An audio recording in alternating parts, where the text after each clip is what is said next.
frankly, Formula One is a little boring at the moment.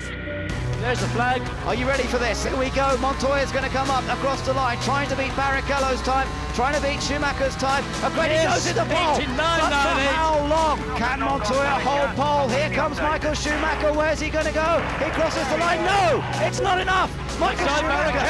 Barrichello, can he do it? No, he hasn't done it either. Montoya has done it for the 4th time in a row. And what a dramatic qualifying session.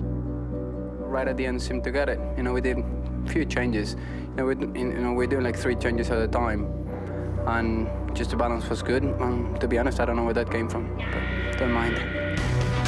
Second and third for Rubens Barrichello and Michael Schumacher means that once again the Ferraris are ready to pounce on any Williams errors, and Jean Todt is confident. Good car, good Bridgestone tyres, so I mean since the beginning of the season things go quite well, and I mean this circuit seems to be convenient for a package.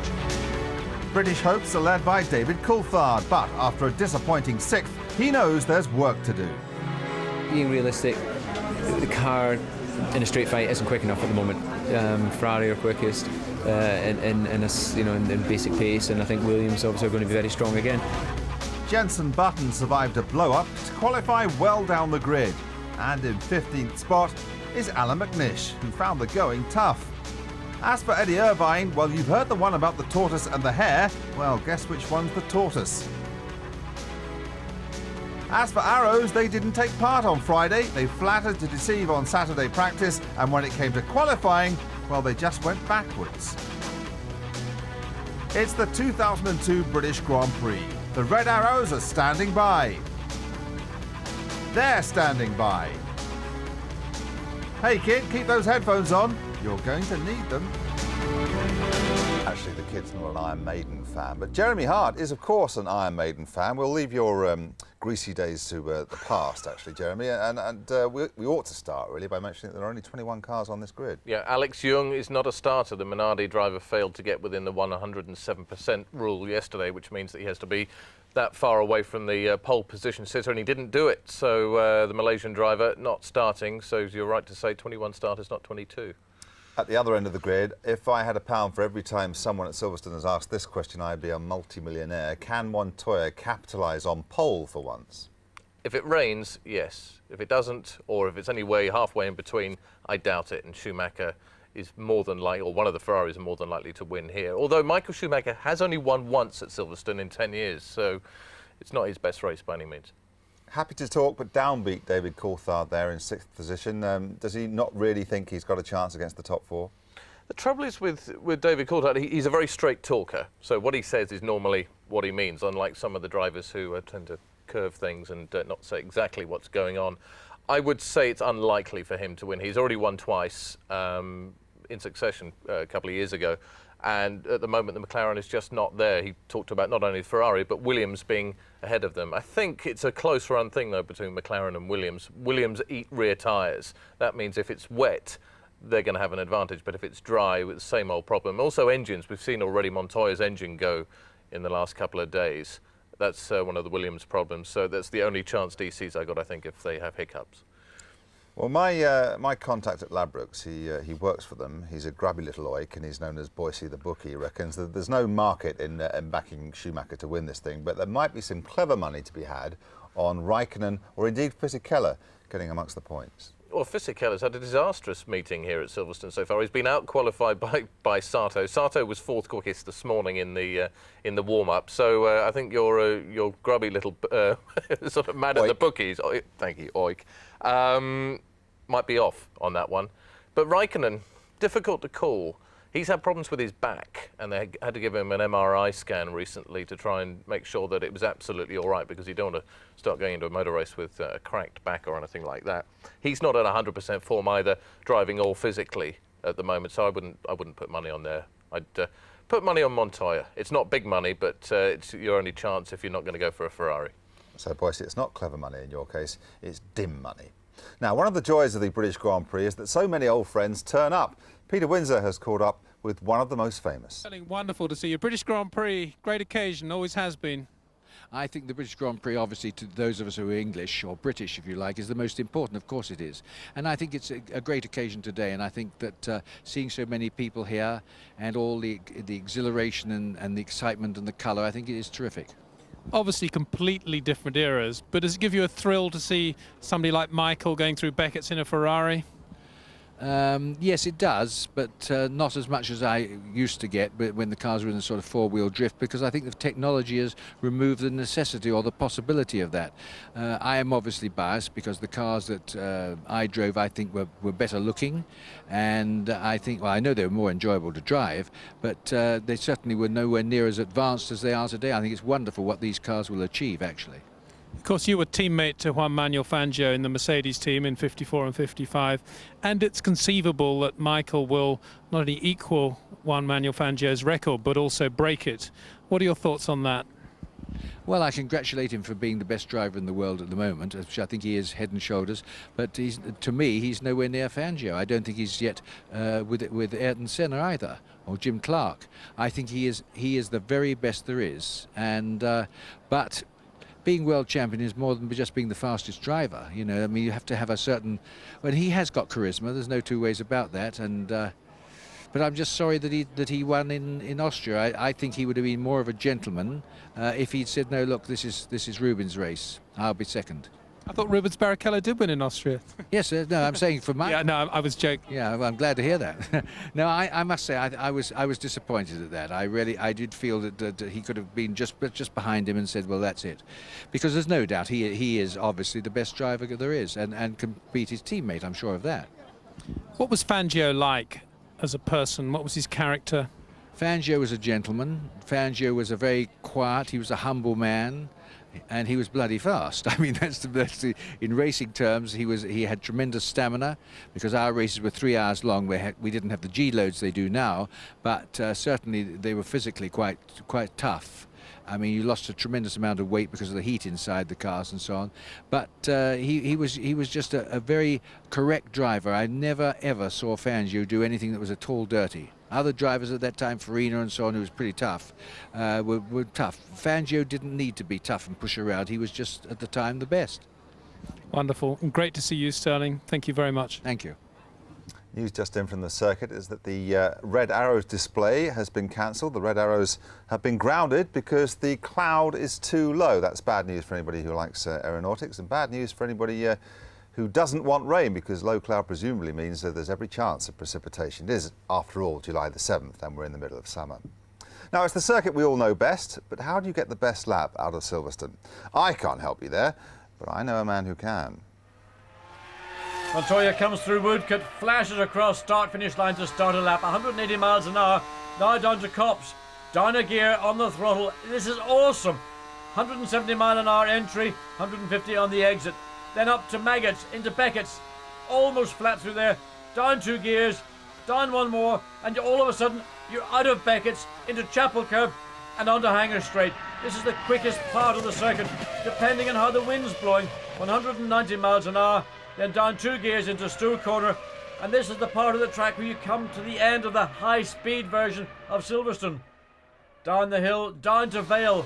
Watch the amount of curb Montoya takes, tons of curb on the inside, then hooks the wheel over the curb into Club Corner, lets the car run out wide, free the car up on the exit, up to 5th gear, 6th gear, 170 miles an hour into Abbey, back down the gearbox, lots of curb on the inside, lots more curb as he leaves Abbey, then down into Bridge Corner.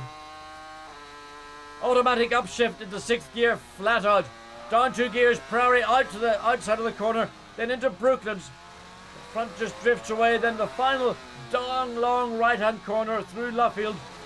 Short shifts into 3rd gear, accelerates out over the curb and back down through Woodcote Corner, and the completion of another lap for Montoya. Easy. See? John Watson explaining how to do it, and this is how the rest of them did it in qualifying. Ben Edwards and John again described the dramatic action. Well, I'm surprised any of them had anything left for interviews after all that, but they did, and here's what they said. Amazing, to be honest, more than delighted. I think, especially today, you know, we're not really competitive this morning or yesterday. You know, yesterday we did pretty well for the wet, but, you know, it looked like Ferrari was on a class of their own, and suddenly, boom, we're there. Michael is exceptionally fast into Cops, into T1. So it's something that he's gaining a little bit of time on me, but I'm gaining a bit on setup through the infield. So we have to see tomorrow.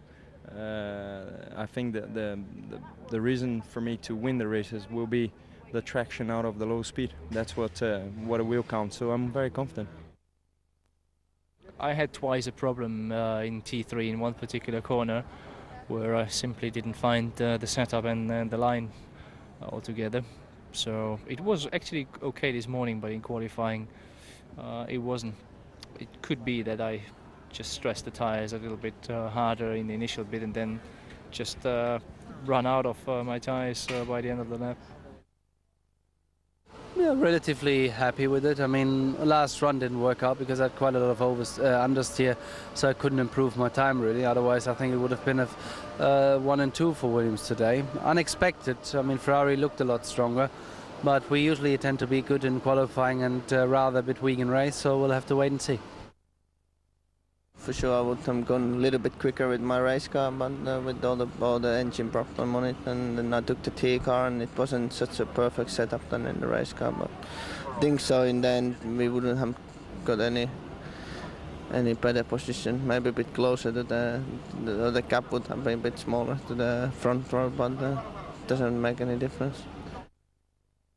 Obviously, I want to be as quick as I can, and it's impossible to be as quick as Ferrari and Williams at the moment. Obviously a little bit surprised, like most people, that Montoya was able to unleash that time at the end, but I think if you look at the best sectors, then Michael would have been on the pole. And for me, really, it was just a question of, I didn't adjust the car throughout the whole session, just put tyres on. And first 3 runs, always had a little bit of traffic, so I felt pretty good going into the last one that I could unleash a little bit of time. But I had more understeer on that set of tyres, so just basically, you know, an exit of turn 1, exit of Beckett's, then it still lost a couple of tenths, and I was never going to gain it back. So the top 6 have their say. Let's have our say about the other end of the grid, and in particular Jaguar. They're 1 spot away from being the last 2 on the grid. This with a new aero package, home Grand Prix. What on earth's going on? They're lucky to have 2 cars in the race, to be honest. It got down to literally the last 4 seconds of qualifying for Pedro de la Rosa to actually get the second Jaguar on the grid. He had a problem with, first of all, an electrical problem, and then he had a fuel pump issue as well. And they were very lucky to get him in, and he just scraped onto the back of the grid. Eddie Irvine, not a particularly good qualifying session either. He's 19th, so they're, as you say, right down at the back. And this new aero package, which they're meant to have developed and run at Barcelona last week, so far doesn't seem to be the goods. They've talked, because it's the silly season, about driver changes at Jaguar, but they're now talking, they being the gossip mongers, and I'm far be it from me to gossip, about a Niki Lauda change at the top, or even a complete withdrawal. Do you think that's scaremongering? Well, you could argue that they've changed too much at Jaguar. You know, they've had quite a few leaders at the team, and none of them have really been given the full amount of time that they need to get it sorted. I know Peter Windsor, our man in the pits, has said that, you know, Niki Lauda should have got it sorted by now, but they should be looking at this over a 2-year period. They've been chopping and changing. There've been so many personnel changes. A lot of their top guys have gone to other teams. So Jaguar is not the place that anybody really wants to be as a top designer, a top engineer, a top mechanic, and they're struggling a little bit. And I think you'll see Eddie Irvine go at the end of this year. He's saying that he'll decide in the next couple of weeks whether he stays or goes. I don't think it's his decision. And really, it's a case of who they can get for next year, because it's the same as with engineers, as with mechanics.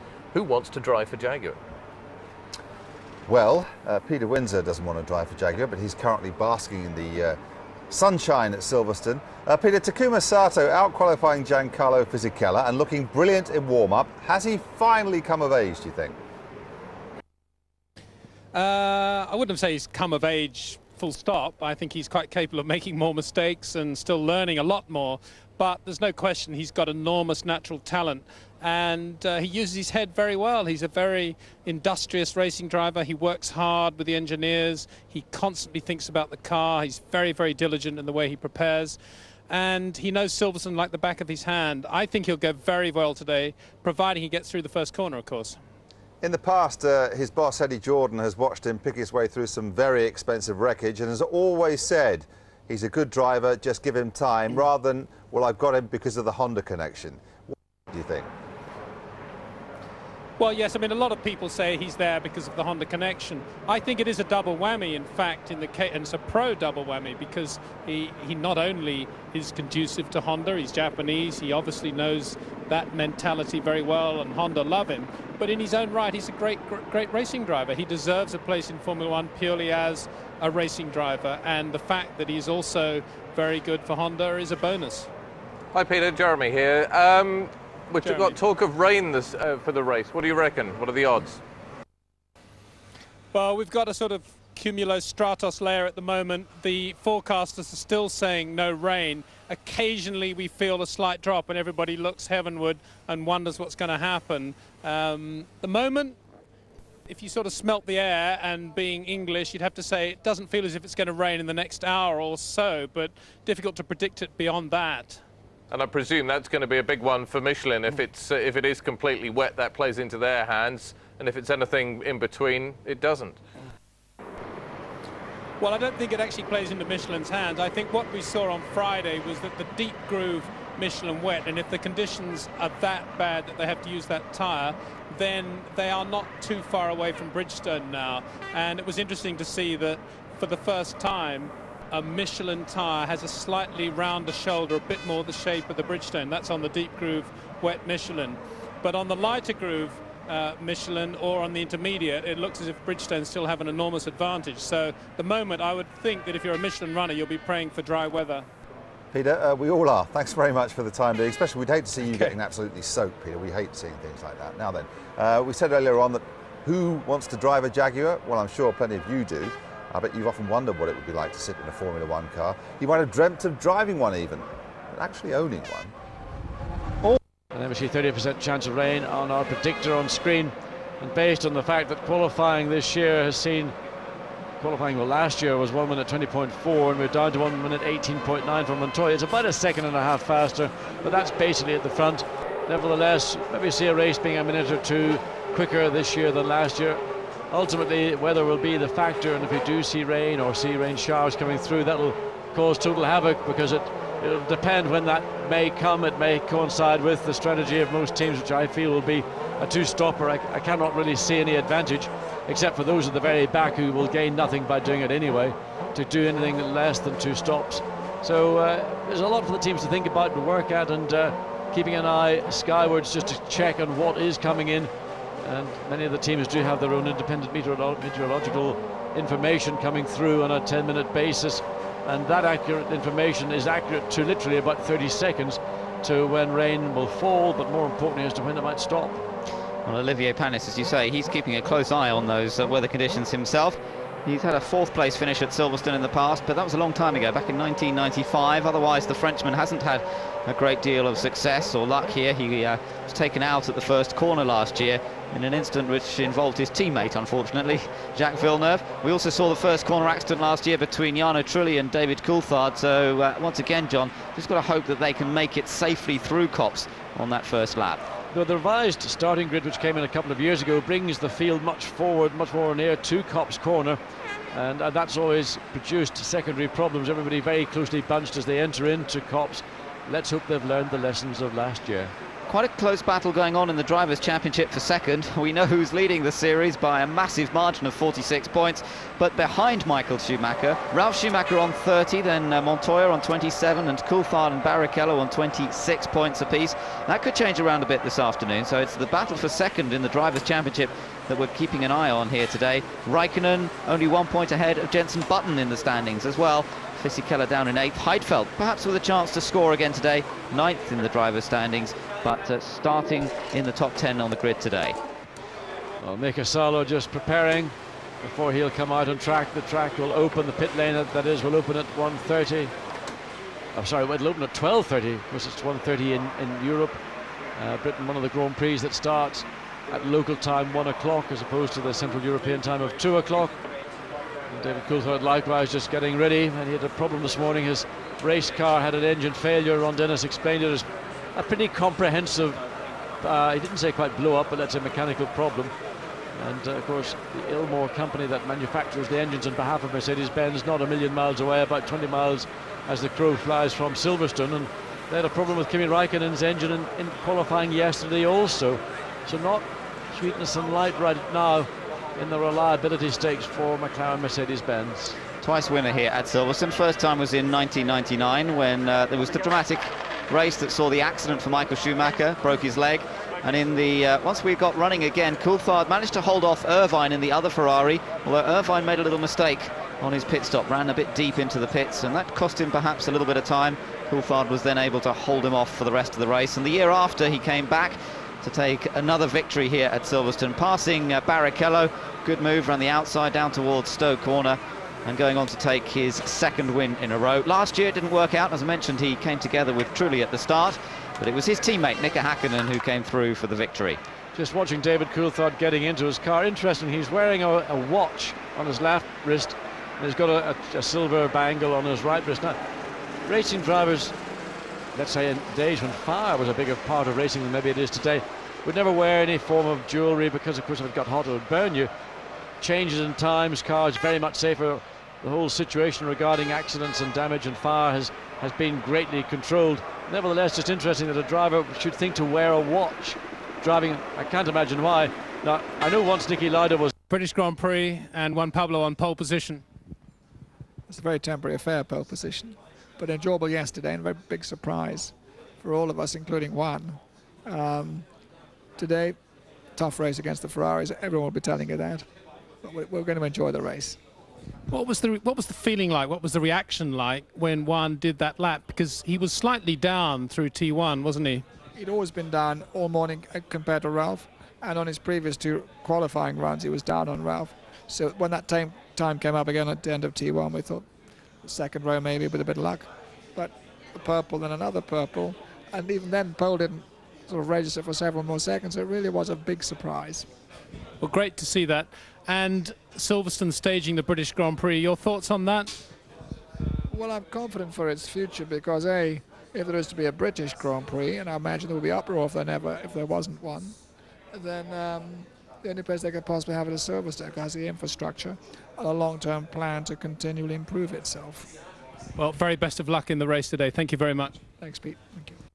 So just before the race starts, let me remind you that you now have a chance to book your viewing for the rest of the season.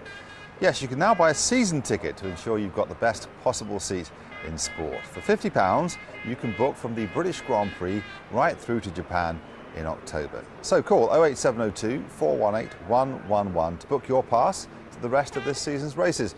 That's 08702 418 111, or wait till the end of this race and just press the red button on your handset. But now it's time to concentrate on the Foster's British Grand Prix. Everything you want, including the best bits with John Watson and Ben Edwards, are right here on Master Channel. And there is the Master. Schumacher has 6 wins from 9 races this year. Now that Eddie's let his blonde hair grow out. The team orders issue came up more than once, and so 6 it is. The question is, can he make it 7 here? Historically, he doesn't go very well at Silverstone. He's only won once in a decade. Admittedly, one of those races he didn't even compete after he broke his leg. But that's his former teammate, of course, yeah. Eddie Irvine, and very literally.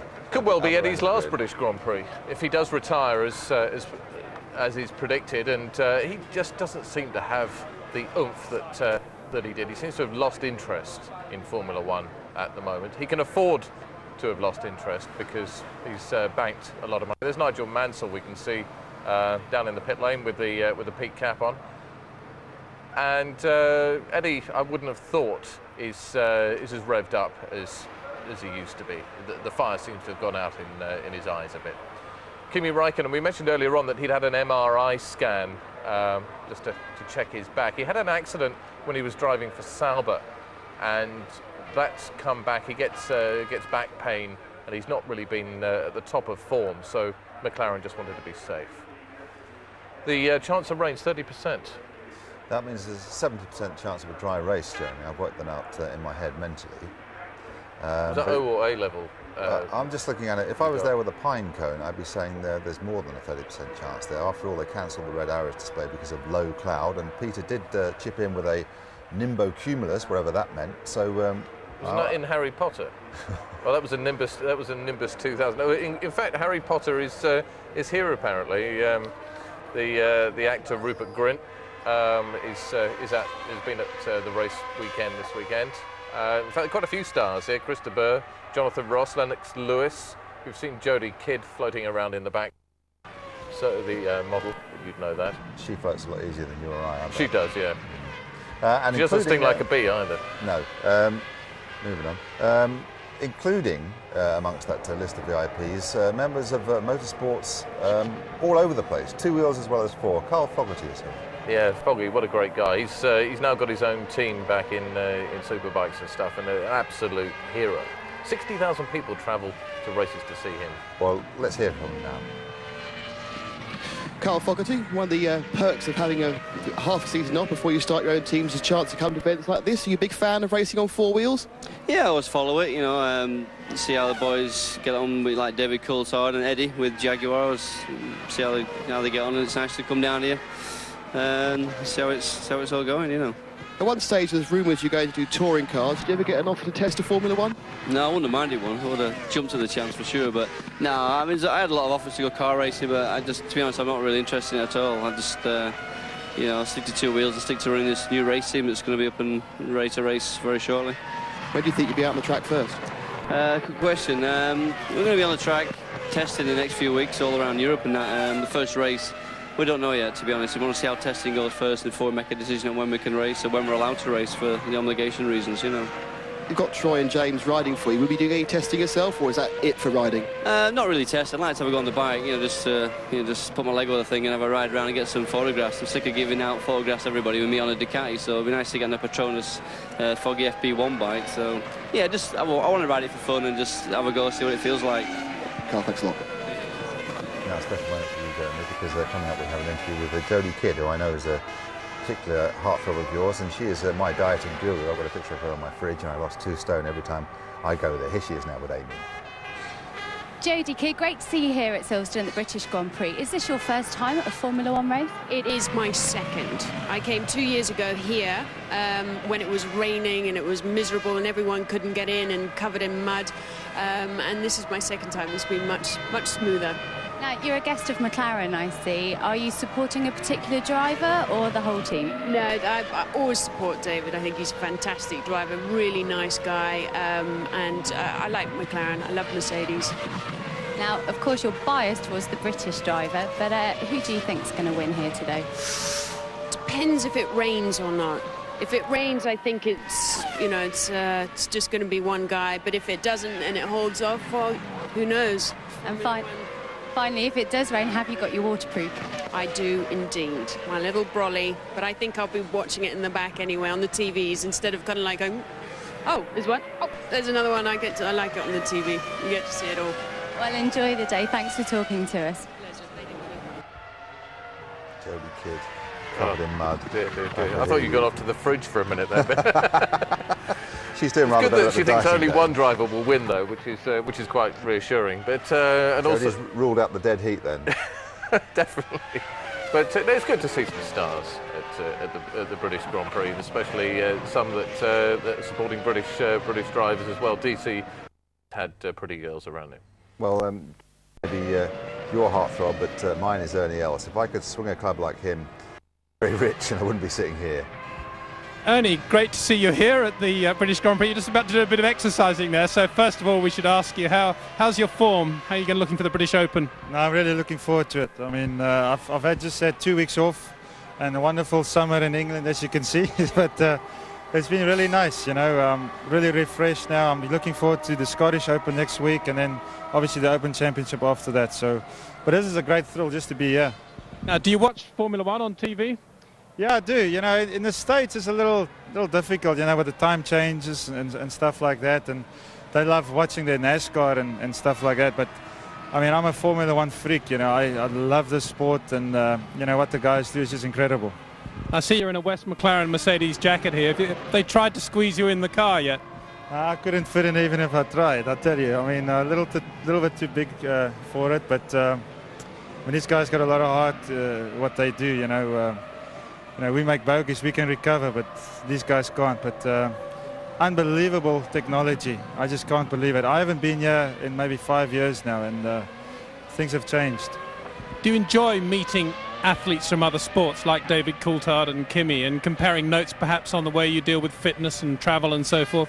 You know, I haven't really had time to speak to them today, obviously, but I've spoken to people around them that do a lot of things for them, and you know, obviously I'd love to get down and sit down and see how their brains work, you know, because I mean, obviously they've got to have a lot of metal doing this sport. But you know, basically all kinds of sports, it comes down to a lot of similar things, and you know, this is not unlike anything else. Well, great to see you, Ernie, and best of luck in the Scottish Open and, of course, in the Open Championship. Thank you. I appreciate it. Thank you very much. Ernie Els there, obviously a Formula One fan, and I'm sure if they could get him into a car, he'd get in one. But I mean, you have to understand that these guys aren't all our size, diet or no diet. I mean, the average F1 jockey is jockey shape. Yeah, well, Alan McNish is pretty well the smallest. He comes in about 5'4", I think, and then DC and Mark Webber are two of the biggest guys, and they come in just under. We've got trouble here as Olivier Panis pushing his BAR back up the.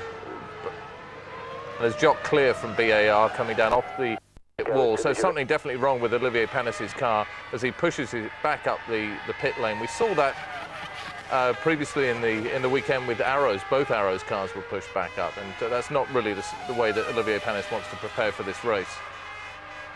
Okay, well, hopefully that problem will be resolved. In the meantime, let's hear from the main man in Formula One. Bernie Ecclestone is talking to Peter. Bernie, Silverstone appear to have made a lot of improvements, a lot of changes over the past 12 months. What's your view on it at all? They appear to have made a lot of changes. The roads, which I don't know who did that, that's sort of more the government have done the roads. But the rest of it hasn't changed too much. I suppose, hopefully, if it does rain, that the car parks will be okay. But I'm not very impressed with the way they've organised things out for the public. Good for us, but for the public, I don't believe it's... Anything specific that you're talking about? Just chaos. There's no signs that nobody knows where they're going and where they've been and where they should go. Which is a shame, because of course the British Grand Prix is normally a great occasion. Indeed, it is a great occasion as an event. How do you see this in the Formula One calendar in terms of history of the sport? That's where it fits in, history of the sport. I mean, it's no better than, it's probably worse than most of the races, and certainly I don't think it's better than any of them. Well, thank you very much, Bernie. One other question. The Wimbledon final is also on today. I know last year you took a bit of an interest with Goran Ivanisevic winning. Who's your money on today there? Before it started, Hewitt. So we'll see what happens. Very good. Thank you very much. He does have a skill for backing a winner, doesn't he? Now, one person who we hope might be somewhere near the winner's rostrum today is a great British hope, and that's Jenson Button. Jenson, it's the British Grand Prix. I suppose 12th position on the grid isn't exactly what you had in mind. No, it isn't. First would have been much better. But we had a few problems yesterday, and in qualifying I had an engine problem, so I had to jump in the T-car, which had an old spec engine and an old spec aerodynamics setup. So it's not perfect, but I'm sure we can do something from it. Hi Jenson, Jeremy Hart here. What do you reckon? Rain today, or is it going to be dry, and which would suit you better? I think it's going to be dry. It looks very cloudy, but from our weather report, it should be dry for the whole race. It's just a little bit cold for our tyres at the moment, so hopefully it'll warm up, and I'm sure the circuit temperature will after we've done a couple of laps. Gents, we've just heard from Bernie Ecclestone, beyond all those air horns, saying that he wasn't that impressed with the way that Silverstone have set things up, especially for the fans. And you've got thousands of fans out there this afternoon. Are you disappointed with the way that they're treated when you come to your home race? Well, inside the circuit, I don't see any problems. Obviously, it's very difficult with the traffic, even with the new roads. You know, they're coming from small roads to the dual carriageway on the entrance, so it's still pretty tough. But I'm staying inside the circuit, so I don't get to see much of it. Good luck, mate. Jensen, thanks very much. Hopefully you'll get your hands on some champagne later on this afternoon. Well, let's hope he does. He's certainly got the talent to do so, and I found it incredible that a man who's doing so well after what was a difficult season for him last year is having to fight for his place, or so it seems, next season. This is not down to the fact as to whether he's a good driver or not. And he is a good driver. He's had his moments, and he's still finding his feet. I mean, he's not been in Formula One really that long by comparison with a lot of drivers. But you spot somebody with talent straight away. There's no gradual process. You don't go, well, he was all right last year and he's getting better this year. You're either good or you're not. And Jensen definitely has some very good moments. What's going on at the moment, it's a fight between management. And people like Flavio Briatore, who runs the Renault team, also manage a lot of drivers as well. Jensen is managed by the Williams team. And so there's a bit of a battle going on here between which drivers go in which teams and which interest it's going to be for which team. So he's in between all this at the moment. Well, let's stick with the Renault theme and have a chat to Jensen's teammate Jarno Trulli. He's currently with Nick. Jarno Trulli came out very early to the grid. We were wanting to soak up more of this glorious English summer. Well, it's definitely difficult at the moment to understand what's going to happen. It looks like it's going to rain, but, you know, from our weather forecast, should be all right. So we'll see. The strategy and the race will be tough. How are you feeling about the tyres, given that it's a bit cool? That's normally Bridgestone territory. Yeah, in fact, this is a typical Bridgestone condition. For us, it will be tough because Michelin, as you know, they like very hot condition or warmer than this. So we'll see. Is it more in favor of Bridgestone than Michelin? Thank you, Alan. And these live pictures from the circuit, Ralf Schumacher out on the track. It's not unknown for cars to come to some sort of grief out in this stage of the race, or stage of pre-race. Anytime a car's fired up, it can come to grief. And you're right, on this, even on this outlap, bring them out from the pits round to the grid, which they sometimes do twice, just in case there's been a problem or whatever, come back into the pits. But they come round, and yes, people have gone over, people have gone off, cars have stopped, engines have blown, all sorts of things in the past. So the minute a car runs, it's always a danger. We're just on board there with one of the Ferraris, and it's Michael Schumacher, who's doing his old trick of doing a little bit of a practice start, and then he's going to run through the middle of everybody like King Canute. Yeah, you have to be quick. Actually, I've been in that situation, just hanging around when I wasn't actually supposed to be there. I wasn't working like everybody else, and if you're not quick, you can end up with severely dented ankles. Anyway, John Watson, respect to him, because he said that Mika Salo, who finished 8th, possibly put in the best performance of the qualifying session. We can hear from Mika now. Mika, great qualifying performance yesterday after very few laps. You were not feeling well on Friday. How are you now? Yeah, I'm okay. I'm sort of, let's say 90%, but it should be okay for the race. Car feel good this morning? Good balance, good grip? Yeah, everything is fine. We did our normal race preparation after qualifying, and it's okay, so no problems. Okay, very best of luck. Thank you. Of course, he had food poisoning on Friday and couldn't compete, and he got his quick lap in yesterday, but he said he's not entirely sure that he'll be able to, one lap's one thing, but 1 hour 40 minutes is something completely different. He spent 15 of the last 48 hours asleep. He's been very ill. He's had Silverstone's stomach, which is a bit like Delhi belly, I guess, but only British. And he's been very, very weak. And to be able to get into a Grand Prix car and drive flat out for the next hour and a half with a hope of a point is testament to his physical condition, because most of us would take probably another couple of days to get right and wouldn't even go much further than the bedroom or the loo. Thank you for that. Now then, let's have a word with the winner of the last Grand Prix, obviously hoping to make it 2 in a row. Rubens Barrichello is with Peter. How does the car feel onto the grid? Well, it feels okay. It's just a little bit more windy, so I'm changing things around a little. Head, tailwind, side wind? Oh, it's everywhere. Winds from everywhere. What do you think about the rain or not? Well, I mean, even though it seems not to be rainy, it will sometime. Good luck, Rubens. Thank you. It would seem that things last minute are going on up and down the pit lane, Jeremy. Yes, it's not a very a calm situation. Normally everybody's neatly in place. Rubens rushing down the pit lane. Right, let's have a word with someone who's had a busier, perhaps a more fraught time than most drivers so far this weekend. Heinz-Harald Frentzen. Heinz-Harald, not the best start to a Grand Prix weekend for you. Could have been worse, actually. No, we are happy to be there, and we are here standing on the grid. We're looking forward. We have a hard time, but I think we're going through. Heinz, Jeremy Hart here. Are you hopeful that you guys will be racing not only here but for the rest of the season, or are you just going to get this one out of the way and work out what happens afterwards? That's right. Asking me that in front of the grid before the start, I cannot really answer that question. But I'm looking forward that we solve all the problems around it.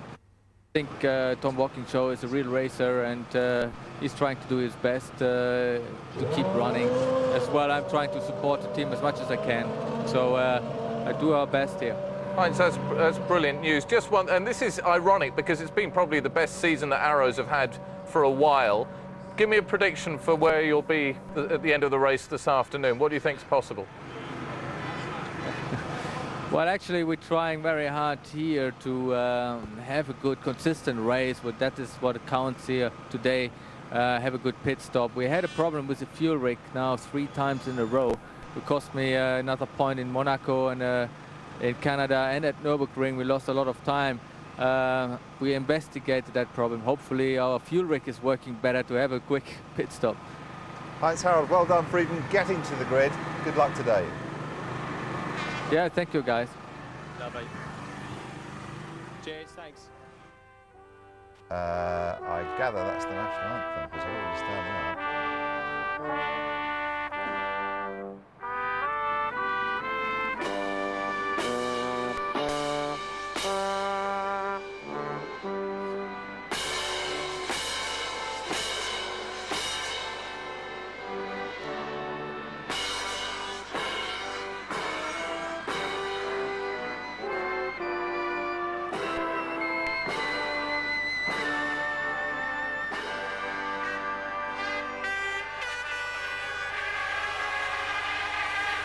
One of the few times Silverstone has been quiet this weekend, I suspect, for that, but it seemed to be pretty dutifully observed. Yeah, it's a very patriotic event. It goes along with you know, Wimbledon, with Henley, with the FA Cup final. It's a great British sporting event, and the fans really lap it up. There are more fans, hopefully, in here than we had when it rained that couple of years ago. The traffic was a lot better this morning than people feared, although the road is not completely fixed now into Silverstone. We've got 4 British drivers in the race, and this is one of them. Eddie Irvine talking to his manager on the left, and on the right, Nav Sudu. Another one, DC. David Coulthard, the driver from Britain, is most likely to win. Let's quickly nip back to the pit lane and to Peter, who's with an old mate of ours. Well, I was with Damon, but he's already been nabbed by Bob Constanduros, who's doing the circuit commentary, but I'm sure he'll have a word to us in a minute. Bob, come on, hurry up. There's a queue here. So what are your thoughts on the race? Oh, Bob's not hurrying up. Who's playing who here? The weather's going to make it. I mean, it's spitting now. I can feel the rain, just sort of a little bit of rain here. And it's going to be... I hope Montoya's car holds together. It was a great lap yesterday for Pole, wasn't it? Brilliant. Oh, fantastic. Yeah, yeah. Good stuff. Who's doing this interview, guys? Okay. We could interview Peter whilst Damon's talking to Bob Constanduros. I think so, actually, that the race will show that, unfortunately, that Ferrari have got the dominance. And I think Montoya's done a great lap for pole position, but I don't know if the Michelin's going to be on the same pace as the Bridgestones. So you hope Williams, but you think Ferrari? I think Ferrari, but what will be interesting will be to see, again, the battle between Michael and Rubens. Damon, Michael's just over there. Go and ask him if he's going to retire at the end of the year or not. I think he's been asked enough times. I think that's probably my opinion. They're coming through from Sky here now. It's leaking out into the public domain. Thanks very much, Damon. Enjoy the race. Back to you. Well, Michael Schumacher told me a couple of days ago that he wouldn't be retiring, so the old rivalry between Damon and Michael is back alive. And I think Michael joked that the only reason Damon wants him to retire is so that Damon can come back and race, which wouldn't be good for us. That'd be a good story, though, wouldn't it? In the meantime, let's see if there's a good story to be had from Ron Dennis, who's with Peter. Ron, what's the update on David's engine problem this morning? Well, we obviously we know what the problem was, and it necessitated an engine change, which is what we've done. Obviously, he's done a couple of in-store laps. We're not too worried about the problem repeating itself, but that is motor racing. They're highly stressed pieces of equipment, and they do fail. We always have a bit of a chat about tactics. What do you think the race is going to be like today? I think you're going to have a real race. I think you'll enjoy the race. I'm not going to tell you what tactics I think most people will be using, but I think it's going to be a race, and everybody's obviously a little apprehensive about the weather. We believe it's going to stay dry, and the important thing is to have plenty of flexibility, for pace car or weather or anything. So interesting to see what other people do, but we've had 3 good race strategies that have played well to our objective. I hope this isn't going to be the exception. Well, we'll try to read into that what we can. Very best of luck, and thank you. Well, hardly going to tell you, am I? No, you're not. A little bit of humour there from Ron at the end. Interesting, there's been talk in the Italian press that Helio Castroneves, the Brazilian racer who races in America, might come and replace David Coulthard.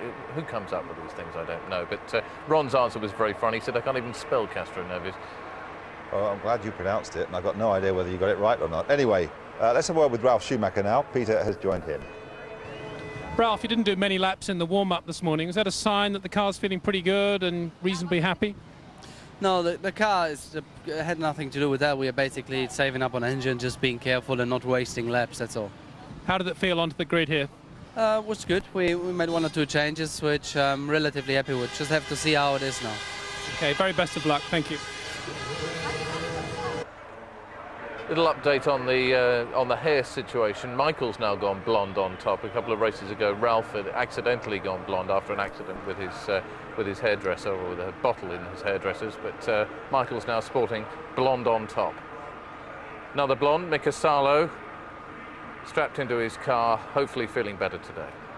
All right, so if there's one place where Nigel Mansell can be afforded a hero's welcome, it's Silverstone. He's with Peter now. Yeah, we were talking about Copse and Beckett's and that section of track at Silverstone. As good as anywhere in the world? You know, Peter, the most incredible thing about Silverstone then was Stowe and Club Corner and Beckett's, as you've just said, because those corners, we've still got Beckett's now, but we've lost Stowe, lost Club. They're a lot slower, but it was just fantastic, wasn't it? It was indeed. Michael was saying yesterday that he thinks he was so quick through Copse and Beckett's that he overstressed the tyres a bit, and by the time he got to the slow bits at the end, the tyres had lost their edge. Yeah, I think he's probably right. I mean, he would know better than anybody, but I feel sure if you push it through those corners, you'll heat the tyres up incredibly.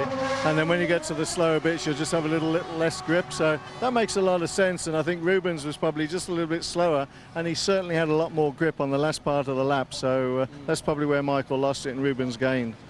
Great qualifying from both of them. Now, if you're Juan Pablo and your 4th consecutive pole, and you've had 3 races where you've had problems, how would you be feeling right now? Well, first of all, I'd take every day as it comes, and getting pole position was a sensational lap and something they should be very proud of. I know Williams was, I spoke to Patrick this morning, and they were very surprised. BMW are very happy. But as you know, they're realistic. They know that in the race they can't compete with the Ferraris. They think that they're going to lose about 1.5 seconds after about 5 laps. The tyres are going to go down. So there's a lot of work to be done, but they're doing a fantastic job. They got pole. They've just got to do a lot of work to catch up, you know, with the Ferrari in other areas. Thanks very much. Enjoy the race. Thank you. Words of wisdom from a former driver. You get the same from John Watson with respect. I mean, they can see it a little more placidly, can't they? And that was good advice there from Nigel. Well, they've had, on both counts, both Nigel and Watty have had a few decades to assimilate all this information. And Nigel keeps a very close eye on Formula One, even though he hasn't raced a Formula One car for a while now. And his words are words of wisdom. And, you know, racing is racing. The cars might change, the drivers might change, but old racers never stop the knowledge.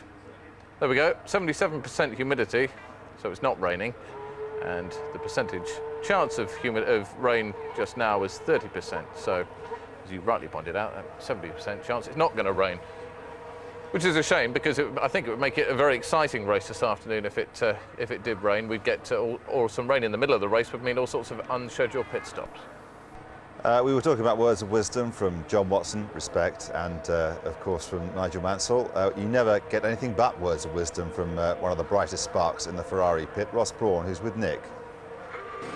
Ross Brawn, you may have been just pipped in qualifying, but judging by warm-up, it's a bit of a stroll in the park for you, isn't it? I wouldn't say that, never is. It was difficult to know what they were doing. I expected them to be on a two-stop fuel level after Nürburgring, but it looked this morning as though they're doing one stop, but we'll have to wait and see. I'll be surprised if they do one stop after Nürburgring, so I was a little surprised by the times this morning, but we knew this was a very, very good race car. It just wasn't particularly quick on one lap, so maybe we saw more of that this morning. Both your guys found it very easy to pass Williams at the Nürburgring. Is it as easy to find opportunities here? Not generally, no. It does depend how they're handling. I mean, obviously Williams were in trouble at Nürburgring. That made it much easier, but it will be much tougher to overtake here, but it's possible. And the Ferrari weather forecast? Well, like this, we're just going to get a little bit of moisture in the air, but it shouldn't rain. Ross, thank you very much. Well, as Nick poses the weather question to Ross Brawn, we get confirmation that it's now a 1 in 2 shot as to whether it's going to rain or not. And certainly if you just use the old-fashioned method, which just most people down that grid are doing, and look upwards, it don't look too clever. You get one in the eye if you look upwards at the moment, because there are spots of rain from what we're hearing out on the track. It's nothing particularly heavy and nothing to force them to change choice of tyre at the moment, but a bit more rain, and well, a lot more rain would really help Michelin, as we heard earlier on when we were talking to Peter, because the deep grooves they've got work really well in the torrential downpours we had on Friday. To ensure that the Grand Prix cars can keep their tyres warm and not have a problem of tyre pressures dropping as well as tyre temperature dropping.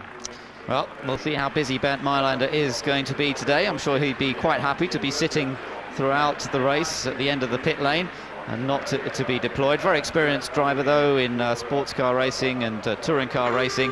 So a very capable man behind the wheel of the SL55 as it sets off now to check the track conditions, check everything is clear, and the countdown continues to the start of the formation lap.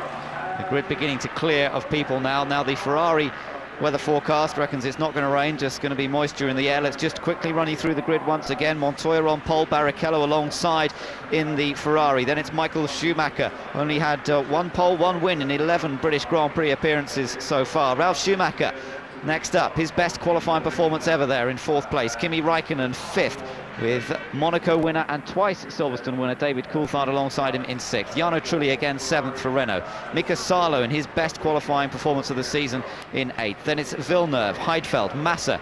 Then it's Jenson Button in 12th place ahead of Olivier Panis. Takuma Sato on the harder Bridgestone tyre, as Eddie Jordan was telling us earlier, looking to try and score points back from 14th on the grid. Then it's McNish, Frentzen and Fissy Keller with the other Jordan with a lot of work to do. Bernaldi, Irvine, Mark Webber starting in 20th place, and then right at the back after his problems in qualifying with a coolant leak, an engine misfire and a last-minute dash in the spare car. He only got out of the pit lane really with about 4 seconds to spare to enable him to get across the line before the checkered flag came out yesterday, De La Rosa, and he just managed to scrape onto the grid. And well, there were lots of talk afterwards in the Jaguar pit, and it may well have been about the decisions that were taken during that qualifying session. Just waiting to see the covers come off Montoya's, and he's got a brand new set of Michelin, and that's not something we've seen for quite some time, because Michelin up until this Grand Prix always required quite a number of miles on the tyres. So this is the difference between the tyre that we've seen Michelin produce from Monaco through Canada and to the European Grand Prix at Nürburgring, coming to a more aggressive surface, a higher speed racetrack. And Montoya starting on a, looks like certainly brand new fronts, and we presume brand new rears, as is Ferrari, and that's Michael Schumacher. Yeah, well, we're used to seeing that with the Bridgestone runners. Michael Schumacher normally starting on a brand new set, but as you say, a new set of Michelin tyres, at least on the front. Well, yeah, it is new on the rear as well. So a whole new set of tyres for Montoya, and that is an indicator that Michelin have changed their approach somewhat. They said they would for this race at Silverstone. It is a very different surface anyway, so they would have had to have changed their approach from the Nürburgring, which did not provide as much grip. But here, they're hoping They've taken pole position once again, but it's Grand Prix wins that they want to add to their tally. And so far this season, Michelin have scored just the one victory, and that was in Malaysia, courtesy of Ralf Schumacher. Montoya still to take his first Grand Prix win of 2002. Could it be at Silverstone? Well, they're about to set off on the formation lap, and then over the next 60 laps, we will find out. Rubens is waving. Rubens Barrichello has a problem, and we've seen this already this year. It was Barcelona, remember, where Barrichello failed to get off the line at the start, and it looks like problems once again for the Brazilian. And he's absolutely, I mean, he's furious, shaking his head. We saw, as you say, in Barcelona. Whether it's the same problem here, we're just literally coming within seconds of the lights going out, his hands go up, so the engine has stalled. As he tried to engage the gear, pulled the gear, and just the clunk. Whatever was the result now is a scrabble by Ferrari. Are they going to be able to get this car started up? He's got to look, the wheels are going round. I wonder if it's a clutch problem for Barrichello, because I think, for me, they're unable to either disengage the clutch, and now you're going to see, well, they're going to have to push this car because where they are in the grid. So Barrichello, we think we've got it going now. So Barrichello, there he goes, lays rubber. He is absolutely, he's going to have to start. By the time he gets back, he will be at the back of the grid. If he'd had that problem but gotten away before the entire field had gone past him, he could have made his way back up to his rightful front row grid position. Now Barrichello is going to take his position at the back of the field, behind, or just slightly behind, Pedro de la Rosa in the Jaguar. Well, what about that then? He's going to start from the very back of the field. We've seen drivers do that in the past here. It's going to be very tough for him to make up ground. And then for Ralf Schumacher, maybe that's been a great opportunity, because there's clear air ahead of Ralf Schumacher, and it's alongside Michael, but Ralf, with the power of the BMW, and there we just happen to watch Ralf Schumacher as he makes his way around, coming through Luffield. He will be, I'm sure, buoyed up by the thought that he's got an opportunity to make it a Williams 1-2 into Copse for the first time. What a disappointment for Rubens, though. Fantastic qualifying. He beat his teammate Michael Schumacher again in qualifying. Winner last time out at the Nürburgring. But for Rubens Barrichello, he now faces the prospect of 60 difficult laps, trying to fight his way back to the front. Juan Pablo Montoya leads the field around then onto the starting grid. Barrichello forced to start at the back after problems getting off the line, and he really has got a tough battle in front of him. There is the Ferrari behind the Jaguar of Pedro de la Rosa, and that means Ralf Schumacher has a clean run towards Copse Corner. Yes, that's what I'm going to watch. Ralf Schumacher absolutely determined now to take advantage of the misfortunes to Rubens Barrichello. There we see him coming up at the tail of the field. And Ralf Schumacher will no doubt be looking on those lights, waiting for them to flicker from red to go to out. Okay. There's more trouble down there, so I thought I saw another hand. Here we go then, the British Grand Prix. It's all set to get underway. Juan Pablo Montoya from pole position. Will he still be leading at the end of the first lap? Away they go. Juan Pablo Montoya getting the start. We've got yellows further back, and one of the Toyotas, I think it's McNish on the grass. It's one of the Saubers, it's Massa. Felipe Massa spins to the outside onto that new runoff area at Copse Corner. No damage done. I think he can get going, and it's Montoya who leads from Michael Schumacher. Ralf Schumacher slotted into third position. And then behind Ralf, it's Raikkonen and Coulthard, and the Renaults are well up. Great start from Jenson Button, came all the way up from 13th. So there we see one of the Toyotas. Yeah, it was McNish. Poor Alan McNish, his first British Grand Prix, and he hasn't got off the line. Disastrous for him. Watch in the background as Barrichello tries to make up some ground. Heidfeld has not got away particularly well, down in 10th position. So Ralf Schumacher not able to take advantage of that clear air ahead of him, but great start from Jenson Button, up to 7th place from 13th on the grid, and clearly a low fuel load for that particular Renault at the start of the race. Yes, great effort from Button there. He's right behind his teammate Jarno Trulli, who is 6th. Then it's Mika Salo, who got away well from his 8th place. Here comes Barrichello on the move, trying to get up to 14th position past Fisichella. But look, spots of rain on the camera lens, so these drivers must be careful. But Barrichello absolutely flying, just got ahead of the Jordan coming into Abbey Turn, and then Felipe Massa, who also spun at Copse. Barrichello now looking at the back of Pedro de la Rosa. This is the battle to watch. And in fact, Sato, he also got past Sato. That was the last one. It's Massa again, a second time. He's been off at Prix once this morning, now a second time here during the Grand Prix itself. Montoya leads, Michael Schumacher, Ralf Schumacher, Raikkonen putting pressure on Ralf Schumacher, no doubt about it. Villeneuve comes through in 9th position, and now there is Barrichello coming through in 14th. Just behind Irvine, and the rain is beginning to fall. We're just into one lap. There is the rain that is falling sufficiently heavy, and I would think that if it continues, we saw this in the Porsche Super Cup earlier on in the day, it didn't get serious enough to bring a safety car out. Different issue for Formula One. Montoya has an advantage of just over a second from Michael Schumacher, but Jarno Trulli, there is Alan McNish. I can't believe it. What disappointment. Here comes Barrichello on Irvine, and he does sneak through. Yes, Irvine was fighting for position, legitimately entitled to do that, but Barrichello made it through. Look at the replay here. You could see McNish, and they did a great job to avoid him at the back there. Fisichella in particular. Massa got squeezed out in that midfield battle. Not quite sure who put him on the grass. Wasn't a lot he could do. I think he put himself on the grass. I think he just slightly overreacted, and excitement and tension coming down into Copse is extreme. And there you just see on the left, right of picture, Felipe Massa having an adventurous first lap off at Copse, off at Prix, and we're waiting to see whether he made it back. He's completed the lap. He's in 20th place and last. Now that rain, look at it. This is the problem around Luffield. You can see the cars. Ralf Schumacher struggling as Raikkonen tries to put pressure on third place Ralf Schumacher. Oh, he's going to have a go down the inside into Copse. Here he comes. Raikkonen going for the slot, and he goes through, but Ralf Schumacher stays with him around the outside. Good racing between these two, but this could give Coulthard the opportunity. On the run up to Beckett, here comes Coulthard. Coulthard to the right of Ralf Schumacher, diving through, but he can't quite make it. So Raikkonen does get through. That puts him up into third, but Coulthard now on the chase. Yeah, fantastic pass by Raikkonen. And David Coulthard, opportunistic, saw a way to get alongside Ralf Schumacher, had to back out of it, turning into Beckett, otherwise they would have collided. Well, Raikkonen certainly on a charge on a first lap, and this on the second lap. We're watching Barrichello still making his moves, getting past Bernoldi now, and that's up to 12th place. Yes, so Barrichello on a charge and picking off cars one by one as he continues round the lap. The next one he's got to try and get past is that of Olivier Panis, but Coulthard running in 5th. Well, Coulthard had an opportunity at Beckett, couldn't get it done. He's now going to do all that work all over again, coming down the hill into Bridge. And ever so tricky with the rain. It seems to have stopped. Well, the teams are certainly probably getting their wet weather tyres prepared, but we're not seeing any rain coming onto the camera lenses. But look at the view from Barrichello, looking forward to Jacques Villeneuve. It'll probably be a sprint past him as they go down.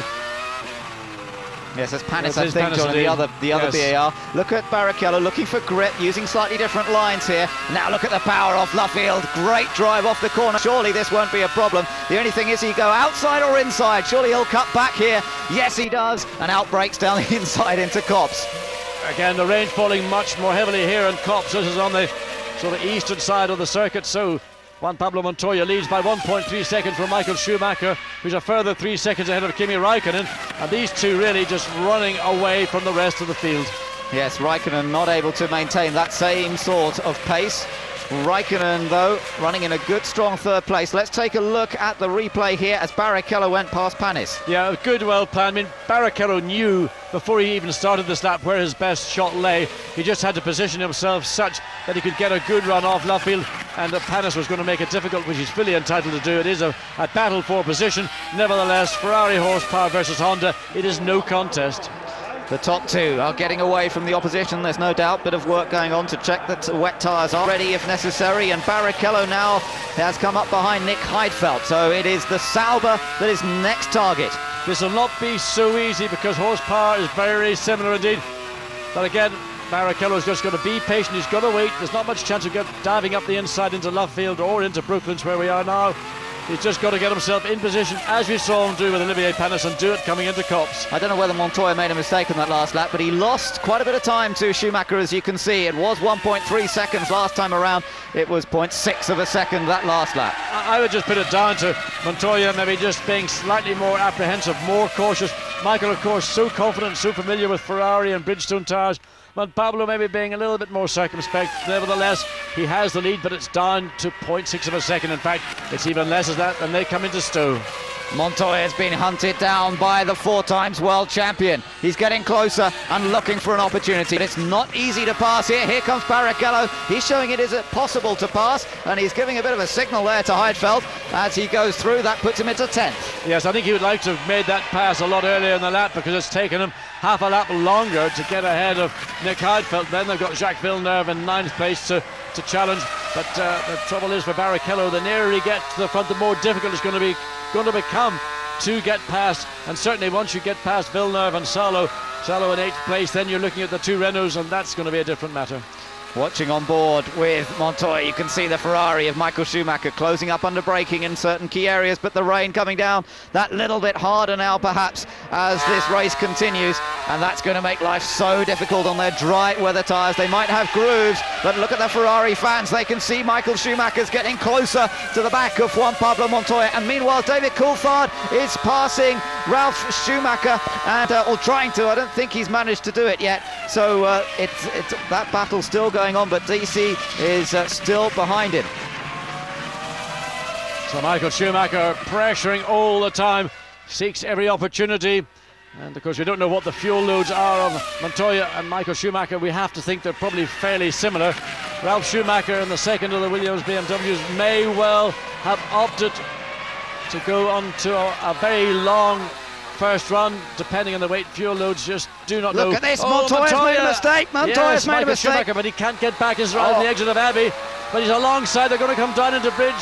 Out of club corner, I'm sorry. This is great stuff, and Montoya just locked a break into Vale there, and now Schumacher's going to have a go into Abbey. Montoya breaks late, but he can't quite do it. No, Montoya was able to stop Michael getting any momentum build up out of club. Here we see that incident again. Michael Schumacher right under the rear wing, comes alongside Montoya, draws across, basically blocks Michael Schumacher, but of course goes too deep and too long into the corner. Michael also does the same thing. Then Michael goes the wrong way around the outside out of club, side by side, almost touching wheels, almost interlocking wheels, but that stopped Michael getting the momentum, and now we're back to that 0.5 or 6 of a second as they come across start-finish line. What a race between these two. Montoya determined to hold on to the lead of the British Grand Prix, and Michael Schumacher challenging. Here comes Barrichello on Salo. That puts him up into 8th place. And Barrichello, fastest man on that first sector, so the circuit is slick. It's down to a 1:29 for the leading cars. Barrichello, he doesn't know what's what. He's done a 1:27. In fact, behind the lead cars, Raikkonen, Ralf Schumacher, Coulthard, Trulli, Button are all doing 28s. So Montoya's slowing the pace of this race down. Alan McNish out of the race, as you saw. They tried to get that Toyota back into the race, but they have now given up, and McNish looks furious. But let's concentrate on the battle for the lead here. Michael Schumacher takes a very wide line into Vale, into club, and accelerating out. You can see again a contrast in the line they choose. But the interesting thing is the speed of Montoya, and therefore Michael Schumacher, is allowing Raikkonen, Ralf Schumacher, Coulthard, Trulli and Button to close back up. Forget about Rubens Barrichello. He's a second and a lap quicker than anybody. So perhaps the tyres on Montoya's car not just going through a bit of a bad patch in terms of grip. Though we've seen this in the past, it might come back to him. It's difficult to determine, but the Ferrari pit can see their man bearing down on the race leader. Conditions still changing. It's still Raikkonen in 3rd for McLaren, and it's Ralf Schumacher in 4th, Coulthard in 5th, Trulli is 6th, Button is in 7th place. Then it's Barrichello now in 8th, bearing down on Button, but there's a 4-second gap between them. Watch Michael Schumacher as he comes out of club. What he's trying to do, he couldn't achieve it there. He was trying to, I think, get into position to get up closer to Montoya as they make the run up to Beckett, and then be on the exit of Beckett, strong enough to get alongside Montoya, but not close enough. In fact, he's just decided to drop back a little bit, and you're told station. And there we see Salo off at Copse Corner. It's the 3rd car this weekend. We've seen a 3rd Formula 1 car, I hasten to add, off at Copse. Oh, what a shame. He was running in what was then 9th place. He's been passed by an oldie, so that will put him up into 11th. Let's take a look here. John coming down. He had Jacques Villeneuve right behind him. Turns into the corner. Looks okay initially. Oh, he spun it. He spun it. He maybe just clipped the curb, and the moisture on the curb would have been enough. Now, there's the value of that tarmac, that high modular tarmac that is meant to give cars grip in a spin. It certainly allowed the chance for Salo to recover, get back in the race, also for Felipe Massa on the first lap. Look at this, Panis on the charge, trying to get down the inside there and get past Heidfeld. It didn't quite work, but we've got a real battle here going on for position with Salo now right in that group. This is all about the 10th place, because Villeneuve has now moved up into 9th courtesy of Salo spin, and here comes Irvine. No, not quite. Well, there's a group of 11 cars, 9th through to 18th, that were covered by a second. This is the group of cars that we're watching here. Takuma Sato went through, Giancarlo Fisichella back to the front, Juan Pablo Montoya being haunted down, and again rain on the camera lens. Be careful on the exit of Copse. That curb which drivers like to use just to sort of round out the exit of the corner will be treacherous. Well, Michael Schumacher's getting a very good view of that Williams chassis as it comes through the Beckett's corner. An idea on how well it's handling, but he's still not quite close enough to challenge. Look at Raikkonen in the background now as the battle continues. Sato there was trying to find a way to get past the Jaguar of Eddie Irvine, but it didn't come off, so he slots back into place once again. And once more, the leaders heading down towards Vale and Club. Schumacher not quite close enough to make that launch that he did a few laps ago. Takuma Sato really being a big loser at the start.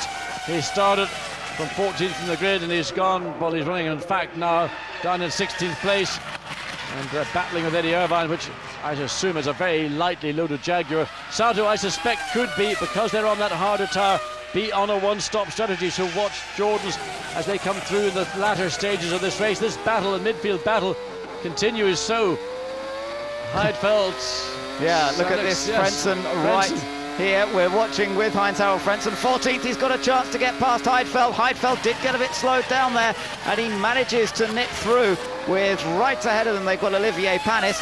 So Frentzen taking advantage of a little loss of momentum. Eddie Irvine still behind them, and then it's Takuma Sato, of course. Well, it's a cracking race, and Kimi Raikkonen now being drawn up to the back of Michael Schumacher's Ferrari.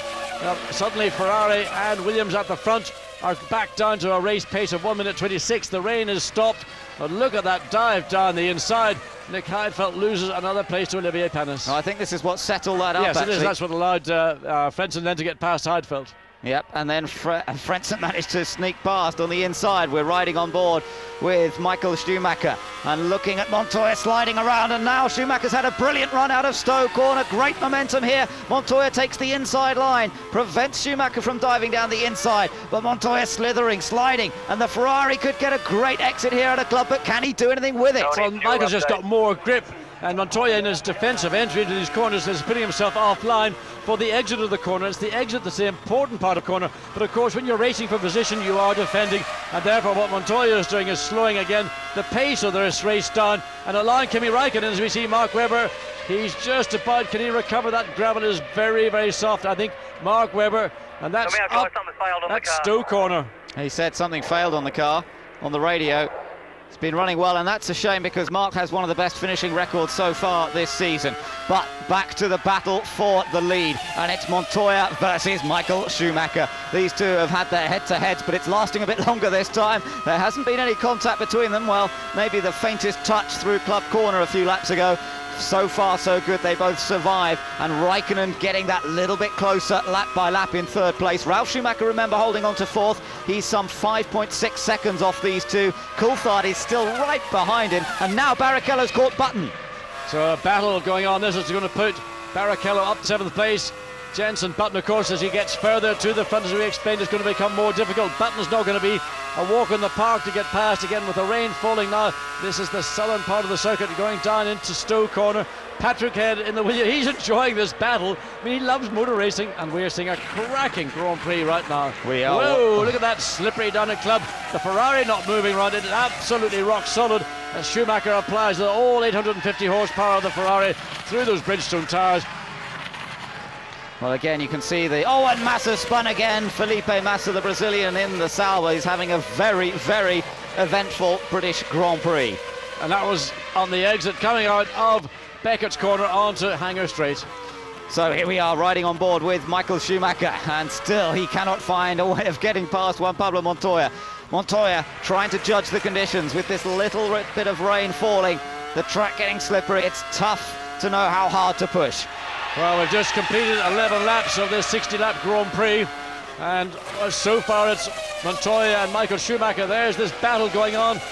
Can he get past on horsepower now? Barrichello in 8th, looking to take 7th. He's going to come alongside. Jenson Button, is he going to defend? Is he going to defend his screen? Yes, well done.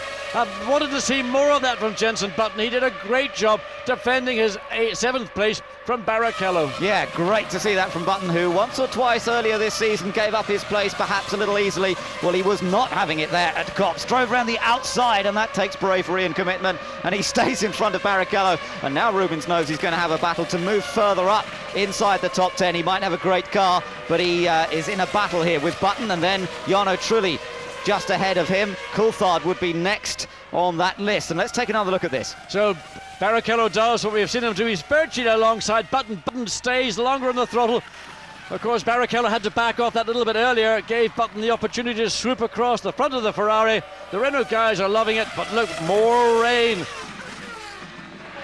Yes, it's still looking very slippery as here comes Barrichello again, looking for that inside opportunity into Abbey, but it's not there, so he has to now think ahead and maybe plan his move into Copse next. Oh, a big wobble for Jenson Button. Look at the rain falling in the pits there. You can see it clearly. The rain is going to fall heavily. This will be, well, the teams, in fact, there will be no safety car. It's up to the teams to come in and make a choice themselves. Sato's off, John. Sato's off down at Club Corner. The weather conditions causing problems here. Trying to listen up on the radio as the top 2 come through. Raikkonen in 3rd. But it's up to the teams to choose at what point they want to come in and change from the dry weather grooved slick tyre to either intermediates, and there we see Arrows preparing for it, either for the intermediate tyre, which we know from Bridgestone is a great tyre, less good from Michelin, or a set of full wets. And I suspect with the way the rain is falling, this is looking more towards full wets, because if it continues, there's no point going down the intermediate route unless you're Michael Schumacher or even a Ferrari, because we have seen, well, there's intermediates going on to the Arrows. They feel that that's the right tyre choice. In the case of Bridgestone, it probably is the right tyre choice. If you're a Michelin, you're going to be really caught between a rock and a hard place. Yeah, it's going to be tough for the Michelin runners. Felipe Massa does it again, but he drives into the pit lane, spinning on the exit, coming out of left field. I think he wants some different tyres on that car. Oh, Montoya's made a big mistake up at Abbey. This could allow Michael through, although Michael's not that close. It's so slippery up there now. It's treacherous, absolutely treacherous. Montoya having to back off coming through bridge. Michael Schumacher also very, very tentative. It is going to be pandemonium in the pit lane as Williams and Ferrari. Look at Michael Schumacher. He can't even keep up with Montoya. Look at Montoya. He's all over the place, trying to find some grip here, trying to go out wide. He's got to get it back to the pit lane safely. And the fans down there, they're lapping this up. Look at Michael Schumacher. Raikkonen attacking through Schumacher. to second place. The second position, Raikkonen. The Finn loves these conditions. Raikkonen, is he coming in? Raikkonen stayed out there, surely. I'm not sure Raikkonen did the right thing. I'm not sure he was able to come in because Michael Schumacher was alongside him, but he might not have been, because he had passed Michael just said, well, he might have made a very, very late cut. In fact, they're all, how Raikkonen got into the pit lane is beyond me, but poor David Coulthard stuck out on track. Raikkonen managed to make, he must have driven across the grass at pit lane entrance to get in. Yeah. But they virtually, the first half of the field down to 8th place are in the pits, Problems with the exception of Coulthard. What is happening? Right, McLaren are not ready. They've made a big mistake. David Coulthard is being left out there. Raikkonen has no wheels on his car. Intermediates for Michael Schumacher, for Rubens Barrichello, and I suspect also for Michael Schumacher. I would think so, yes. Intermediates on the Bridgestones are very, very effective. Ralf Schumacher into the pits as well now. He's on full wets. So he comes back out, and this is where the race may well swing back towards Ferrari big time, because we know how good these intermediate tyres are for the Bridgestone users. And now Michael Schumacher will try and hunt down. There is Raikkonen eventually getting out of the pit lane. A catastrophic mistake on the part of McLaren. Either they didn't expect him to come in, or he'd been told not to come in like Coulthard. Coulthard was told, stay out. But how McLaren got it that wrong, I would like to hear an interview with Ron Dennis afterwards to explain that one away. Well, we shall wait and see. But Coulthard is surviving at the moment, John. He hasn't thrown it off the road, which would be so easy in these conditions on his dry weather tyres. They might have grooves in them, but I tell you what, when it gets like this, they've got virtually no grip. And it's these guys now on wet tyres and intermediate tyres who have the opportunity. But in fact, probably David Coulthard is leading this race, because he's just been passed actually by Montoya. Montoya now has retaken the lead. David Coulthard crawling his way around Priory into Brooklands, and then he'll be on the exit of Luffield into the pits. But McLaren, with the potential to really do something a bit special here this afternoon, seemingly have misjudged it completely. Well, what a shame for Coulthard. Surely he'll be heading into the pits this time, and that is so demoralising for him. He allows Michael, no, he's going to risk it now. All he can do, I suppose, at this point is hope that it stops raining, stay on those tyres, and that's really the only way he can try and recover this situation. Well, I've been in one of those situations a number of years ago, and my team boss was Bernie Ecclestone, strangely enough. He said, no, stay out, go on, it'll clear up. Well, it rained cats and dogs for the entire day, and it was a complete disaster. But today, with all the meteorology available, teams have got the capacity to know this is a massive punt on the part of McLaren. Now, this was Ralph's stop. They had a problem as well, John. Look, they didn't have a wheel ready for the left front or right front, and that took him an age to get him out again. I think it was a choice of whether they wanted to go. There's two grades of wet weather tyre available. As we see, look at this. Michael Schumacher just pinching, going down the pit lane, trying to save every tenth of a second he possibly can. Well, so all the fun and games mean Montoya is our race leader. Michael Schumacher is second. Coulthard gamely hanging on to third. Barrichello is now catching Trulli for what is fourth place. So that's the next battle to watch out for. Of course, Barrichello always enjoys conditions like this. So although he started at the back, he's climbing up the order. Ralf Schumacher down in seventh place, and Raikkonen with his slow stop down in eighth. Yeah, they're the two big losers. Partly because Ralf Schumacher, that right front, I think they didn't know which set of the two wet tyres to put on, and Raikkonen because their team appeared to be completely unaware of his entry into the pit lane as David Coulthard really, I mean, at this point there we see now Coulthard surely must come in. They've got a set of wet tyres, and okay, you take a chance, but you know the information available these days is much greater than in the past, and this call. Well, let's wait and see what happens after 60 laps. We're now 15 laps into this race, on the lap 16 of 60. And there you see Michael Schumacher on those Bridgestone intermediates, catching up the Michelin wet tyre upon Pablo Montoya. These conditions are not wet enough to allow a wet tyre to fully do its job. And this is where the Bridgestone intermediate is just an absolute mile, 3 seconds, over 3 seconds quicker on this lap than Juan Pablo Montoya. Eventually, David Coulthard makes it into the pits, and those dry weather tyres have to come off, and they put on the wet weather tyres. Well, poor David Coulthard, it's just been a disaster for him. And now look at Michael Schumacher. Montoya will not be able to fend the Ferrari off here. Surely the grit levels are completely different between Ferrari and Williams, and it's just a question of where and how hard Montoya is going to fight for position. Michael giving him plenty of room, and in fact there Montoya going wide. Michael drives around the outside, thank you very much, and into the lead of the race. Well, that just tyre superiority. Juan Pablo Montoya on the wet Michelin could not match by up to 3 seconds a lap the grip that Michael Schumacher is getting from those intermediate Bridgestones. And as I mentioned, the wet weather, it is wet out there, it is wet enough to run on wets, but that skimmy, scummy surface. Look at this battle though that's going on here. This is a good entertaining battle. Jenson Button under attack from Ralf Schumacher. Schumacher trying to go through, and I think he's made it. And in fact Button's now got to watch out. Raikkonen. Salo, he's going to pull off. But Button really was put under the cosh with Ralf Schumacher, and that will benefit. So has Raikkonen got past? No, he's not. Well, not quite yet, but Jenson Button had to give way to Ralf Schumacher there, and Ralf now goes up into fifth position as you see the water on the camera. Look at the rain still falling, and there was no chance that David Coulthard could stay out there. Jenson Button uses the wide line at Luffield. It's a line he learnt in Formula Ford and Formula 3, and it seems to be working at the moment, fending off the Finn Kimi Raikkonen. In these conditions you've got to seek out where the best grip on the corner is, and in a corner like Luffield it might seem the wrong way on screen when you see Raikkonen's position of car, but it is the better way. It's where there's more grip. Here again, this is a replay of the pass for the lead. Montoya too deep into Abbey. Michael just sat back, waited, got the power on, drove past him, and I'm sure there's a wry smile on his face. Here's the overhead view. Montoya too close to the apex of the corner, can't get the speed off the car, runs out to the exit. Michael just comes along, says thank you very much, job done. Raikkonen passes Button down the straight. Yep, here we go. This is the Button might break late. No, he doesn't.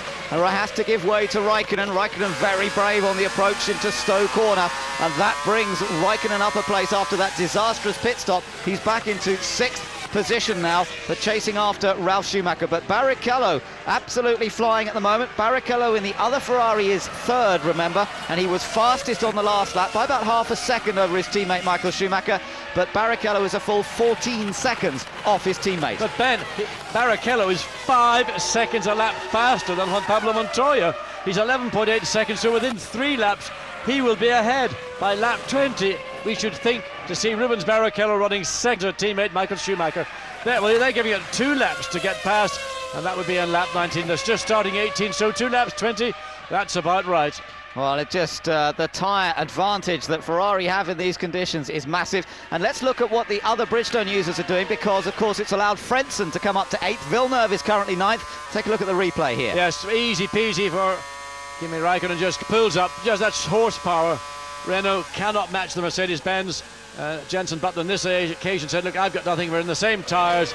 So on this occasion I will not fight for it because I'm just being out-dragged in horsepower. And Button, now look at Raikkonen. Button's coming under attack also from Frentzen now, as Raikkonen puts the challenge here on Ralf Schumacher, both on Michelin tyres, but Raikkonen absolutely superb in these conditions, and he is enjoying himself thoroughly here as he bears down on Ralf Schumacher. Won't get the job done here into Stowe because the horsepower of the BMW outdoes that of Mercedes-Benz, and De La Rosa pulls over slightly slowly to let Michael go through, but I think poor De La Rosa is just keeping all his attention and concentration forwards. Now the chance down into Vale, get alongside. Whoa, it's so close. No. Well, I tell you, a real battle going on for 5th place. Now, get the inside, get the power on. Ralf Schumacher oversteer, you can see the back end of the car sliding out. Ralf has got the better line. Look at the horsepower difference, just pulls ahead. Raikkonen has to drop back in line. Yes, but for how much longer? Because Raikkonen coming up to the twisty section of track he knows so well from his British Formula Renault days. He wants to take this place, and he does. Raikkonen goes through at bridge. A stunning pass of Ralf Schumacher, and that brings Raikkonen up into 5th place. A very, very courageous and committed pass from Raikkonen. Ralf thought he might get back because Raikkonen was slightly overshooting into Ferrari, but then he realises, no, I've got no more to do, I've got no more grip. Raikkonen is driving an inspired drive in conditions which are absolutely as bad as they can be. But look at Frentzen, John. Frentzen on the Bridgestone tyres is passing Jenson Button, and this is for 7th place. Here comes the Arrows, the team that nearly didn't race at the British Grand Prix at all, and he's moving up into 7th place. Heinz-Harald Frentzen gets past Jenson Button, but Button's coming back at him on the exit of Copse Corner. But I think he's lost some of the momentum. He's got to fall back in behind Frentzen. I mean, again, real good remove from Jenson Button in a high-speed corner like Copse, and well, he just was outgunned on horsepower up the hill from the Ford V10. We've got a car off. Who's that? Taking a look as they come out. That's one of the Jags, yep, coming out of Irvine. Eddie Irvine. Well, but like any of the 2 Jaguar drivers here today, his hands are absolutely full. He's on Michelin tyres, the tyre that's not working, remember here, so it's not to his advantage. Here comes Barrichello on Montoya. He's already caught the back of the Williams BMW, and look at Montoya, no grip at all. That wasn't just using a different line, his car is sliding around all over the place, and Barrichello just has to pick his moment really on the exit, and he should be able to go through. He just goes past like he wasn't even there. Montoya scrabbling for the front end to get some grip.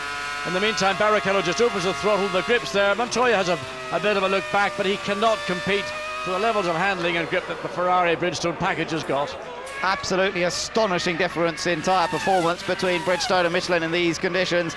And Barrichello now makes it a Ferrari 1-2 after we have completed 19 laps out of 60. 1/3 distance coming up here at Silverstone, and what a Grand Prix we are enjoying. With changing conditions, it has really thrown the cat amongst the pigeons, and Heinz-Harald Frentzen up to 7th place, now beginning to attack Ralf Schumacher. Here is David Coulthard. He runs down in 11th place after staying out on his dry weather tyres for so long, but he is coming up behind 10th placed Enrique Bernoldi. And it's from now on, from lap 20 to about 25, where we would expect to see cars come in for a refuelling, those that are doing 2 stops. Take another look at Barrichello's pass of Juan Pablo Montoya. Well, it was just so easy. Yes, it was. Montoya had no way. The car was drifting out to the left. Rubens Barrichello was able to anticipate it, knew what was happening, and just the level of grip. And this is a pure nightmare for Michelin. There's nothing in their range of tyres that compete with what Bridgestone have got. Remember the intermediate Bridgestone, that's what's fitted to all the Bridgestone cars out there. That's why Heinz-Harald Frentzen is flying up to 7th place, just 0.9 of a second behind 6th place, and that's Ralf Schumacher. Yeah, so the Arrow still running well as Michael Schumacher has set a very fast lap there in these changing conditions. A 1:32.052, 1:32.2 from Barrichello. The two Ferraris are showing everybody how to do it. Their Bridgestone tyres perfect in these conditions, and it's also allowing Heinz-Harald Frentzen to make his attack on a point-scoring position. Here comes Frentzen then, and if he can get past Ralf Schumacher, he'll move into 6th place. Well, this is going to be a tough time for Frentzen because he will not have the horsepower advantage he had over Jenson Button. Ralf Schumacher scrabbling for grip. Frentzen's got to get the job done here alongside him out of Luffield before they get to Woodcote, otherwise he'll fall in line and wait until he, well, this is the worst scenario for Frentzen. He's got a car capable of lapping probably a second to 2 seconds quicker than Ralf Schumacher, but he's being prevented because he hasn't got the performance on the part of track where he needs it most. Still, the wily German will certainly try and find a spot here to get past. There are two Ralf. Germans. Yes, I know. Which of them is a wily I'm talking one? about the Frentzen at the moment. He's experienced, he knows this place well, and now looking for an opportunity to... Oh, he made a bit of a mistake there. And a gear change, gearbox. He's a problem, he's out. That was a gearbox problem, I think, John, as he just heard something strange on the gearbox. Can you believe it? Say again, please. Car stopping. That's an engine problem, I think. Car stop. Oh, what a disappointment. Yeah, look at that. That's an engine problem, I'm sure. And it's just suddenly the lights started to go out. You could hear the engine going, and that looks, well, it's certainly around the back of the car, maybe prejudging it a little bit hastily. Well, Frentzen, I mean, you have to feel for Arrows after all the trials and tribulations, literally trials, this week. They have seen their front man go out, and that means that Button comes back into 7th position. It moves Villeneuve up into 8th, Bernoldi 9th. Yeah, so they've got one chance left. Bernoldi again on the Bridgestone tyre, identical to Frentzen, in 9th place on lap 22. Still a long way to go, and we have yet to see who's going to make the two-stop strategy. Weather teams had very accurate weather forecasts and all opted to go for a one-stopper, which of course is entirely possible. Possibly, yes. Normally we'd see two stoppers come into the pits around this part of the race. There's Montoya still running in 3rd place. He's some 28 seconds ahead of Kimi Räikkönen. Räikkönen running 4th, Trulli in 5th, and this is the battle between Räikkönen and Trulli just a moment ago, and this was where Räikkönen went ahead of the Renault. So Kimi Räikkönen still on the charge. He has now moved ahead of Jarno Trulli as well. So Räikkönen up to 4th place. Brilliant stuff from the Finn. Trulli back down, and we're watching David Coulthard, who's under pressure from Olivier Panis on the Bridgestones. Panis, Coulthard on the Michelins, and it's a struggle to keep the BAR behind. But Ben, down in pit lane, the Williams team are working. They've got sets of tyres mounted on one of those racks, and they're being prepared. And we don't know whether when they take the covers off it will be a set of new slicks, or whether it's going to be something that will be... Well, I don't think we're going to put him out on the Michelin Intermediate. It's either going to be a full wet or a full dry. Taking another look just over that rear wing as Olivier Panis tries to get down into Stowe that little quicker than David Coulthard. Another one to watch is Villeneuve. Villeneuve has got past Jenson Button. I was just going to say he's right behind him. Well, he's just got past. So Jacques Villeneuve on the Bridgestone tyres. The BAR team have not scored any points this year, but that puts him into 7th place. Yes, a strong driver. An opportunity for BAR, for many of the teams that have been struggling to get into the points. Races like this really mix and match. And of course, it is truly a race about tyres more than anything else here this afternoon. The Bridgestone runners benefiting from that Bridgestone intermediate tyre.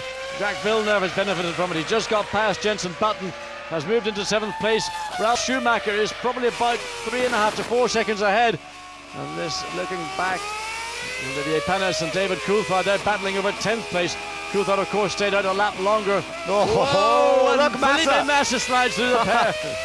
Well, great stuff. Massa really opportunistic there. Panis got a bit held up by Coulthard, backed off, and Massa said, right, I'm coming through. He's also on the Bridgestones, but I wonder how long Massa will last. We've seen him spin several times already today, but he's still in the battle. He's still 11th. And he also knows how slippery the track is. He's had 2 offs in the first lap, now back in control, battling for that position. 10th place, Coulthard holds. Now Massa 11th. Panis slightly outmaneuvered by Massa into 12th place. Again, the rain heavy up at Beckett's. a lot less so around the front of the circuit. Well, this is an enjoyable Grand Prix for us, and it's also, I'm sure, enjoyable for the drivers despite the conditions. The rain not that heavy that they're getting a lot of spray, which is the worst aspect of racing in the rain. Just this light rain leaving visibility good, a tricky track surface, and the opportunity to display some driving skills here. Despite all the traction control and driver aids, it's all about balance and control. And look at Massa. Look at Massa, just drives around the outside of David Coulthard as if he wasn't there. And now Olivier Panis is ruining the fact that he allowed Massa to get through one lap earlier, and he's still caught behind David Coulthard. Look, Heidfeld now has gone past Olivier Panis as well. Both Saubers on their Bridgestones on their march forward. Yeah, but Olivier's got to wake up. He's on the Bridgestones as well, and he's just letting them go past. And he's in the battle, but that's bad news for him. And as he has a little look again, and look, he's been closed up from behind by Fissy Keller. Fissy Keller's right behind them as well in the yellow Jordan. So as Coulthard holds up this group, there goes Heidfeld, gets past Coulthard. Panis now, Coulthard comes into the pits as Fissy Keller goes through as well. And this has got to be, they must put a set of drives back on David Coulthard. They got it wrong when the rain came. They've got to get it right this time. They're going to take another gamble. David Coulthard coming in was in 10th, dropped down to 11th. They weren't ready for him, John. That slippery concrete. Well, they weren't ready. They weren't expecting him in at all. This is unbelievable. I've never seen something. I mean, had the radios gone down, there's a no communication between driver. There we see a set of dry weather tires on. Those are the groove slick tires, brand new set. Now the fuel going in, and this has just turned into a disaster. And the fuel hose didn't connect because they had to. Still waiting for that what front is tire. going on here today? This is, I mean, people pay to see a pantomime. They don't come to see it at a Grand Prix. Well, it is a great surprise, and it's not often that we've seen McLaren put in a performance like this. It is being held up a little bit by Kimi Räikkönen, though. The Räikkönen starring in the other car, running in 4th place behind the Ferraris and Montoya. Now, well, it really is an eye-opener, this one, as we've completed 24 out of 60 laps. Still return to this battle that's going on here. And Michael Schumacher, of course, is our race leader, but the battle that's going on, he's involved in now because he's lapping this group. There is Olivier Panis. He's just about to slip past him. Nick Heidfeld next. Räikkönen is in. Yes, but also down at Stowe, Irvine has stopped or has gone off. There's a yellow flag situation, and again, what is going on? Is there no communication? Räikkönen has gone out and instead of, there's Irvine's car. Irvine has stopped. We don't know whether that was a spin or whether he pulled off. He's on the right-hand side on the exit of Stowe. I presume he may well have pulled off. So now Renault preparing. So all the Michelin tired cars deciding that the conditions are just about drivable. David Coulthard off at club, gets back on the track again. And oh my goodness, I've never ever seen a race or a drive from any McLaren driver like this. Let's look at it again. Comes out of Stowe. Well, this is Irvine first. Sorry, this is Irvine. And a big spin in Irvine. And the car comes to a halt. Yes, so Irvine, I think he did hit the wall on the inside. So did a bit of crash testing. There's David Coulthard. This is the replay. When he went off down at Vale, getting back on at Club Corner, he obviously didn't even make Vale, he just went straight on. Remember, Coulthard straight out of the pits on a set of groove slick tyres. Yeah, and Räikkönen has done the same. Now, it's either a good move or a bad move for Kimi Räikkönen. We saw how quick he was earlier on when it was damp and he was on the groove tyre. Coulthard, how can he now focus? How can he keep up the motivation after a race of one disaster after another? The Renault pit do look ready, at least, for whoever's going to come in. Trulli running 7th, Button currently in 8th place, and they're getting ready for him to come into the pits. Trulli just making his way around the complex at the moment, in fact, and you can see a whole bunch of cars there. It's very busy. There's a McLaren in that somewhere. That's a Renault, in fact, so Renaults and Saubers, Benoldi and the Arrows, and there we see the second of the Renaults as Michael Schumacher comes through and now is lapped. Yeah, it's Trulli coming in, yes. I think, John. It's Trulli, Jarno Trulli's coming in. Jenson Button has... Button has come in as well. Both Renaults in. So Button has decided to come in as well, or the team has decided to bring him in, and he's going to have to sit and wait, presumably, behind his teammate as they put tyres on. So here we go. Jarno Trulli will be attended to first, and sometimes, despite sitting in the pit lane, this can be the quickest way, because if you time it right when you go on to dry weather tyres, you can still gain the time lost. We saw Ferrari do this in Malaysia when they won with that intermediate tyre, when there was total chaos when both Ferraris came in, and Michael Schumacher was second and he had to wait out, yet they came first and second in that Grand Prix. And now Button goes out of the pit lane as Trulli leaves onto the circuit. That was a good effort from Renault. They did well there. Let's ride with Montoya a moment. He's still on his wet tyres, remember, and I wonder if he's going to be coming in soon. Well, it does look as though the Williams pit is ready for him. Massa versus Bernoldi. Yeah, this is the battle that's going on at the moment, and Massa in 7th place now, would you believe, with all these pit stops being made as Michael Schumacher tries to find his way through safely. And Enrique Bernoldi, I think, really was slightly unexpected to see Michael Schumacher all over him, maybe lost him in his mirrors. As we look at Williams there, we see the set of tyres. That may well be a set of tyres that he ran in the first few laps of this race. He may well have liked that set of tyres. Montoya comes out of club corner looking for grip. Not very much of it available with the Michelin wet. As race leader Michael Schumacher comes across start-finish line for the 27th time. 3 laps now before we get to half distance. He has a 10-second advantage over Rubens Barrichello. But Barrichello's lapping 3.2 seconds a lap faster than Michael Schumacher. But then Michael, I think, in the traffic, I think that's where he's been losing time over the last lap or two, fighting his way through these guys who are battling for position. Bernoldi has come into the pits, by the way, as Schumacher continues around, and Montoya so far is still out there, and rain is falling again. Look, there's more rain falling, so Montoya has not come in yet. He has decided to stay out, and the Williams pit were ready to receive him, but now they've decided to leave him out there for the moment with this change in conditions. Well, what a race. I mean, no one could ever have anticipated a day like this. It's been just seat of your pants excitement. Bernoldi having just come out of the pits, and he may well have gone on to a set of slicks. Hopefully the team are quick enough to redress that situation as Montoya. So it looks like Renault and McLaren could be the big losers, and it's teams like BAR, Sauber, Jordan now into the top 10 for the first time with Fisichella, and Bernoldi in 10th place after that pit stop.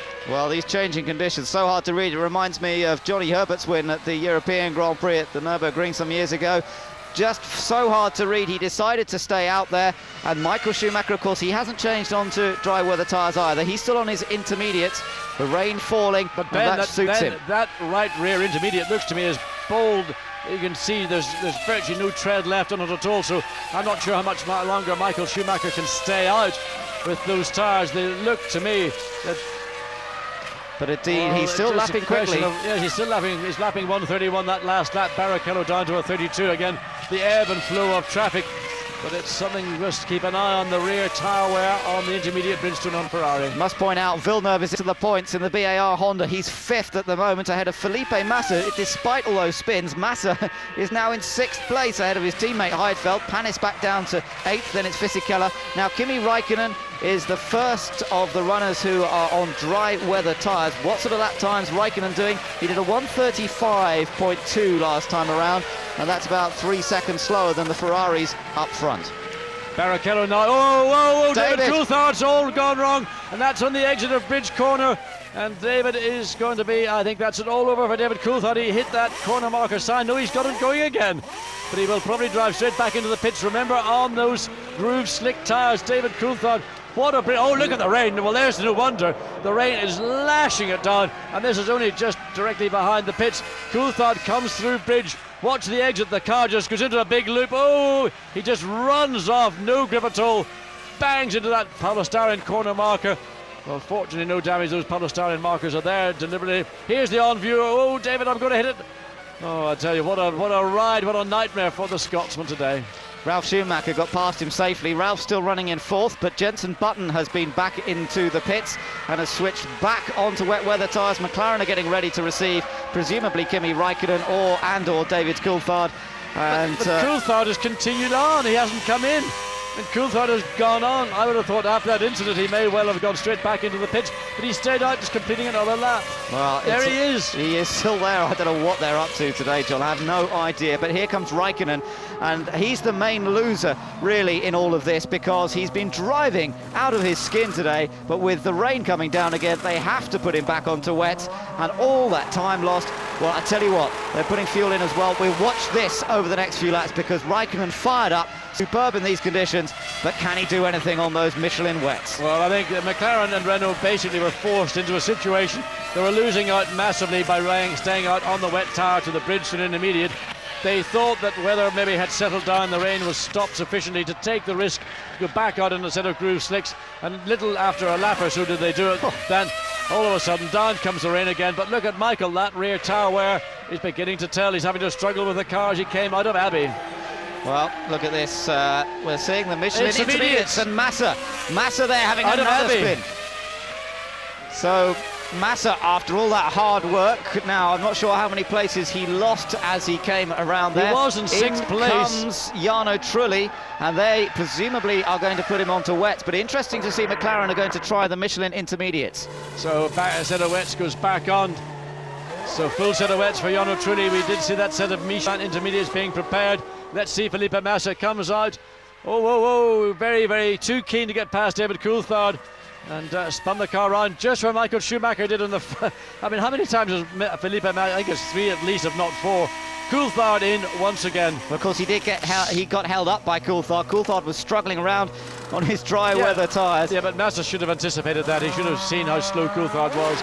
And he could see what tyres he's on as well. Drivers can tell, even at that speed, whether you're on a wet or a groove slick tyre. Get this feeling here, McLaren are experimenting with David just to see whether these intermediate tyres are going to offer them anything better than they've got currently with the wets on Kimi Raikkonen's car. Michael Schumacher on the intermediate Bridgestone, storming away. Half distance completed in the British Grand Prix. The last time he won at Silverstone it was wet, and he's doing it again here. Summer Bernoldi is off down at Vale Club. We haven't seen it on screen, but that's where that light yellow flag station is. So Enrique Bernoldi looks like he's going to be yet another retirement in this afternoon's Grand Prix. Frentzen went out some laps earlier. It looked like an engine failure. Bernoldi, we don't know whether it was just simply a spin. It could have been. So wait to see whether Bernoldi comes through. Well, he stopped, in fact, on our timing and scoring screen. Although it's getting wetter, I don't think it's still wet enough for the Michelin wet to come back into its own. It's still the intermediate tyre that has the advantage. There's more drama going on at Sauber as we wait to see what they are doing. Looks like they've changed their decision on which tyres to run on the Sauber, and presumably Heidfeld and Massa both running, and there is Bernoldi out, as you said, John, down at the bottom part of the track, getting a good reception. But it's the end of the race for both Arrows, I'm afraid, after a very strong performance, particularly from Heinz, Harold Frentzen, and after their difficulties this week, well, they will continue over the next few weeks. I'm sure the financial difficulties, sadly, both cars are out of the Grand Prix. Let's see what happened to Bernoldi. Well, it's slowing down, and that's a mechanical or electrical problem. Again, down in Vale, barely can get the car around. He wants to put it off as quickly as possible. And we see the intermediates, another set of intermediates going on to Felipe Massa. He's eating these tyres up, but no wonder the way the kid's driving. I mean, he doesn't know it's wet. He just knows it doesn't feel quite as good as it does in the dry. He still goes for it. I tell you what this allows a little bit is for Montoya. Well, no, Montoya's still losing ground to the Ferraris in third place. The two Williams are running third and fourth, remember. Look at Villeneuve here. Villeneuve now fifth. As we said, he's up into the points and off. Jordan goes off. one of the Jordans. Is that Fisichella or Sato, I think. Is it Sato? Running wide, yes. He had a little bit of a moment in the earlier part of the complex. Yep. And Renault. Trulli. It's Trulli. Jarno Trulli's gone off of Copse. So Jarno Trulli, who was running inside the top six, and that's Michael Schumacher, Barrichello. Saw the back. So Rubens has spun as he kept the engine running. Yes, he has. That was at the exit of Abbey. So all over the circuit. All over the circuit with Jordans, Renaults and now Ferrari. But he keeps second place, John, because he's way ahead of Juan Pablo Montoya, so no problem for maintaining second. Another set of wets goes on board with Ralf Schumacher, and it's a cleaner stop for him this time. Or is it? Again, no fuel was put in. The fuel, the connector won't connect, so a problem. They have to take the spare, the reserve. So again, Ferrari preparing for by the Rubens Barrichello. Now we see this still the fueler cannot get it to connect. He was just, I think, under pressure. It's still not working. No, there's no fuel going in. It engaged that time. It wasn't engaging. It engaged that time, but there's still no fuel flow. He's going to have to put him back out again, Ben, because if they let him sit there, the engine temperature will build up. So this is, I've never seen a Grand Prix. We were giving McLaren a hard time. Now Williams are joining into the stage act as well. Well, it is just all going on here. Where do we look next? This was the replay of Barrichello, a mistake on his own in the slippery conditions. Just a momentary loss of concentration. Barrichello spinning, but maintaining second position. And that takes pressure off Michael Schumacher now.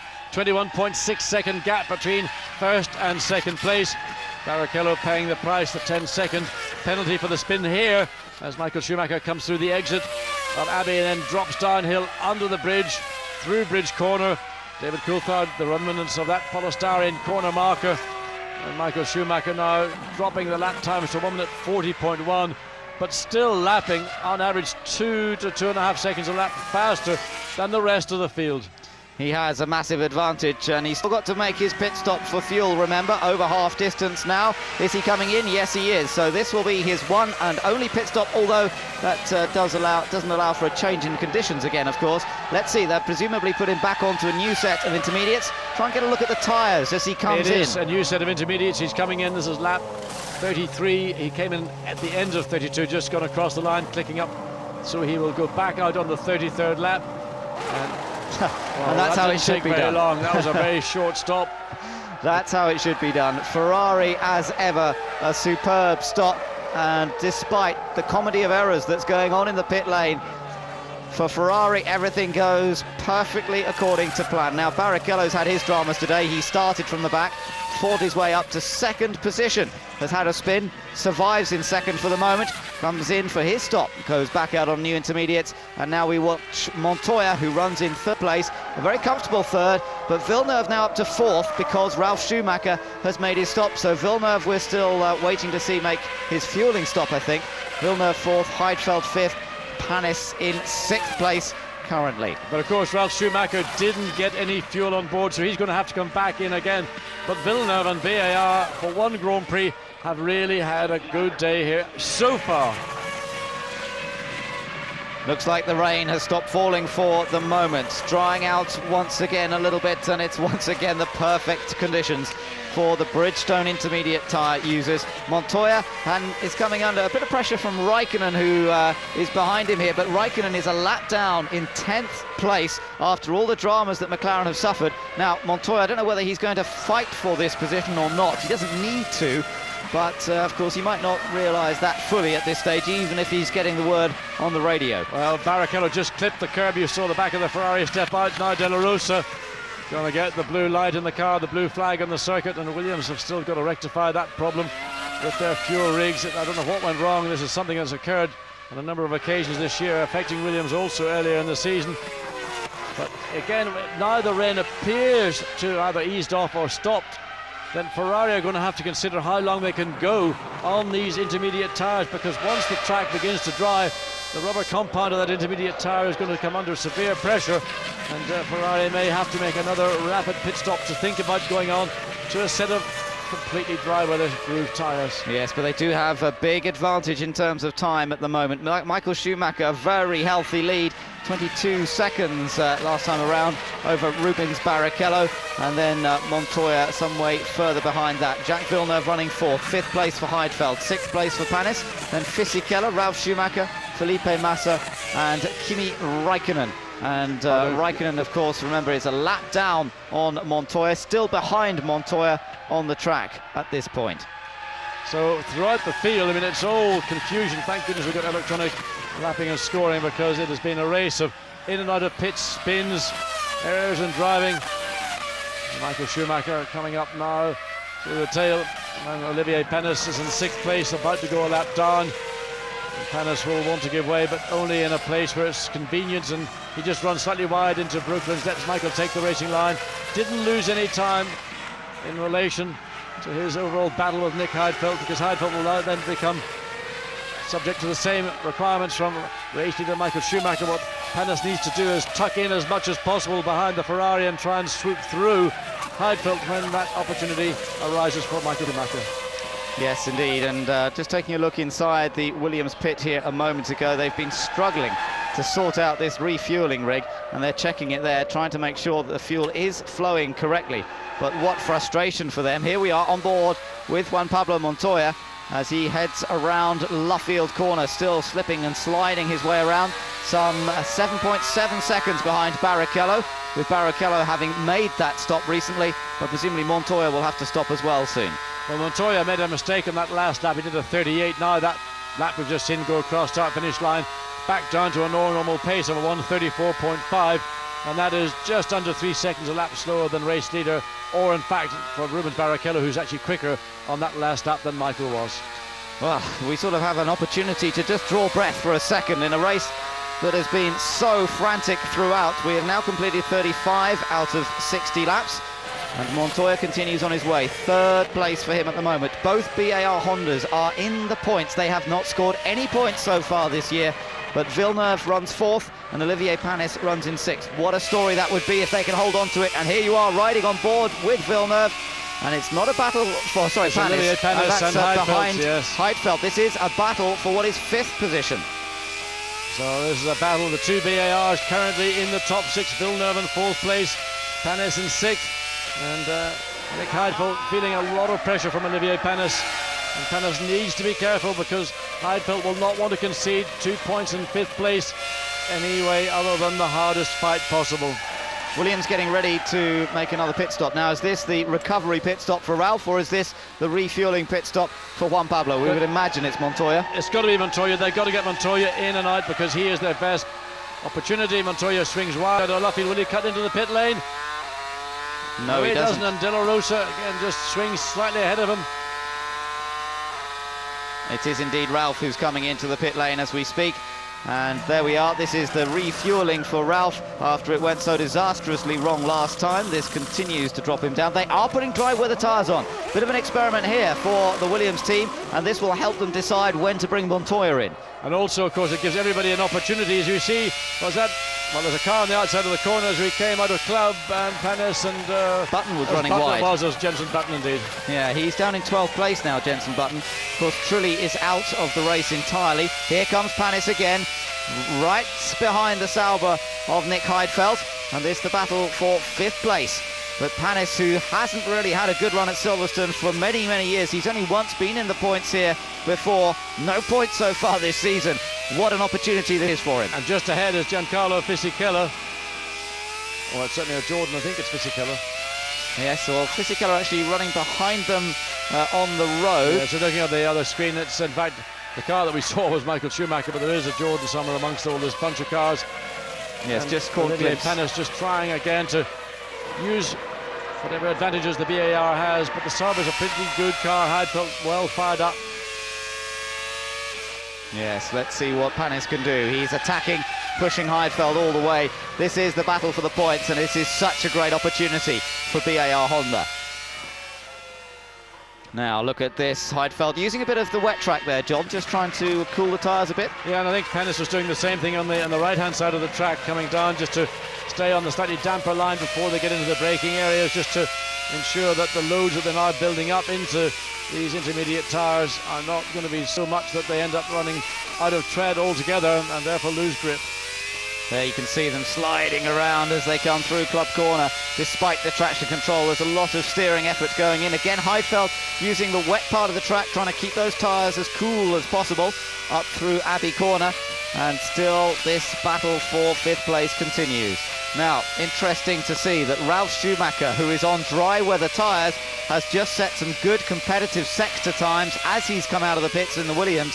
And that could mean, John, we'll see a few more coming into the pits for dry weather tyres soon. Yes, and everybody in the pit lane will be watching Ralf Schumacher just to see what kind of times and how long it does take him to get down to comparable intermediate tyre times, and that's not very far away.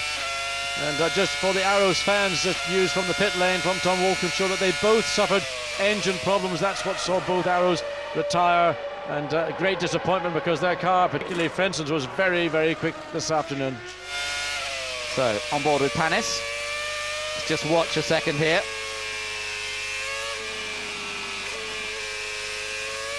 And as we watch, we see Jenson Button coming in and David Coulthard in for McLaren. Can they finally get a pit stop that's clean and untroubled? Still waiting to see him come out. Wing on to Jenson Button, friendly adjustment on the radio. Stalled now. Oh no, it cannot get bad. No, it can get worse. Jenson Button leaves the pit lane. David Coulthard, the fuel again, this problem of refueling. I don't know why we've seen so much problem from two of the best teams in the pit lane. It's just going wrong every single time. Finally, he gets the tyres on, and Coulthard is now heading out of the pit lane. Jenson Button has rejoined ahead. Here comes Raikkonen, taking his wet tyres off and putting the dries on. What can he do in the remainder of this race? He's out of the points at the moment, of course, after what turned out to be a badly timed stop earlier on for dry weather tyres. So let's look at Raikkonen. This is on, remember, a set of wet Michelin coming down into Vale. Well, just simply it didn't get the car slowed down enough, able to drive across the grass. The lawn down at Vale sufficiently smooth, then back onto the exit of Club Corner. And this battle still with Heidfeld and Olivier Panis. And they're closer, and Heidfeld decides it's time to call off. Good strategy by, I think, Sauber. Get him in when these track conditions are in the transitional phase. Get in, get a set of slicks on, or a set of groove slicks on. But they've got to bring Panis in the next time around. He's got an opportunity in this lap to get up to his natural speed. He was being held up, but look at the tyre wear. Those intermediates almost completely worn out in the inside shoulders on the front. Yes, but this has worked well because they can go straight onto dry weather tyres. And the question is, of course, John, will Ferrari decide that they have to now switch from those intermediates soon onto dry weather tyres? Montoya is going quickly now. Montoya's just done a 1 minute 30.511. So that's a good lap from the Colombian, running in third place. And he's 26 seconds behind Michael Schumacher. So this race is going to become a proper Grand Prix, if it hasn't been that already, in the latter part of this event. Nick Heidfeld very tentative as he goes out on that set of groove slicks for the first lap, feeling the circuit, feeling where the grip is. Ferrari now preparing for one of their two cars. We'll wait to see whether it's Michael Schumacher coming in first or will it be Rubens Barrichello. Yes, it is time for them to change onto slicks. This was the modification that was going on to the McLaren fueling rig after they suffered yet more problems. Both Williams and McLaren have suffered today. You know, every team in the pit lane practice this thing. They do it Sunday mornings. Them to change onto slicks. This was the modification that was going on to the McLaren fueling rig after they suffered yet more problems. Both Williams and McLaren have suffered today. You know, every team in the pit lane practice this thing. They do it Sunday mornings before the morning warm-up. They spent many days practicing wherever possible. So Michael Schumacher coming round Luffield. Is he going to be the Ferrari that comes in? And Villeneuve's in as well, John. So Jacques Villeneuve. No, he goes past. He doesn't come in. I think that's, yeah, just taking a look. That's Panis going past, actually, so Villeneuve is in. Yes. Jacques comes in, and Panis continues, so the two BAR Hondas still in with a chance here of getting some points, going on to dry weather tyres. Looks like their refuelling rig did work okay. Yes, and there one of the Jordans also in the pit lane, Giancarlo Fisichella. Fisichella now came in 6th place. Villeneuve was 4th. So pit lane, look at this. Rubens Barrichello and Montoya come in, line astern, 2nd and 3rd in the Grand Prix. Barrichello comes to a stop.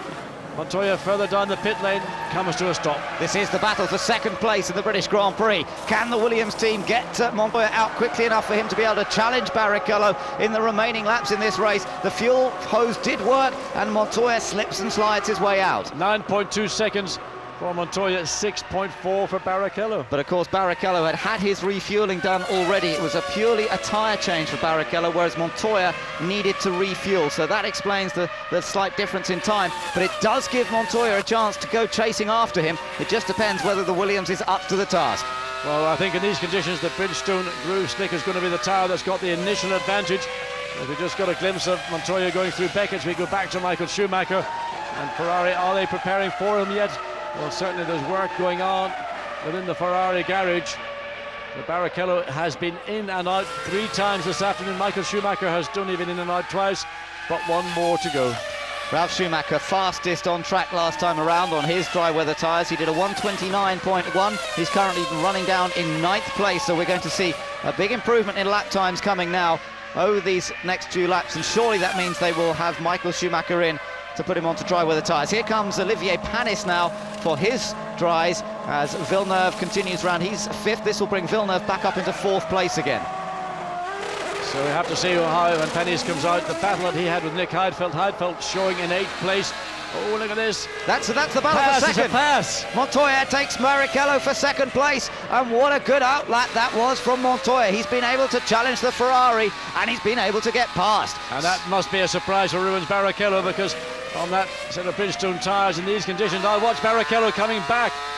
This is great right under the rear wing. He's right under the rear wing. Can he have a go down the outside? It's the wrong part of track. And Montoya maintains the racing line. but Barrichello might shoot up the inside. No, he's lost the momentum on the exit of the corner. Well, it's a battle between two mates. These two are quite close. In fact, I think Barrichello, pretty much Montoya's only mate in Formula One. They get on very well, but they're racing hard here. And Montoya's taken him. He's got second place. And Barrichello perhaps not quite as happy with the car in these conditions now as the Williams goes charging away. But they're a long, long way behind Michael Schumacher. About 50 seconds behind. This was the move. Yes, probably a very unexpected move for Barrichello because Montoya took a punt down there. Let's look at it again. No way. Well, Barrichello much slower on the exit of bridge. Montoya sticks the Williams down the inside. Job done. Thank you very much. Then Barrichello comes back, coming across start-finish line. Montoya moves to the right to block and he moved down the inside. Look at the stuff on the, look at the rubbish on the track being blown up in the air. Yeah, well, Montoya made his one move across, which he's permitted to do. And Patrick Head keeps a close eye on proceedings as Montoya looks at scoring points here at Silverstone after a series of non-finishes in recent races. But the task of beating Michael Schumacher may well be beyond him because Schumacher has such a comfortable lead at this stage in the race. So 129 last time around from Michael Schumacher. Rubens Barrichello still following the Williams BMW of Juan Pablo Montoya. Now the Ferrari team getting ready, so we are getting prepared now for Michael Schumacher's change onto dry weather tyres. We saw that it was only just over 6 seconds at a stationary for Barrichello. Should be about the same for Michael Schumacher, and he'll be able to comfortably maintain the advantage in this race, but his 48-second lead will be reduced. Well, we would anticipate from the point when he leaves the circuit into the pit lane, comes in 80 k's per hour, stops, refueled, tired, back out, across the line at the end of the pit lane. You're looking at about adding 25 seconds to a lap. So this lap's going to be somewhere around about the 153, 154. So comes in on the speed limiter. So that he should be about 20-25 seconds advantage when he returns to the track and completes what will be lap 44. Those are very worn intermediates coming off there. We didn't get quite a glimpse, but they look pretty bold to me as he comes back out. Yeah, just a tyre change again. He had enough fuel on board already, so no problems there. And Montoya comes through bridge corner. That's the advantage that Michael Schumacher has. They won't be anywhere near onto this straight as Michael Schumacher exits the pit lane. So a very comfortable advantage still for the Ferrari driver. And the Williams and Ferrari, Montoya and Barrichello just coming through Luffield as Michael goes through Beckett. So well, the gap clearly has been reduced, whether it's under the 20 seconds or above it. We will wait and see one more lap. Look at Barrichello right again under the rear wing. Barrichello now having had that exploratory lap in which he lost second place, gaining the confidence, getting the feel for the Ferrari in these conditions and beginning to offer a challenge once again to second place on Montoya. Well, maybe we had the reverse situation. Maybe the Bridgestone tyre was harder work when it was cold, and now it's up to temperature, it's working better. You're looking at Ralf Schumacher. He's down in 8th place. He is a lap behind these guys effectively, or he will be. He's already a lap behind Michael Schumacher as these two come through in 2nd and 3rd. Villeneuve is still in 4th place. Panis is 5th. The two BAR Hondas looking to score their first points of the year. What a story that would be. Heidfeld is 6th. Fisichella is 3.8 seconds behind Heidfeld in the Jordan, running in 7th place. So Fisichella still in with a chance of scoring points. Ralf Schumacher 8th, Felipe Massa 9th, Raikkonen, who's been up and down like a yo-yo in this race, currently running in 10th place, 127.3 last time around for Kimi Raikkonen. Sato's still running, he's in 11th place, then Jenson Button is 12th, Coulthard, despite all his problems, is still running, he's in 13th place, and our last runner, 14th place, Pedro de la Rosa. Okay, Michael Schumacher comes across the line for the 44th time. We wait for Juan Pablo Montoya and Rubens Barrichello to come across. I anticipate the gap to be probably about 20-22 seconds in favour of Michael Schumacher. But look at Schumacher just once, back out on track, immediately up to speed, just the confidence that he has and just his ability, that cat-like skill he has in these very difficult conditions has always marked him out to be something very special. Just watch him into 14.5 seconds. 14.5 seconds. 14.5 seconds. Well, that's a bit of a wake-up call, Michael, if you ever wanted it. You cannot afford to relax. Not that in the remaining laps. You're on lap 45, 15 to go. And that will be a tough call if Michael finds himself with any kind of problem. We've seen that happen in the Canadian Grand Prix, but Silverstone is not hard on brakes. It's a mechanically fairly gentle circuit for the Grand Prix car. So Michael Schumacher does still have a race on, but he has a very comfortable advantage. 14 seconds still should be enough, particularly looking at the pace of Barrichello in recent laps, who's really been looking, if anything, slightly faster than Montoya, although Montoya it is who holds second position at the moment. Ferrari have certainly been in a race. What we have to remember, John, is that Michael and Barrichello have made 3 stops this afternoon compared to 2 stops for Montoya. Williams did a good job today timing the pit stops on the tyre choice, and that has enabled them to stay in the hunt here. But as Michael goes over the line at 125.7, that's 0.3 of a second faster than Montoya did last time around. We'll wait to see what the Colombian can achieve this time. You can see the countdown. It was 14.4. It's up to 15.0 now. And here comes Barrichello again, filling the mirrors of the Williams BMW. Yeah, I think what Williams have got to think about is not really going for victory here. They've got to think about consolidation for second place. 6 points in the championship. They need those championship points. And of course, what they do not want is another Ferrari 1-2. And with Ralf Schumacher down in 8th place, he's 4.3 seconds behind Fisichella, and he's actually not even lapping as quickly as Fisichella. So Ralph's out of the equation. Looks like he's decided mentally he's out of the race. Montoya with a race on his hands, with Rubens Barrichello looking every way possible to find a way past the Williams BMW. Of course, fairly even on horsepower. Where the difference lies is in the way the tyre operates in these mixture of damp and wet patched racetrack. And can Montoya maintain the consistency he's driven with so far all race? So Barrichello right in the hunt there, you can see on the super slow-mo as they come through Club Corner. He wants to move back up into second place. The gap between Michael Schumacher and Montoya, remember, at around 15 seconds. Jacques Villeneuve is running in 4th. He's over a minute behind these two. So it's a long gap back to the BAR Honda, but he won't care about that. All he will be worried about is a chance to score points. Down in the Williams pit, it's really been an up-and-down day, and here goes Kimi Raikkonen. So Raikkonen is out. Raikkonen was running in 10th place. Another engine failure. Coulthard had one this morning. Raikkonen had one yesterday. And Barrichello gets alongside. Can he get the job done into Kopp's corner? He's going to have to be brave. He touched. Right front left rear touch from Barrichello. But what a courageous move. Montoya gave him no room at all, but he gave him enough still to get away with it. But there was a touch left rear right front.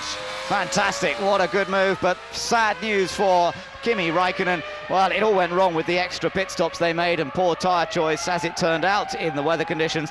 But this was the blow-up, I think. Well, no, this is the replay of the battle for second, and take a look at Barrichello. Now watch, they turn in Barrichello. Oh, there it is, the touch. I mean, that was not enough to do any damage, I would have thought, to either car. But nevertheless, entering into that corner in that context, probably at about 150 miles an hour. So a scary moment. Whoa! Well, and Montoya fighting for grip on the middle to outside of the track, had to get as much room as possible, but at the same time couldn't afford to squeeze Barrichello, or both would have been out. So once again, the Ferrari performance on the dry track proving to be slightly stronger than Williams BMW. Montoya can't quite match the pace of Rubens Barrichello now. The track is drying out that little bit more. Michael Schumacher has just crossed the line. These guys have got some traffic to deal with them right ahead. Ralf Schumacher, Jensen Button's in there as well. He's just been passed.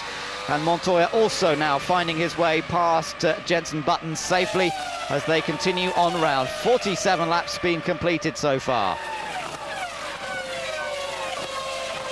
So Michael Schumacher in control of the British Grand Prix, some 16 seconds ahead of his teammate now, Rubens Barrichello, who has moved into second place after a feisty pass of Colombian Juan Pablo Montoya. Montoya now holding on to third and really safe there as long as he has no mechanical problems, because his advantage over Villeneuve in fourth, some minute and 5 seconds, and then Panis running in 5th place and Heidfeld in 6th, still under a bit of pressure from Fisichella and the Jordan in 7th. Yes, that's a little battle that's been evolving, and of course the Silverstone-based team against the Swiss-based team. As we once again see, well, this is a better Ralf Schumacher being lapped by Barrichello and by Montoya. What a disappointing day for Ralf Schumacher. Further down the field, where we've got further retirements, Salo is out 5 laps ago, Webber out 6 laps ago. Oh, that's right, they only did 3 laps. So early retirements for Webber and for Salo. Yeah, disappointment, and we've got 14, in fact 13 runners now with the retirement of Kimi Raikkonen. That's a good many retirements for a British Grand Prix. Normally we see a good reliability record here, but here's the man, Michael Schumacher. Dominant once again, storming away, using that middle section of the race. Well, it wasn't really the middle. The early stages when it rained and he put the intermediates on, that was his opportunity to get ahead of Montoya, and he grasped that opportunity, and ever since then, using those Bridgestone tyres to their full effect, he's been able to pull out the advantage. Fast again, a 1:24.455, fastest lap of the race there for Michael Schumacher. Ben, that is only 1 second per lap slower than Mika Häkkinen's dominant fastest lap in last year's Grand Prix in conditions which are far from ideal. Villeneuve's also lapping quickly at the moment, but he coming under some threat himself here from being lapped, and that means Michael Schumacher looking to lap everybody up to 4th position. What an amazing performance, and that is despite having made 3 pit stops in this race. Jacques Villeneuve has made 2. So the progress continues. Michael Schumacher just lapping 1:24 as Barrichello a second a lap slower on that last lap.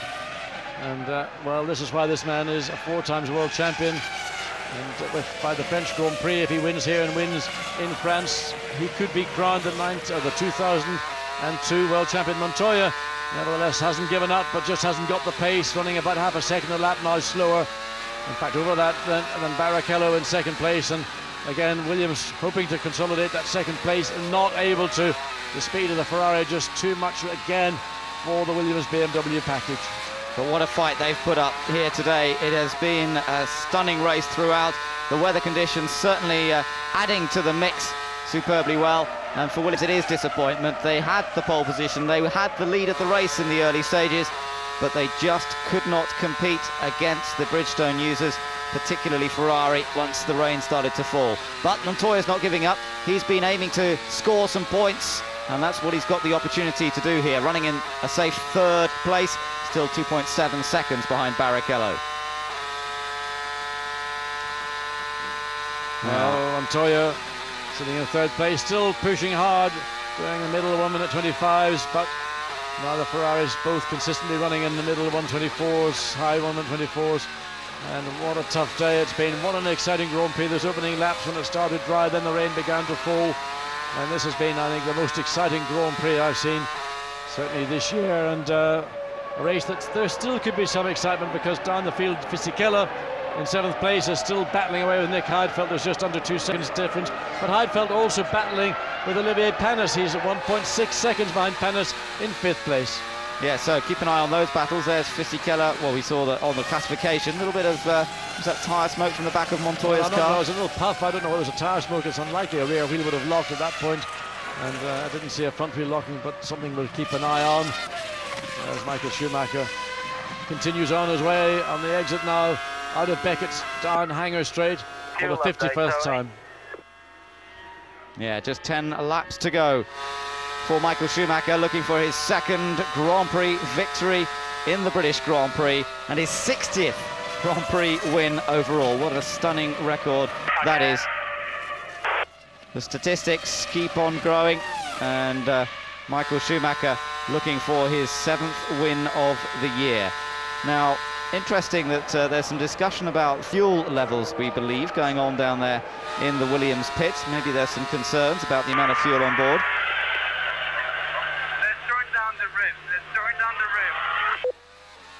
Yeah, he's saying let's reduce the revs, and then we can perhaps save fuel, something he's used to doing from his time racing in America. Okay, one, we're going to go A up 2, A up 2. But they're actually asking him to change the engine setting effectively. They're asking him to change the engine setting, which he can do on the steering. Who's behind? But I mean, he's in a position, he's got over a minute advantage over Villeneuve, so if Williams were uncertain about the amount of fuel on board, they could easily bring him in and give him a splash and dash. And if I was in their position with a minute advantage over 4th place, that's what I would be thinking of doing. In total, it's Villeneuve. He's 68 seconds behind you, 68 seconds. Well, that's for the information he needs to know. And now he perhaps, with a change of engine setting, the revs now not going quite so high.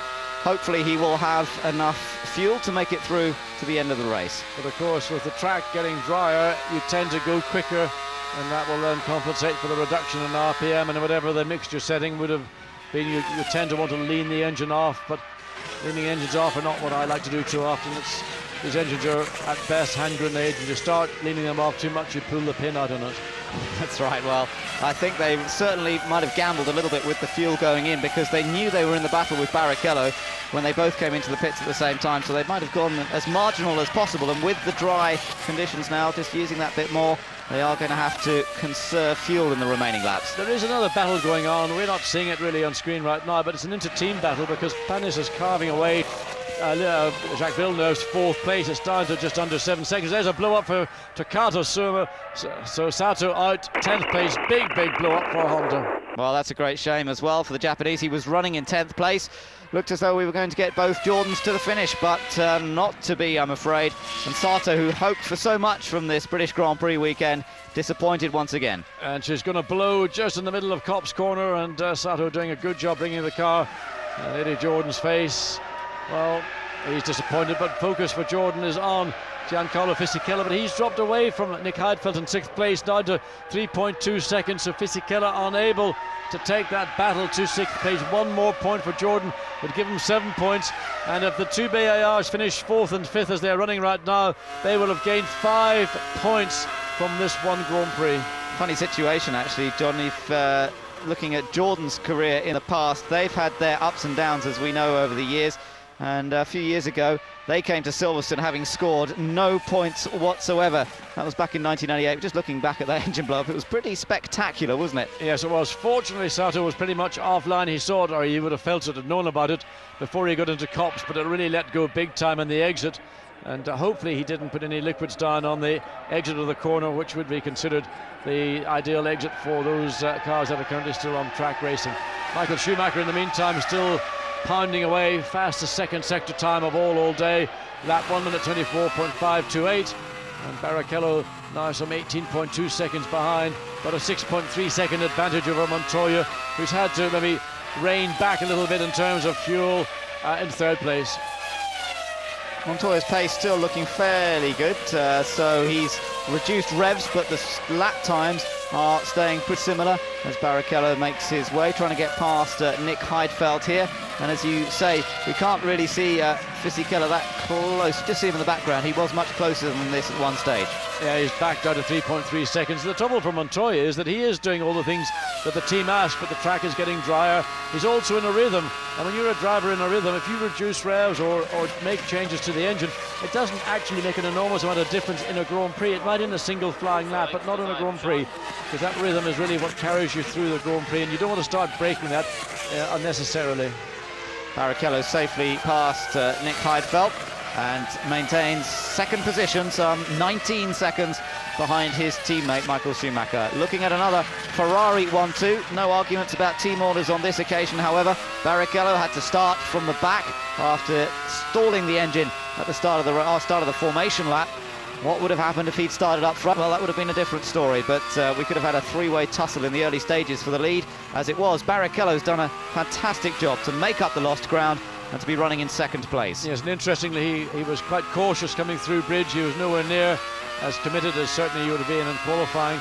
And I think Rubens now under no real threat. 7.3 seconds advantage, and I'm sure the team are fully aware. They've watched the same pictures, Ferrari that is, watched the same pictures on their monitors on the pit lane, pit wall that you have at home, and they can also, in some degree, monitor all the radio traffic, so they'll know that Williams are marginal on fuel and that they're not going to be threatened by Williams, so Rubens can afford to drop back or ease off a little bit in the gap. In fact, between Michael and Barrichello now up to 20.4 seconds. Yes, Panis is closing up a little bit to Jacques Villeneuve, just getting that little bit closer each lap around. Maybe not just Montoya will be conserving fuel, that is a factor to watch out for in the latter parts of this race. Remember, Olivier Panis had to jump into the spare car because his car on the exit of the pits before the start of the race had a problem. And Olivier Panis having a frustrating weekend, maybe all that frustration will be repaid to him. But that battle that is going on with his own teammate, just under 6 seconds, 5.8 seconds now. Olivier doesn't need to race his teammate. He must be careful not to try too hard, try not to get into a battle where it wouldn't be necessary, either to force his car or his teammate's car to a pace where there really isn't a challenge. Heidfeld is a further 3.6 seconds behind in 6th place and offering no threat to Olivier Panis. David Richards, team boss of BAR. We saw him on the pit wall there for a moment. What a moment this could be for the BAR Honda team. Absolutely no points scored throughout the season so far. We've got over the halfway point in the championship, but a chance today to score points for both Jacques Villeneuve and Olivier Panis, to score 5 points, and that would be such a boost to their fortunes. Of course, this is their local track, the team based just down the road in Brackley. It's been a tough time for the team, but what an opportunity this could be. Just looking back, last time they were in the points, in fact, was last year at Monza, so nearly a year ago, not quite, but it has been a long time. Well, Ralf Schumacher suddenly has got a bit of a wake-up call, I think, from the team. He's some 6.9 seconds behind Fisichella, who now, Fisichella's closed up to Heidfeld. Heidfeld seems to be struggling. Fisichella 1.6 seconds, so there's going to be a major battle. Giancarlo Fisichella trying to run down the Sauber in 6th place. And of course, Olivier Panis stretching his advantage now to 4.1 seconds over Heidfeld. Now, the Heidfeld's got a problem with grip and maybe just tyre wear, or a problem we're not aware of, but Fisichella making a last dash challenge to the Sauber for that single point for 6th place. Let's just ride with Michael for a moment there. Oh, well, in fact, so we'll switch and have a look at Barrichello. Looks like Michael's beginning to take things a little easy with just 4 laps to go. His trademark as sensible to just drop the pace off a little bit. There's no rush, and his 2nd place man is Barrichello, his teammate. Anyway, there you can see Fisichella. That was the gap between Heidfeld and Fisichella as they came through, back down to 1.6 seconds. Yes, and that's been closing down that gap over the last 3 or so laps. I've been keeping an eye on Heidfeld and Fisichella. It got ready to 3.8 seconds, but look, a problem. That's Jenson Button. Well, he pulled out of the way, but has he run out of fuel? He's coming into the pit lane very slowly indeed, and he's just coasting down the pit lane. I think he's lost the engine. I think he's out of petrol. He was in 10th. He's just been passed by David Coulthard, who now therefore comes up into 10th place. It has not been a good day for the British drivers, I'm afraid. Alan McNish didn't even get to start from the grid. Eddie Irvine went out after 5 laps of the race. He spun out. And then we've seen problems for Coulthard in the pits, and now we've seen problems for Jenson Button. Sorry, 33 laps he has done. The engine's still running, in fact, so it isn't a fuel problem. It's another problem. It may well be that the electronics. Let's look and see what this is. Well, yes, Ralf Schumacher being allowed to unlap himself on 3rd place, and Pablo Montoya. So Button makes his stop. Can they get him back out again? Engine does sound very rough there, and I don't think that this race.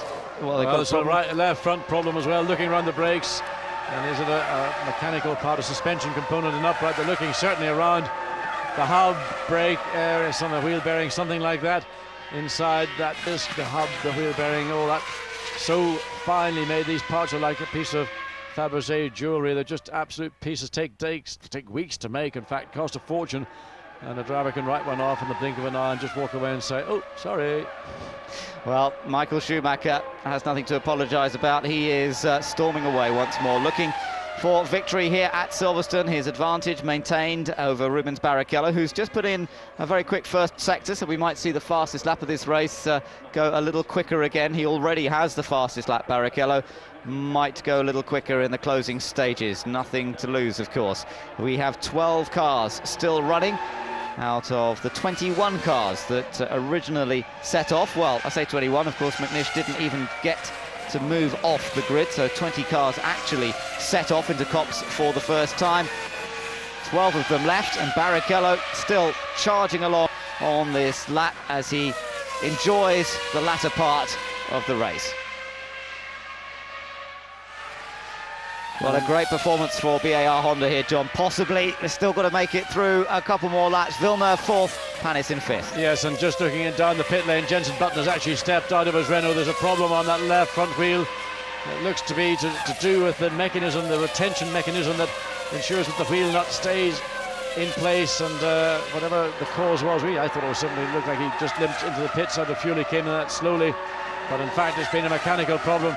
It may have been a number of problems, but certainly the left front wheel suspension at the wheel end. Clearly the problem. Renault pulled the car sadly back into the garage. It's not been a great day for them either, with Jarno Trulli off at Copse now. Button out of the race on lap 57 for him.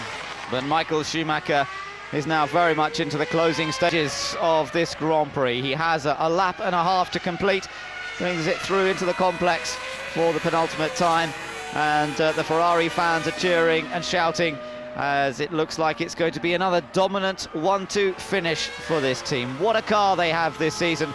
They've used it perfectly as well today, and the combination of Ferrari and Bridgestone tyres is really what has had the advantage today, John. Of course, having the 4 times world champion behind the wheel helps. It certainly does, and if you want to make motor racing more competitive, then put Michael Schumacher out to pasture, but that's not going to happen, certainly in the immediate future. In the meantime, Barrichello, that 1:23.083, actually eclipsed last year's fastest race lap by Mika Häkkinen by about just over 3/10 of a second there. Ferrari engineers climbing up on the protective barriers to wave to Michael Schumacher. A stunning drive from the world champion, and never ever put a foot wrong all afternoon. He battled with Juan Pablo Montoya in the early stages of the race. They had a fantastic wheel-to-wheel confrontation for several laps, but once the rain came down and the intermediate tyres came on, it was all Michael Schumacher from then on, and he has controlled the pace of the race as perfectly as we have come to expect. He is the master at the moment, and he has been for some years now, and Michael Schumacher now just coming up to complete the race. This will be the 12th win for Ferrari at Silverstone, matching the number of victories that McLaren has had at this track. It hasn't always been a lucky track for them, but Ferrari did take their first ever win in Formula One here at Silverstone back in 1951, and this will be their 152nd victory in the history of Grand Prix racing. It's courtesy of Michael Schumacher. He comes out of the final corner, and it's victory for the 2nd time in his career at Silverstone. Michael Schumacher wins the British Grand Prix. Michael. Fantastic. Very good job, Michael. Superb today. Well done. And I think Ross Brawn sums it up. Broke the jinx of Silverstone. Yes, the jinx of Silverstone. Rubens Barrichello, another superb drive from the Brazilian. I'm happy it's over, I tell you, with this weather here, so unpredictable. Ross, I want to say thank you for what you've done today. I don't think I would have taken the right decision today. Wow, what a race. Luckily, Rubens got second as well. Fantastic, guys. Well deserved. Well done to you, Michael. It was very difficult. Well done. Well, that's the radio traffic we're allowed to hear from Ferrari. There's a lot of others we don't, but we're delighted Ferrari team, Jean-Todt, Ross Brawn, congratulating both Michael and Rubens on a brilliant job. Interesting comment there that Michael obviously felt he would have chosen differently, and it was obviously Ross's decisions there on tyre choice, presumably, and when to make the stop and which tyres to use. And Michael saying very much, well, thank you for that. I think I might have chosen differently. Ross Brawn, the master tactician, once again responsible for a Ferrari 1-2, this time at Silverstone. And the happiest man in the pit lane isn't Jean-Todt, isn't Ross Brawn. It is, in fact, David Richards of BAR, who have scored their first points of the season. They get a third, a fourth and a fifth, 5 points, and I promise you Dave Richards today will think he is king of Banbury. Yeah, that is a fantastic result. I'm so pleased for the team that's put in so much effort. The BAR team, the last time they had both cars in the points was the American Grand Prix of 2000.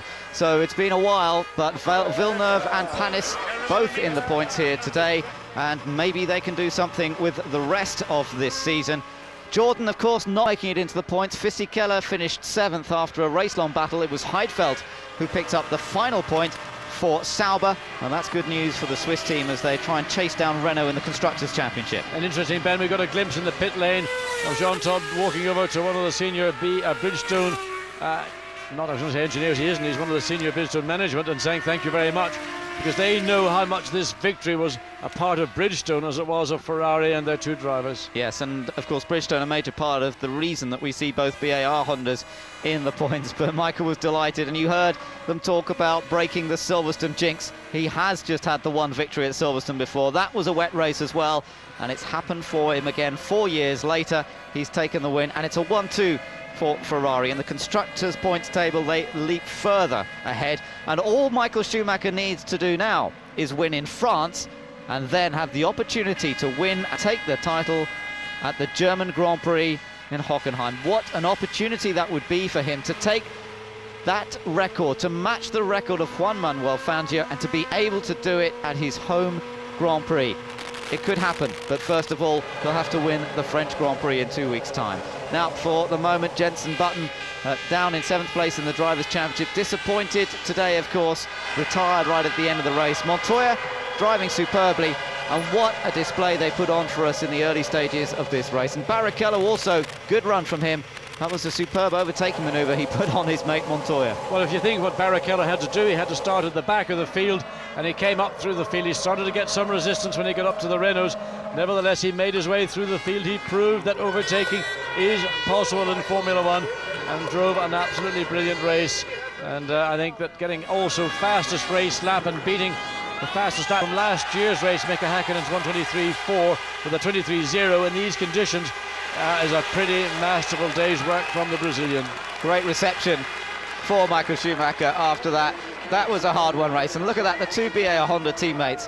What relief, what an opportunity, both in the points for the first time this season after struggling so much. And there, Michael Schumacher and Ross Brawn, the unbeatable combination sometimes, nearly always in fact, and particularly when there's any question over strategy. And I think Ross Brawn is going to be the Ferrari representative on the podium to receive the Constructors' Award, and a thoroughly well-deserved. Ross, of course, lives just outside Oxford, and but most of the time is spent down in Italy in Maranello.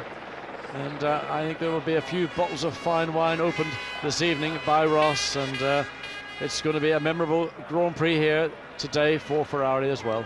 Look at the Bridgestone runners in that top group of cars. Only Montoya getting a Michelin up amongst them, and that was a pretty heroic effort for him when you lost so much time in those wet conditions, those semi-wet conditions that suited the Bridgestone Intermediate so well. Villeneuve and Panis for BAR Honda. Heidfeld scoring the final point for Sauber, and the other finishers, Fisichella. Ralf Schumacher, a disappointing afternoon, but they did have problems in the pit lane, remember. He had problems each time he came in. They had a problem putting the tyre on, and then they had a problem refueling, had to send him back in again. So Ralf ended up down in 8th. Massa, with lots of spins, ended up in 9th place. And not many classified, really, when it comes to a British Grand Prix. Many more non-finishers than we normally expect. But no doubt weather conditions played a large part of that, and some were driver error, some were just simply mechanical problems. But Michael, now the leap, maybe not as high as it was in his earlier career, but nevertheless there it was.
And now the Italian anthem for the winning constructor, Ferrari.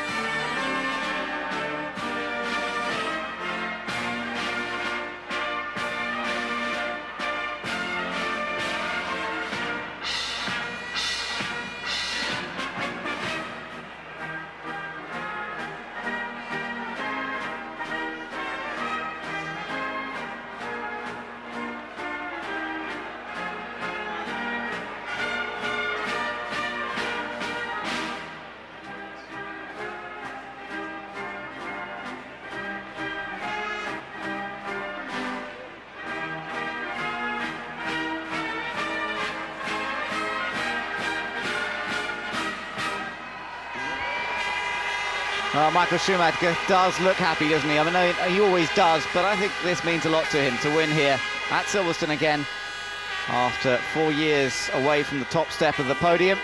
And, of course, the race where he broke his leg, remember, back in 1999. The first time he's won at Silverstone since he broke his leg. He's run competitive races. Last year he was beaten by Mika Häkkinen. This year he did everything right. And Ross Brawn, suitably enough, delighted with another 1-2 finish for Ferrari.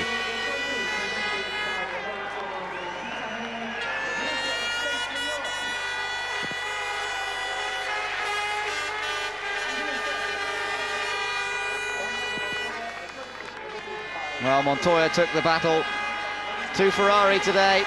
He started from pole position, but he did not quite have the pace, particularly in the damp conditions and even in the dry towards the end. But it's the first time he's finished since Austria, and he'll be pleased about that. At least he's put that string of retirements behind him. Yes, I think that's a big plus for a driver. When you've gone through a string of retirements, you just wonder when you're going to stop. Now Ross, well, he likes a drop of champagne. He drinks only the best, and he's getting a really good dousing with champagne. Juan Pablo just squirts Michael in the face.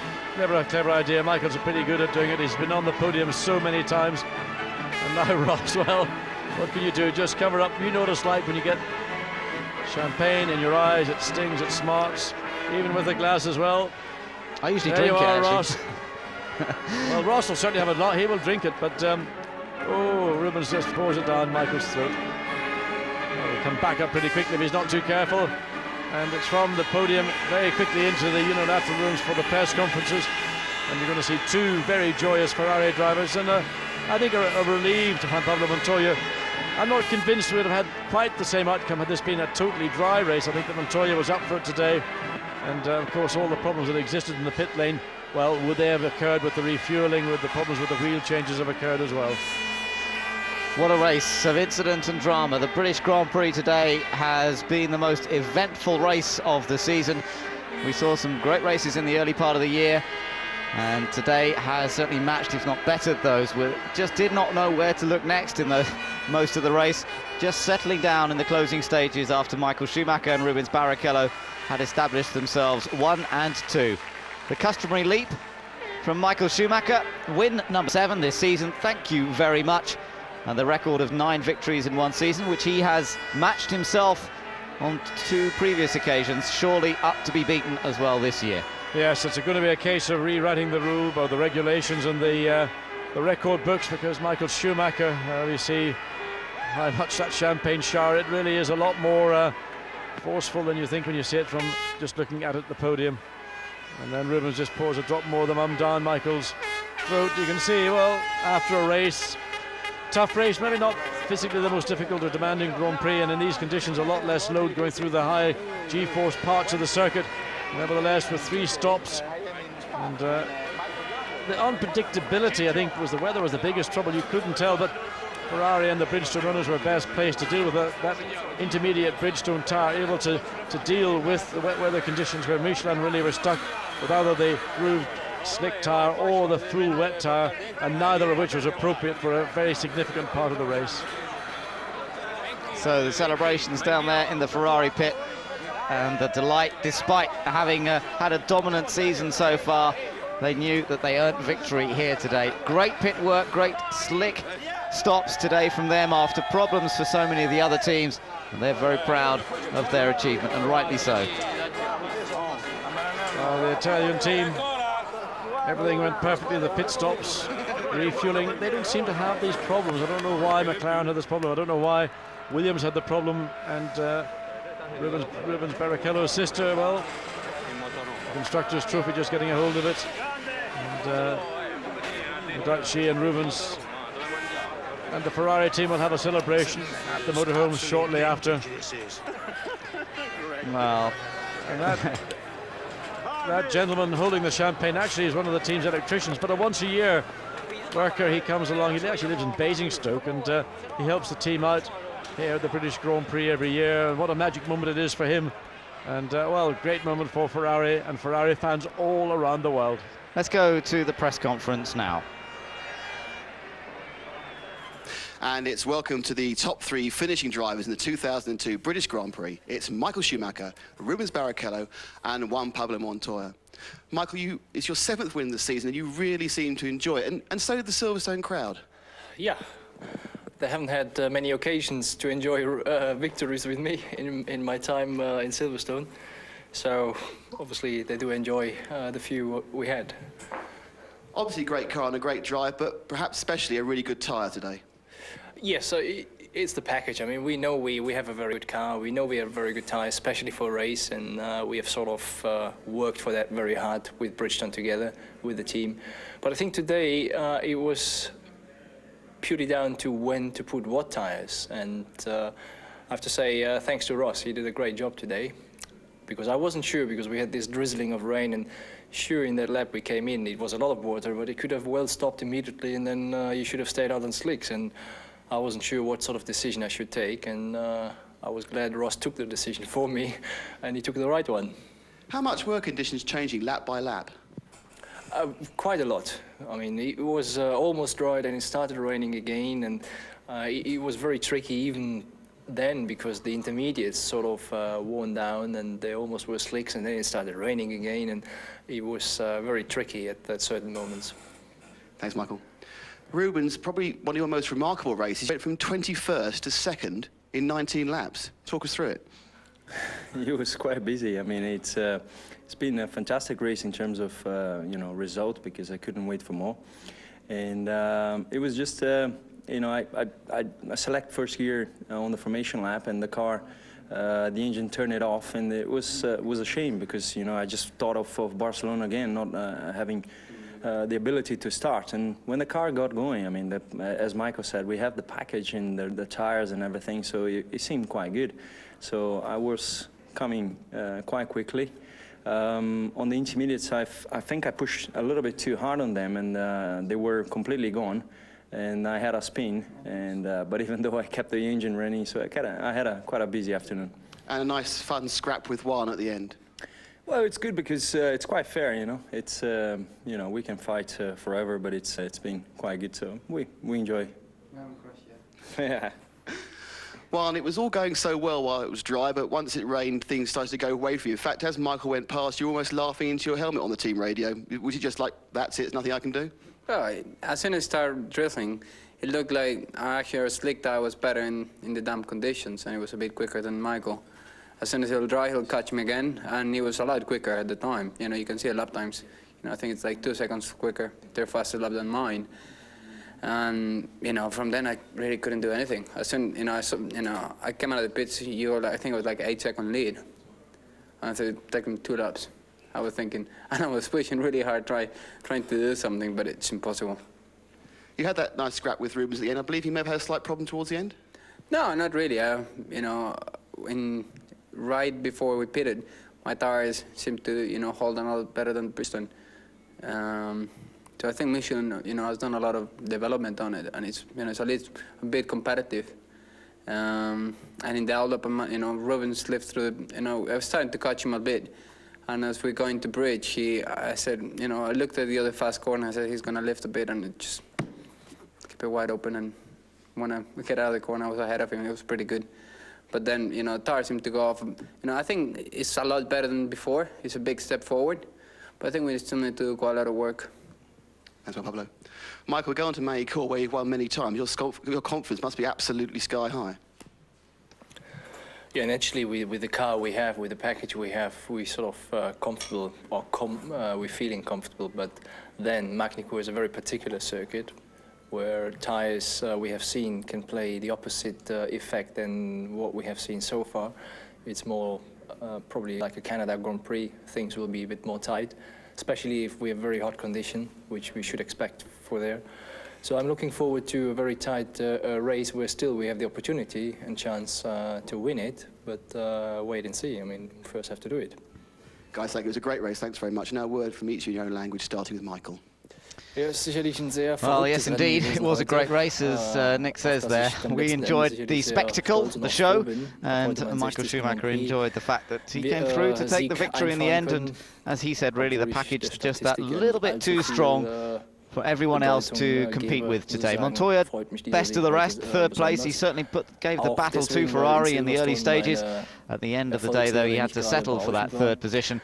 And of course, the drivers not making it into the press conference, but probably beaming more widely even than these three. Jacques Villeneuve fourth and Olivier Panis fifth. Yes, interestingly, that Barrichello, Panis and Fisichella all had their fastest race laps on lap 58. So while we were seeing what turned out to be a fairly easy victory for Ferrari at the end of 60 laps, further down the field there was a real battle royal going on for fourth, fifth, sixth and in fact seventh positions. So everybody was fully committed, absolutely maximum of attack to try and make up in those last laps whatever time or possible positions are available. Well, it has been a race of incident, as I say, and particularly that performance for BAR Honda. David Richards will be absolutely over the moon about that result, particularly as this week he picked up an award for his contribution to motorsport industry. That was actually made for last year, for 2001, but he picked up the award at the House of Lords just last week. Well, he's certainly topped that off with a great result here at Silverstone. Yeah, I mean, it's been a long time coming, and it's been a real struggle. The changeover in BAR with Craig Pollock suddenly 24 hours before the team announced their plans was, I think, pushed rather than jumped from the team principal leader or team principal role within BAR, and David Richards took over. And many people maybe thought that there should have been a more rapid change around, that more performance and obviously reliability should have come sooner. The problem is that Formula One, things take a very long time in Formula One to swap around. Well, we're looking back at the highlights of the British Grand Prix now. The build-up, the celebrities, the action on the grid. This was before the rain started to fall. At this time it was all looking dry, cloudy, yes, but there was no rain on the track, and everybody therefore was set to start on grooved dry weather tyres. The weather forecasters reckoned generally that it would be okay, but it wasn't okay for Barrichello, as he was left stranded on the grid and would have to start behind all of the other cars. At the start of the race, Montoya making a clean getaway, and with having no one alongside him was able to take the lead into the first corner, but Felipe Massa was to have the first of many spins today. Yes, he was squeezing, but he was on the outside of the corner, couldn't get clear, got onto the grass, and of course McNish also left on the grid, and his race ended on that grid.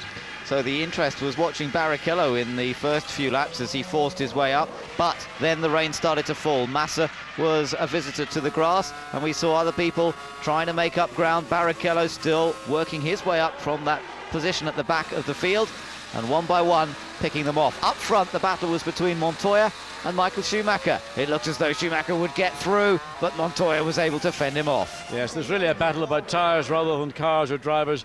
Montoya on the Michelin wasn't able to compete with Michael Schumacher on the Bridgestone, and then the heavens really opened, and Montoya dived into the pits. He had really little choice but to go on a full set of wets. And look at that, David Coulthard went off at Vale. He'd just come out of the pits on a set of groove slicks because Michelin didn't have that super intermediate that Bridgestone have got. That's right. Well, it wasn't long before Montoya had to give best to Michael Schumacher, and there was just nothing he could do about it. His car sliding around, and a lot more grip available for the Ferrari. Both Toyotas went out fairly early. McNish's problem backed up by Salo's problem. Kimi Raikkonen was very much one of the stars in the early stages, and perhaps one of the most disappointing aspects of this race was the problems and the tyre choices that McLaren made, which did not allow Raikkonen to get another point-scoring finish here today. He had an engine failure in the end, but other people also had problems. Yes, both arrows suffered engine failures first, with Heinz-Harald Frentzen, who was driving a storming race, came up through the field again, benefiting from Bridgestone, a very good car, lots of downforce, and this was a terrible situation. Both the Renault teams, and David Coulthard then hits the barrier, that polystyrene corner marker coming out of bridge, and once again back into the pits, as if, you know, the whole choreography of the McLaren team just seemed to go pear-shaped this afternoon. Barrichello explained that his spin caused by very worn intermediate tyres, but Ferrari chose their moments carefully to bring Michael Schumacher in, and Montoya and Ralf Schumacher. Ralf was the first to go back onto the groove dry weather tyres at that stage in the race, and he was soon lapping very quickly, and that saw a number of cars then coming in, including Jacques Villeneuve on his way to scoring points. This is the pass Montoya made into Bridge Corner. That was a brave pass. Was Barrichello slightly caught unawares, and then Kimi Raikkonen, a blinding drive ends with another blown engine. But then Barrichello came back at Montoya, took the position into Kopp's corner, and that was second place for Ferrari, third for Montoya, as he then had to conserve fuel in the remaining stages of the race. Takuma Sato, another blow-up for him, but 3 Honda-powered cars did make it to the finish on this occasion, BARs both, and Giancarlo Fisichella in the other Jordan. Panis making his way through, and David Richards having a day of celebration with his two boys scoring well. But Michael Schumacher it was who did the best of all, dominating up front and maintaining a healthy advantage. But behind the top 6, Giancarlo Fisichella fighting for that final place, denied by Nick Heidfeld, who drove a strong race, couldn't challenge the 2 BARs this afternoon. Nevertheless, 1 more point for Sauber. And the final lap for Michael Schumacher as he came across the line. It was delight for the Ferrari team, and Ross Brawn in particular, after once again making the correct calls, and that was the smile on David Richards' face as his 2 cars went over the line in 4th and 5th places. Well, there's a scene very frequently indeed, and 2 teammates also absolutely delighted, probably relieved finally to get off the blocks and score a total of 5 points between the 2 drivers. Jean Todt certainly happy about another 1-2 finish for Ferrari. No question of team orders coming into play on this occasion. It was a wide open Grand Prix, but once again Ferrari showed their class. Schumacher first, Barrichello second. Is there any stopping the Ferrari steamroller? We're just looking through the classification. Of course, people having enjoyed one of the best Grand Prix of the year, if not of several years here at Silverstone.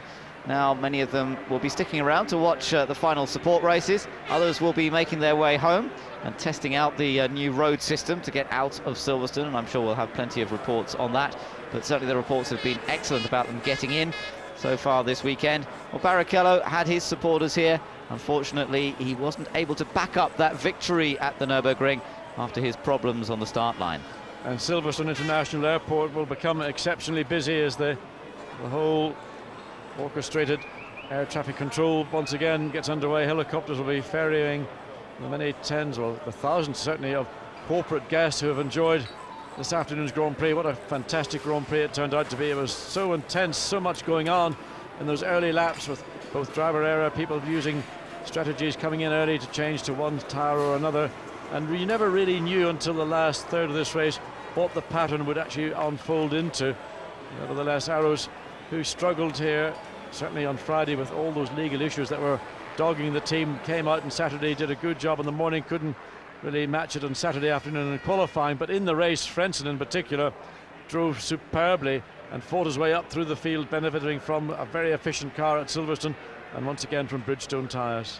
Yes, they had a definite points finish on the cards there, so such a disappointment that Frentzen was unable to finish the race, the reliability knocking them out. And Bernoldi also out of the race. He's only finished 2 races so far this season, but that's perhaps a mark of the restrictions in budget. There is James Robinson. James Robinson, engineer for the BAR team, enjoying a glass of champagne, and very well deserved it is too. Yes, and it'll be the best champagne that the BAR team have probably tasted in a very long time, only going back to their original point score when the team was created in 1999. Well, still some very happy faces after that victory for Ferrari. Disappointing day for Minardi, of course. Mark Webber went off, had some sort of problem with the car, and Alex Young never made it into the race in the first place, so a disappointing run, but that's the way it goes. And Mark's still down there with the team, which is nice to see. He hasn't disappeared anywhere yet. Well, of course, the car's only just returned to the garage, and he will want to understand and find out what the problems were. Dickie Stanford, Williams BMW team manager, was chatting to some of the personnel from BMW and from the Williams team as we look down now behind the pit lane. This is where the team transporters are lined up on the right hand side, all their hospitality and motorhomes on the left hand side. That's another kind of hospitality, but let's say the guys there have probably had a cracking day, and they're going to crack a few cans of beer as well, and it'll probably be a long night. Well, for those people who came to Silverstone today, I think they'll be recalling this race for many years to come as one of the best they've seen. It might have been another Schumacher win, but it certainly wasn't easy, and there was so much going on throughout the field, so many incidents, so much overtaking and passing. Barrichello's drive absolutely outstanding as he passed that number of cars to move from the back of the field up to second position. Well, the apparent problematic, we don't know the reason why, refueling rigs, which of course that Ralf Schumacher and the Williams team suffered from. And well, let's say this is you're not meant to be doing that. I'm not sure who these guys are. I think these three have managed to find their way onto the podium and weren't supposed to be there, making the most of the opportunity, but quickly hustled away from the area. Looking at the fastest lap classification, as you said, Barrichello setting that pretty much towards the end of the race, and if you look on that list, there's no sign of Juan Pablo Montoya at all, although Ralf Schumacher does appear with the third fastest time. Olivier Panis, 7th fastest lap. Montoya all the way down there in 10th, and maybe that's a result of him having to back off in the closing stages because of concerns about fuel and whether he would have enough to make it to the end. So I think he backed off, and that probably explains the fact that Montoya didn't put in a particularly quick lap at the end of the race. Yeah, just talking about Williams, Patrick Hedge explaining on the Sky Channel that this fuel rig issue, it was certainly a technical problem in the past. They don't know whether it's that this time. They have to investigate it, but they're not happy about it at all, and he feels that they've got to get a handle on it. They can't afford to allow situations like that.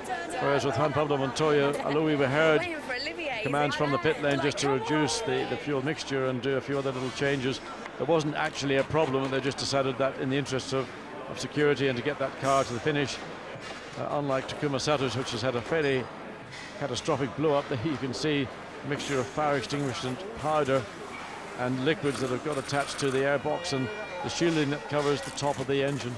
Well, we're right in there. I'm surprised somebody isn't blocking the camera view on this one. I don't think Honda wants it to be shown particularly, but there it is. And there also David's side pod on the McLaren looking somewhat damaged after all his incidents and action. Notice that he actually had the fastest pit stop of anybody. Well, that was only one of them. Most of the rest of them went completely wrong. Well, that's what you expect from McLaren. I mean, normally they are the slickest team alongside Ferrari in terms of doing pit stops.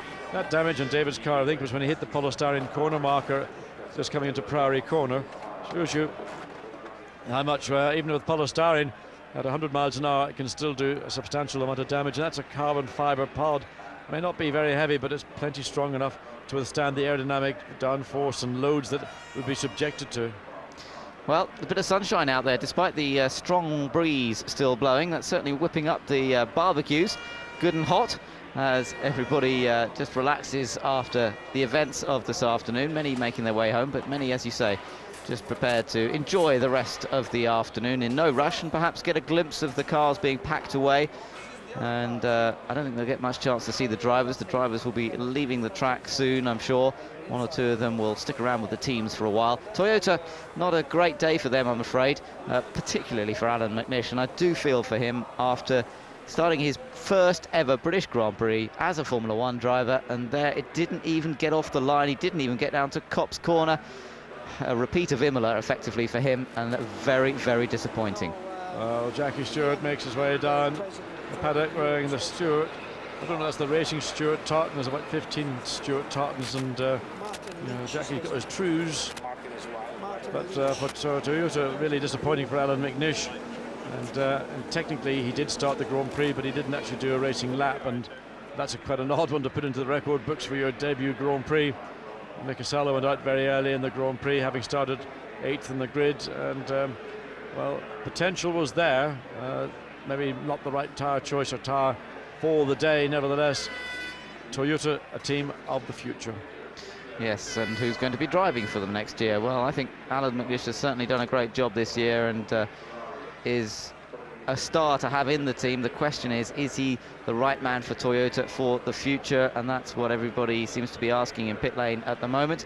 I think he's done a good job getting used to the car, getting used to the Grand Prix environment.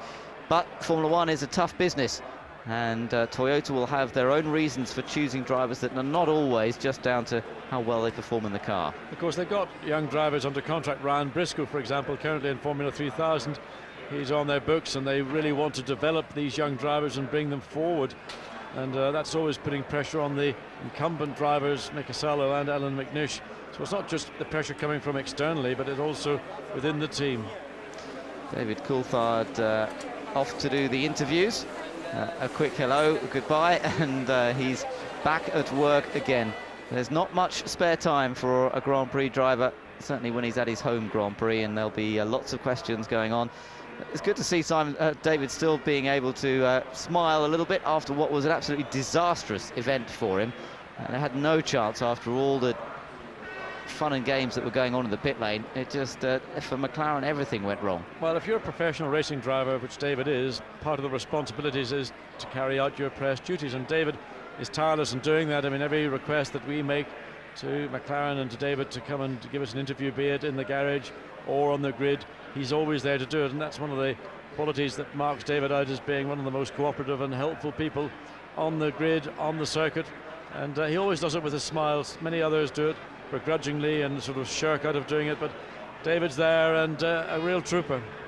Yeah, a very professional driver, winner of 1 Grand Prix so far this year. Didn't ever look like he was going to win this one. He's just got to put thoughts of that behind him and move on to the next Grand Prix, the French Grand Prix at Manicourt, which of course is the next on the calendar, and we shall look forward to our full interactive and extensive coverage from that French Grand Prix. It is one that, as we heard from Michael Schumacher, we tend to see some pretty high temperatures at normally. Different kind of track surface. Michael feeling it's a little bit more like Canada. Well, we saw that they were a bit more under threat in Canada. Williams were very strong in Montreal. I wonder if that means that Ferrari feel Williams could be strong in Manicourt as well. Well, I think they will be strong. It's the nature of the circuit lends itself to Williams, BMW, and you'd like to think that Michelin will do something for that Grand Prix. They're just catching up on the Sky Channel with Norbert Haag, saying simply that we got it wrong today. It was a miscommunication between the drivers in the pit lane. One to forget, it's also one to learn a lesson from. And make no mistake, McLaren don't let those things happen more than once. And well, we had a bit of a laugh at their expense, but it was a painful expense, and they do not like that. It will not reoccur. Well, that's it from Silverstone from the track. The Master Channel continues with interviews, but from Ben Edwards and John Watson until the French Grand Prix. Goodbye for now. Of course, Norbert has been BAR getting in amongst the points, and congratulations due to David Richards. Well done, David. Yeah, we're still getting to grips with it here in the paddock. Everyone's over the moon. We wanted to have a chat with you in the closing laps of the race, but I suspect we had no chance. What were they like? Well, everyone's very calm and collected about it. So it's, you know, another race, I guess, but certainly just the reaction now tells what the feeling is amongst everybody. When I spoke to you in the week, you said that getting BAR on the right track was going to be a long, slow job. Put this result in perspective. Is this, you know, you're off base camp at least? Yeah, but, you know, we have to be realistic. One swallow doesn't make a summer. We've got a long ladder to climb, but it's great for morale, great for everybody, especially all the team from the factory, all here to watch today. All right, well done. You did it in the right place, and good luck in Magny-Cours. Their native languages. I think in that last answer, Michael Schumacher spent 25 seconds saying, I'm going to win that one too. He's getting very close to winning the World Championship. I've just been doing a bit of maths. He's 54 points ahead now in the World Championship, and he can win it in the next 2 races, depending on where his closest challengers finish. But let's face it, the World Championship is looking his right for the picking in the next 4 or 5 weeks. There are 2 schools of thought, of course, on what's left of this season, that it's dull now because it's pretty much wrapped up, or it's a great chance to see a master in action. Well, today was nothing dull at all. Michael Schumacher won the race, but we didn't have a moment of dullness. And I've been doing this now for 4 or 5 races this year and got closer and closer to all the insight that you get with Sky. And I tell you, there's not been a dull moment. Anyone that says Formula 1 is dull. It doesn't matter whether Michael Schumacher is winning and has now won 7 races this year or whatever. We've seen some great racing, and we've seen the master at work, and anyone who takes that away from Michael Schumacher is missing the point of Formula 1. All right, well, the point of Formula One is to get points, and BAR have done that. A great British Grand Prix for the team and for Olivier Panis. Congratulations, Olivier. How does it feel to eventually get some points? Well, to be honest, I feel very good. I think so. The race we're doing today is fantastic for the team. We decided to doing 2 stops. It's going well, and we need to say the intermediate Bridgestone tires is fantastic, really. And at the end, the 2 cars, good reliability. This is very good point for the team. Hi Olivier, it's Jeremy Hart here. Congratulations, first of all. It's great to see you get on the points. Was this because it rained, or do you think you would have got points even if it had been dry? Well, to be honest, here we're quite good, we're quite competitive. I have many problems this weekend for myself, but Jack is quite competitive all weekend. And I think so this is quite good also. If we had the race dry, I think so we fight for the point anyway. Olivier, your timing is pretty good, coming as it does before the French race. How do you think you'll do at Magny-Cours? Well, to be honest, I'm really happy to racing in Magny-Cours, but we need to continue to work really hard to continue to improve the car and to mark some point maybe in Magny-Cours. But I'm really happy today. I worked really hard with the team. This is the good point because everybody see now the improvement we're doing because the team works so hard to improve the car this year. Well done to you, well done to the team, and let's hope you keep it going. Thanks very much. Thank you very much. OK, BAR's success, one of the stories of the race. Let's check up on all the other stories now as we look back at the highlights. So, jubilation for Michael Schumacher, Rubens Barrichello and the Ferrari team, part of that team we last saw there, getting a good dousing of champagne. Let's see if he's got all that mucky stuff out of his eyes now as he joins Peter Windsor. Ross, congratulations. You made 1 pit stop more than Montoya. Was that because you were replacing the intermediates, the rear tyres? Yeah, the drivers were not very happy with the tyres. They seemed to, we were running a bit too long into the dry period, and they'd gone away, but it was too early to put dries on. So we popped another set of intermediates on, which is why we ended up with the extra pit stop. And did you always add fuel on all of those stops? Yeah, little dribs and drabs. And if you could talk a little bit about that backed up pit stop when you had the 2 cars in there. Is that something you practice a lot? We do. I mean, we had it happen to us a couple of years ago, and to be frank, it was a bit of a mess at that stage. And so the boys practice every weekend, and you saw the benefit today, and it went very smoothly, really. And you saw 1 or 2 other teams didn't quite get that together, so it was a tribute to them that the passion of Italy was kept under control and a perfect double pit stop. Presumably the biggest logistical problem there is getting all the sets of tyres ready for the second car. Well, they're all stacked up with colour codes and all sorts, so as long as the engineers give the right colour code to the boys, then nothing should go wrong, but you do have to be careful. Very good result, well done. Thanks. I don't know Ross Brawn very well, but you get the impression that if you were stuck on a lifeboat, you'd be quite happy if he was on board too. He's a very calm influence he has. He is. He's in. You got it absolutely right. He's the sort of bloke you want with you in a crisis because he just sees everything very clearly, puts it in order, and it normally comes out all right. And he is one of the crucial factors to the fact that Michael Schumacher is more than likely to hang on and keep racing for a few more years because Ross Brawn is staying at Ferrari for another 2 years. Well, his opposite number at Williams is Patrick Head, and he has reason to be happy because his pole winner, Juan Pablo Montoya, got 3rd place today. Here he is with Peter. Patrick, great result from Juan Pablo, particularly in those conditions, the only Michelin runner-up there.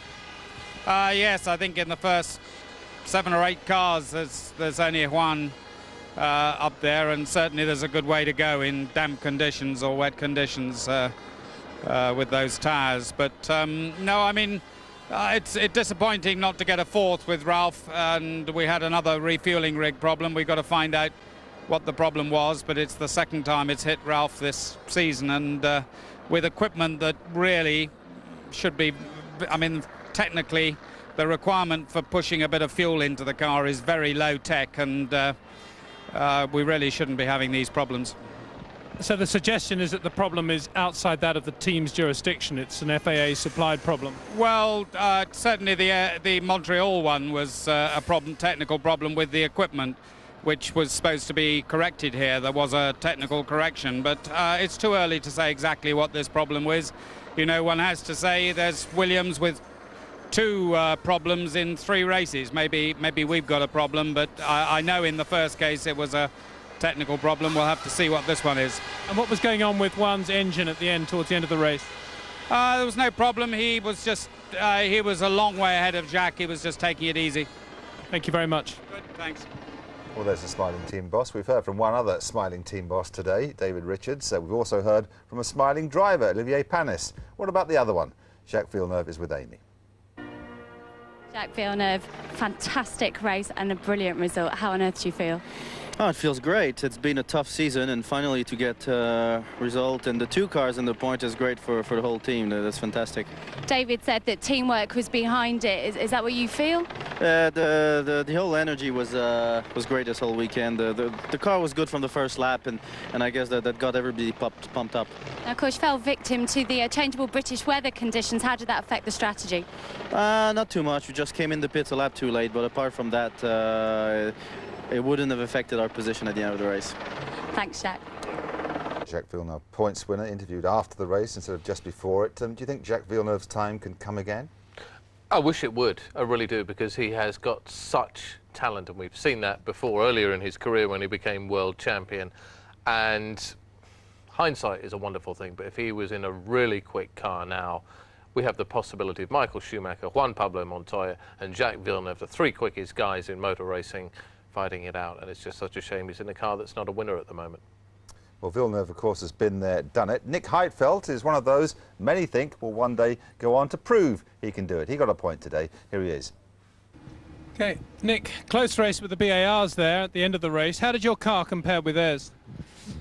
Well, my car was worse than this morning in the warm-up. That was quite a big problem, especially in the beginning. I had quite a lot of understeer, so a lot of cars passed me, and I was happy when it started to wane.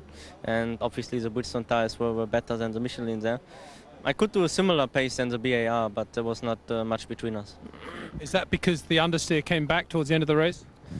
I had understeer in low-speed corners, but still the car was very nervous. In the end, it was not too bad. The beginning was the biggest problem. Okay, thank you very much. Well, the battle amongst the mid-race teams is pretty much the one to watch this season, so Sauber should be happy, albeit just with 1 point. Here's Willy Ramph again with Peter. Billy, what was going on with Felipe early on in that race? He went off a few times. Yes, I think he was quite surprised about the track conditions. So unfortunately he went off and we lost a lot of time. But then he recovered well once all the pit stops had been done. Yes, he did, especially at the end of the race. I mean, he did very good lap times, but unfortunately it didn't really pay out in terms of points. And a good result for Nick to some extent. Were you surprised that he got passed by the BAR Hondas? Okay, I mean, Villeneuve was in front of us from the beginning, and in the first part of the race we were quite slow. And here I think we lost a lot of time to Panis, and we almost recovered, but we just didn't make it. Okay, well done anyway, thank you. Thank you very much. Sauber happy. They use last year's Ferrari engines. So would it be going too far to say that they're a Ferrari junior team? They are in many ways, but the problem is that Sauber have got now is that when do they break out of that mould? They have to ditch Ferrari at some point, which they're doing very well with, if they want to ever get better, because whilst they're in the shadow of Ferrari, that's pretty well it. Flavio Briatore can't be too happy at what happened. I don't know if you talked to him as a team manager, an agent or a team boss, I don't know, but both Renaults ended up on the grass. Here he is now. Flavio, not a great day. What happened to Jensen there at the end? We don't know. It was some problem with the brake. Sorry, problem with what? With the brake. And he had to bring him in again to change tyres, one more out of sequence, right? Yeah, because in the beginning we put a mistake. We put the wet, and the rain was not so wet. Being happened, you know, but Jarno was going well for a while before his problem. yeah, if it was the raining, was like we predict, it was okay, but we put a mistake, happened, you know, it's no problem. Thank you. Flavio doesn't like the weather over here. He's caught a cold there, or maybe he was just shouting. He lives here. He lives in Chelsea. Well, maybe he lives with central heating. But anyway, he didn't sound too clever there. Neither did his engines. No, I mean, it was a disastrous race for Renault, and it didn't start well, it didn't end well, and They seem to be going downwards rather than upwards at the moment, and they've got two great drivers, and they seem to be concerned more about who's going to be where next year rather than trying to win races this year at the moment. But maybe it'll come good for them in Magny-Cours. Well, I've won my bet that we didn't get an interview with Ron Dennis, actually. We probably didn't ask him. Let's hear from Norbert Hoag and see what went wrong with McLaren. Well, Norbert, that was an interesting race from your point of view. Yeah, it was. Was certainly not a good one, but anyway, sometimes you get it wrong, and we got it wrong today. We need to forget that. We need to certainly have a debrief on it, but I cannot blame the guys who did a fantastic job so far. It was just miscoordination between drivers and pits, and other teams have had that problem before, and we were out of the point ranks after that, and so it didn't matter anyway. I mean, it looked as if there was some sort of radio communication problem between certainly DC and the pit. Is that right or not? No, it was not. It was not. Things like that tend to look very silly from the outside, but they aren't. But I think Grand Prix fans know, if they look back, that every top team has had these hiccups, whether it's Ferrari, whether it's Williams, BMW. So it sometimes looks sillier than it is. And it is very important in these circumstances to stay together as a team, and that's what we are doing. And wait until Magny-Cours, we're going to have a better performance there. I think the positive of the day is that Kimi looked quite competitive at the beginning until the rain came, and from then on it went wrong. What was the problem with Kimi at the end? He has an engine failure. We have to investigate what happened. Certainly that's not what we want to have. But everybody's pushing to the limit in the moment, and so we need to check what was wrong. Thank you very much. Was Norbert just putting a brave face on it? That's his job after all, or do you think those were sincere sentiments?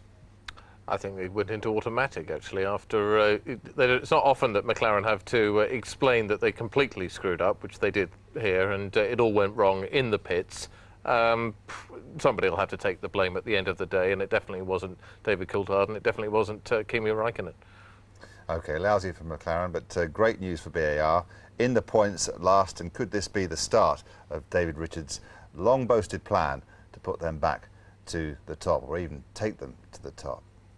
So congratulations to Michael Schumacher, winner of the 2002 British Grand Prix. In 2 weeks' time, it's the French Grand Prix. And remember, if you've enjoyed our coverage of the Silverstone race, remember, a season ticket is now available.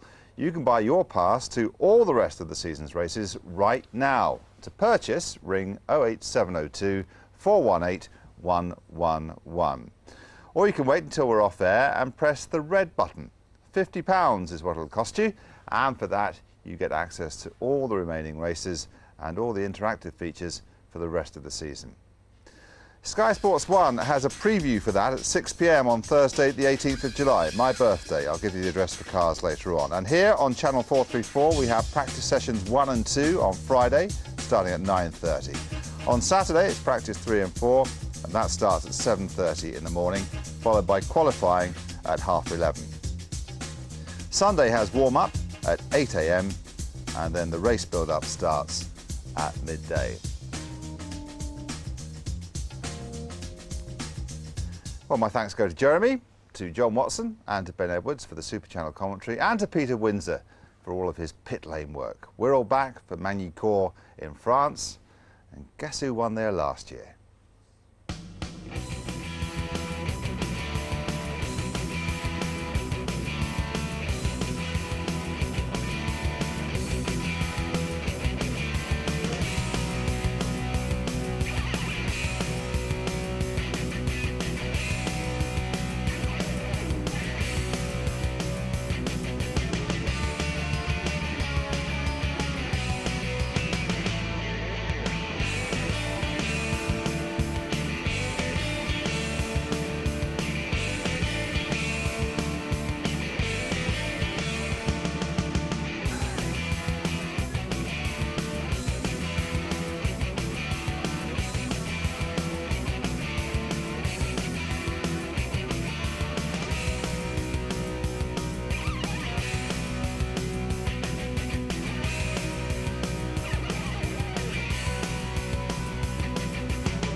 race, just Ferrari's 4th British win in 24 years. Montoya, a rare Michelin runner, up there on the podium, scoring at last after those successive pole positions, those 4 successive pole positions.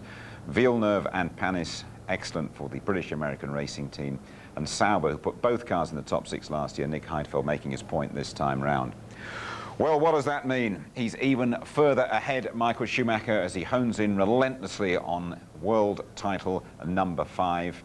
And Rubens Barrichello moves up to 2nd place. Looks like a clean sweep perhaps looming for Ferrari. 1 point ahead of Montoya. Ralf Schumacher right up there on 30. And David Coulthard, 26 points. What an eventful race he had, down in 5th. And Ferrari remain in a league of their own in the constructors. Williams 2nd, McLaren 3rd, Renault 4th, 4 points ahead of Sauber, and Jordan making 6 points. Let's have a word with a man who had 1 or 2 things on his mind this afternoon.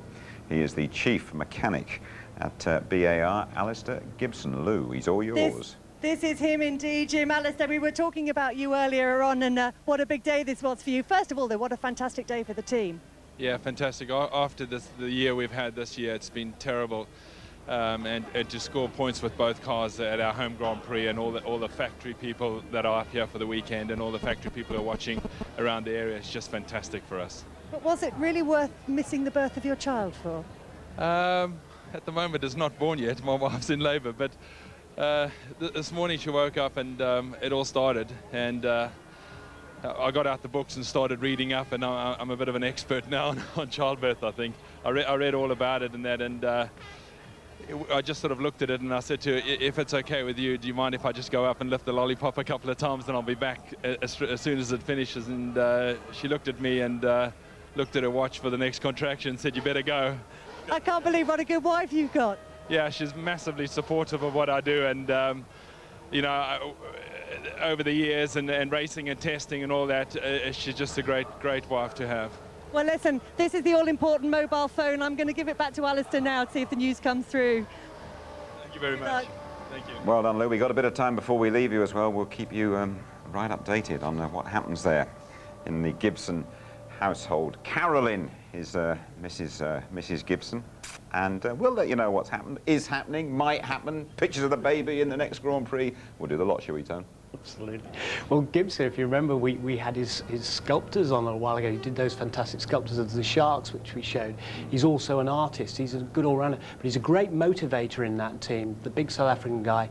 He really has a very strict regime in the pit stops, but they all love him to death, and he's more chuffed than anyone, and his wife is very understanding. She has to be, I think. It will be an unforgettable British Grand Prix for her. Absolutely. And 1 or 2 people out there might remember this race for a while as well. Yeah, and if it's a boy, she can call it Michael.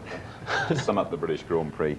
I think the best Grand Prix of the season yet. It's amazing, isn't it? A little rain shower, a British crowd, and you get the best race since day 1 of the season start. Now, we should have known it when Murray Walker sat where you're sitting before the race, and I said, who's going to win? And he went, Rubens Barrichello.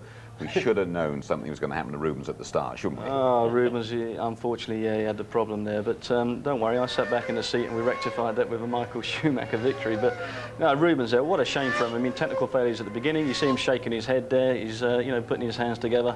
That is something you do not want as a race car driver, to be stuck on the grid and everybody's left you. But an astonishing recovery from him to start there, run at the back of the grid, and to end up second behind Michael Schumacher on the podium. I think it's a stark contrast, though, when you look at Michael's record of finishes. He hasn't had a retirement since Hockenheim last year. It's, what, 172? I wrote it down here, 172. And he's 131 races at Michael's finish. That's about 76% finishing rate. And Rubens had the same thing on the start line at Spain. You remember, no gears at all. It never happens to Michael. It's just a stark contrast. It's a great shame. And for me, Rubens was the driver of the day. OK, not much British success for us here, but at the start, Jenson Button really made a storming start down the inside, didn't he? There he goes. Oh, he made a fantastic start. I mean, he said watch out for his launch control at the beginning there, and it certainly did the trick. He made up a tremendous amount of places. Unfortunately, young Massa there was already on the grass and spun off onto the extra tarmac. But superb start for Jenson, really got his act together. AC Massa, 360 a couple of times. Luckily for him, kept the engine going and off he went. I think one of the great things about the race was that the heavyweights, Montoya and Michael Schumacher, really did go eyeball to eyeball, and we saw a terrific early scrap between them, Mark.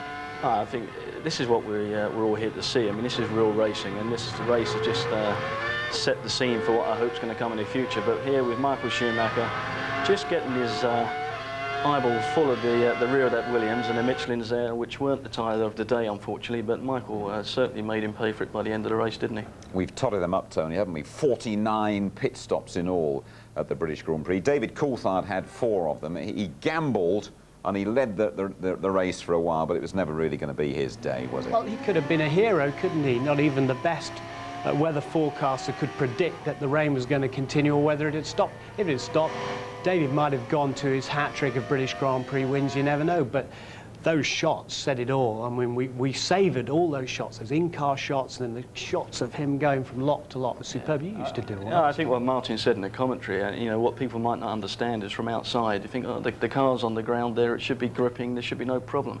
They're world-class drivers, but believe me, when the conditions are such and you don't have the grip, there's nothing you can do. It's going to come off the road sooner or later. Well, as soon as it started to rain here, Mark, we looked towards the Bridgestone-shod Ferrari, we looked towards Michael Schumacher, and Montoya was powerless to hold him back. No, I mean, Montoya tried his best, and, you know, here he just overcooked it a little bit under braking. Michael Schumacher with the Bridgestone there, with the intermediate tyre, has exceptional amount more grip. That was the end of that manoeuvre there, but, you know, the tyre was the situation of today. You either had a Bridgestone, which is one thing, you had the intermediates right, and you had a package of the Ferrari, and that was it. Right. But, I mean, just following up from the last race, it was all about tyres, because you remember, we talked about Montoya's car at the side after he hit Coulthard, and there was the bald Michelin tyre, because it was literally on its canvas. But Williams have worked very, very hard, testing in Barcelona last week, to try and get to use their rear tyres better, but it was still the rear tyre was a problem, and Irvine said the same thing. OK, we're going to have a word with Jenson Button now, almost finished the British Grand Prix. Here's his story with Louise. James, it looked like some kind of technical problem for you. I'm not sure exactly, but the front left wheel was moving, so I came into the pits, and we didn't want to risk it really just to finish the race, so we stopped. Not been a good weekend, has it? I mean, yesterday things went wrong, and again today. The first lap was all right. I was up to 7th and from 12th, so it wasn't too bad. And then, yeah, I mean, we couldn't do much after that. The balance was a bit understeering, but the car was handling pretty well. And then the rain, the dry, and it was just really, really difficult for us. And we found it very difficult in the wet and intermediate conditions, as I think all of the Michelin runners did. How difficult was it for you to keep it on the black stuff out there? Sometimes very, very difficult. I mean, the first few laps on the wet was okay because the circuit was pretty dry, pretty wet, and then it seemed to dry very, very quickly. And then you had real problems with the rear sliding around, overheating and graining. So it was pretty difficult. But there you go. Hopefully we'll do a bit better next time. Thanks, gents. Cheers. He obviously didn't enjoy it. We all did. When you rejoin us, there'll be that competition. There'll be a couple of emails as well. We'll be talking to BAR's Dave Richards. We'll be right back. Wonderful British Grand Prix for British American Racing and their boss Dave Richards, who joins us now. Not a point all season, and then both cars in the top 6. Explain. Well, you know, it's perseverance. You just keep on plugging away, and if you do the job properly, it comes to you at the end of the day. Was there a bit of luck involved as well? Because a lot of hard luck stories emanating from the pits after this Grand Prix. You know, there is always a bit of luck in everything you do in motorsport, but no, this was all about teamwork. Every single person played their part, obviously from the drivers right the way through to the pit crew, who did a great job. Helicopter pilot up in the air telling us when the rain was coming in and when it would stop. Everything worked according to plan. You managed to get your helicopter in the air here, did you? Because a lot of people didn't. No, he was up there just hanging on in there, watching and telling us when the window was going to come and when it was going to stop. So there's Alistair on the lollipop for the pit stops, who's rushed back to the Banbury Horton Hospital to see his first child being born this afternoon, hopefully. His wife's in labour. Yeah, no, we've already spoken to Alistair, and he's going to be on the phone and give us the latest news of any developments at Banbury Hospital. But, I mean, you talk about Banbury, you're based not so far away, aren't you, at Brackley. How much does it mean to you to have a result like this so close to home? Well, you know, the reality is in a motor racing team, it's not just the drivers who deserve all the credit, it's all the unsung heroes, the people back at base who make the cars, who build all the parts. And luckily, a lot of them are here today to watch the race, or if they're not, they're just nearby watching it on television with you. So it's for those guys and everybody. I feel so pleased for them. I'm sure you feel pleased as well for both your drivers. Let's talk first of all about Olivier Panis. It's that point has been a long time coming for him. Yes, he's one of the most optimistic people I've ever met. He had a torrid start to the season, didn't finish a race for the first 5 races, and here he is to really slogging away, never gives up, always comes in the morning and says hello to everybody, and has a great optimistic approach to things. How about Jacques Villeneuve now after this result and his future with your team? Well, you know, Jacques and I get on very well, despite what all the press have been saying, and he really does drive his heart out, and when situations like this occur, you can see the spirit that he has and the complete determination he has, and the way he drove today. And looking down the line a bit for us, if you could, would you reckon that you'd still have him in your team next season? Oh, there's no question about it. We've got a great lineup, a great team, both drivers, engineers, right the way through the organisation. So when you get good teams, you try and keep them together. Just to take a step back, could you, and describe the British Grand Prix from your point of view? Well, obviously, the weather played the biggest part in it. We started here, stood on the grid there, looking around the skies. We'd already been on the telephone. We put the helicopter up in the air, and everyone was saying, well, there is some rain out there. Originally, the weather forecast was going to be a good, dry, sunny day by lunchtime, and so it caught us slightly unawares. And then it quietly unfolded. As soon as we saw that shower come in, we were expecting it only to be to 15 minutes, but it just slowed up, and the rain just stayed on in there. Luckily, we managed to fuel it, or we planned to fuel it for as long as possible in the middle stint and stayed on the intermediates, and the window came just right for us as we changed onto the slicks for the last 20 laps. Just finally, you enjoy Formula One racing, you enjoy racing full stop. You're going to have an enjoyable night tonight? I think it's going to be a small celebration in Brackley, yes, you're right. Thanks very much indeed for joining us, Dave. Thank you, Jim. Thank you. OK, let's go back and have a look at the Grand Prix, not at the BAR cars, but at David Coulthard, who had all sorts of things happen to him in this race. He was so confident going into it and so relaxed. And there's one of many problematical pit stops that we saw today. Yeah, I mean, that looked like Irvine in '99 in his Ferrari coming in and waiting for the wheels, and it was a rear for the Ferrari. This time it was a front right. But it was a question of miscommunication, and many times the teams will tell you that the radios don't always work all the way around the lap. With a sort of static and interference on that, it's very easy to misinterpret a message. And that's why they always have to check the pit boards as well. You've been on the receiving end of those radio messages. Yeah, it is quite difficult, and especially in poor conditions as well. You're over time on concentration, trying to make sure you keep it on the black stuff, so to speak, and the team may respond with a message. You might not catch all of it, you may get half of it, and mistakes can get made. Sometimes you come in too early, sometimes you come in too late. Let's have a look at Eddie Irvine. I mean, Jaguar had great expectations for this weekend. Irvine has made it very clear he doesn't like driving here, and he won't like looking at this. Well, I think Eddie's day is sort of like Eddie's season at the moment in what's going on. There's no results coming whatsoever, and I think Jaguar at this point in time are at an all-time low. There's got to be some changes there. Whether those changes will be Eddie Irvine for next season, we'll have to wait and see, but you know, the writing's on the wall. Do you feel that Eddie Irvine might just feel now that he's had enough of Formula One? There's all this talk about Eddie Irvine, you know, may leave next year because he's not happy. I don't think that's the question being asked. I think the question is being asked whether Eddie Irvine's worth the value what they put into him at the moment. They could spend a lot of that money on developing the car, save themselves a lot of budget, put somebody else in the car, and maybe have another 5 years of that driver. Tony, Ralph Schumacher, I mean, you've worked down there in the pits, and his fuel rig had terrible problems getting this fuel rig on. In fact, both of them, wasn't it?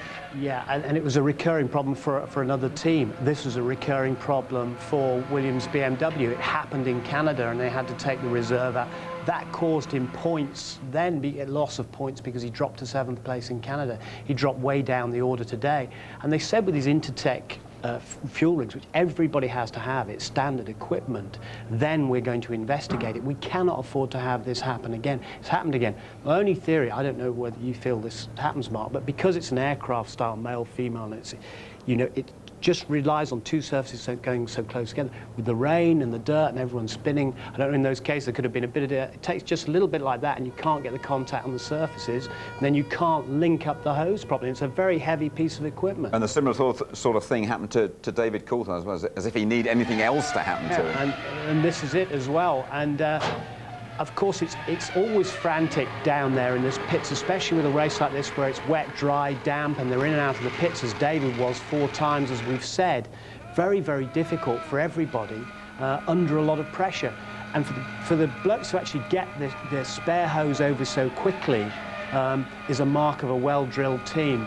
And Michael McGlynn and his people know what they're doing.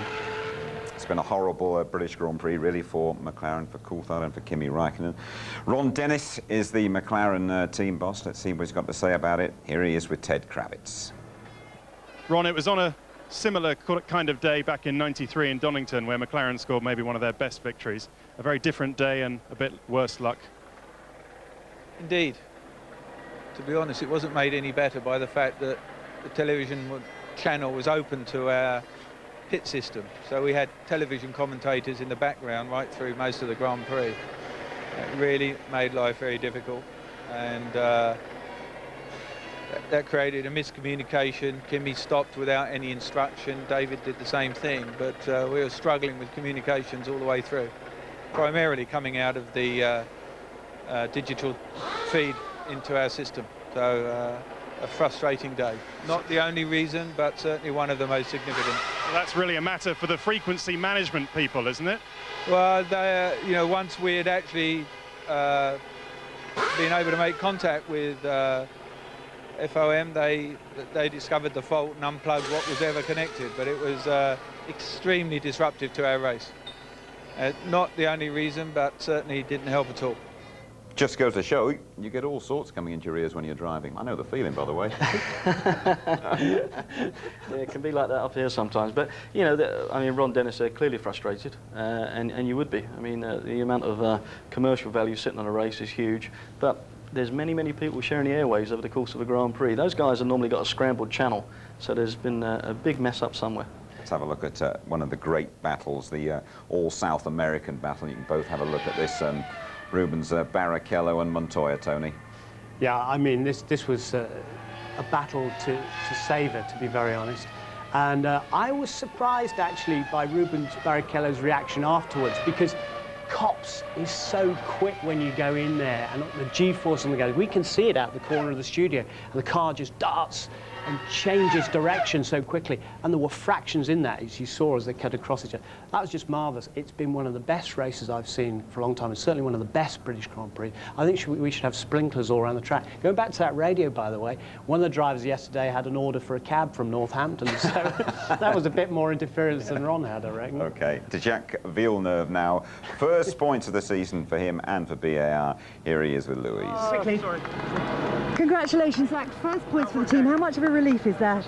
Oh, it was important for the team, and the 2 cars in the point is great. We were last in the championship until this race. Now we've gone up a few positions, and finally we were at least competitive this race on top of it, so that was great.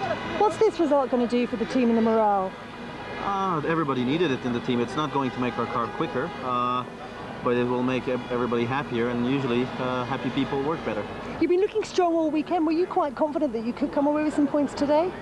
Yeah, for the first race this season, where we were confident that we didn't need luck to be in the points, that we were actually competitive enough, and it worked well in the race. Well done. It worked well for them. Those Michelin tyres didn't work so well out here, and that's the subject of one of your email questions. Tony Norton from Derbyshire, why did Michelin not have an intermediate tyre? Don't they bother developing one? Or was it just so bad it's not worth using? Mark, you take that one. Well, you know, Michelin, unfortunately, are just having a torrid time in developing tyres full stop, because they're not competitive in the dry at the moment. You know, they may do well in qualifying, but they're struggling with a dry tyre in performance, especially in wear. The development then is taking secondary for the wet tyre, and when you get these conditions, they're really having trouble. Intermediate, they do have an intermediate, it's just not competitive enough. Thanks, Mark. Keep your comments coming on the ITV F1 website. Professor Sid Watkins, Wednesday at 1 o'clock, itv.com/F1. Now that competition. Variabile. Well, no, I think we have a good result. We finished third. We get some extra points compared to McLaren. Our goal is to finish behind Ferrari, ahead of everyone others. That we could achieve. Very impressive again of Ferrari. Very, very impressive. Good race. But we know they are fantastic in the moment, and we just have to do our homework, to work and to get closer.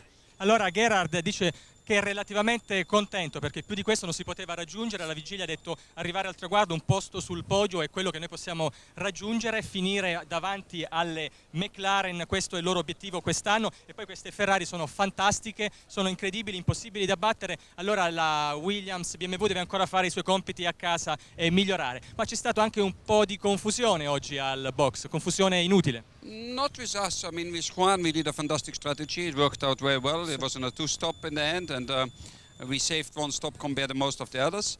And with Ralph, we had a problem on the fuel rig, but it's not in our hands. Dice ovviamente Montoya ha avuto una strategia ottima, 2 pit stop, ha finito bene, invece per il problema alla macchina che rifornisce la benzina era un problema di bocchettone. Gerhard, in Francia forse la Ferrari vince il campionato del mondo, te l'aspettavi all'inizio dell'anno così in fretta? I have a lot of respect of this performance. On driver's side with Michael, I mean, today again, whatever he's there, he's always in the head. Barrichello did a fantastic race, but it's in the end of the day, Michael just is always getting his 10 points. They're great, and on the other side, Ferrari, I mean, the reliability.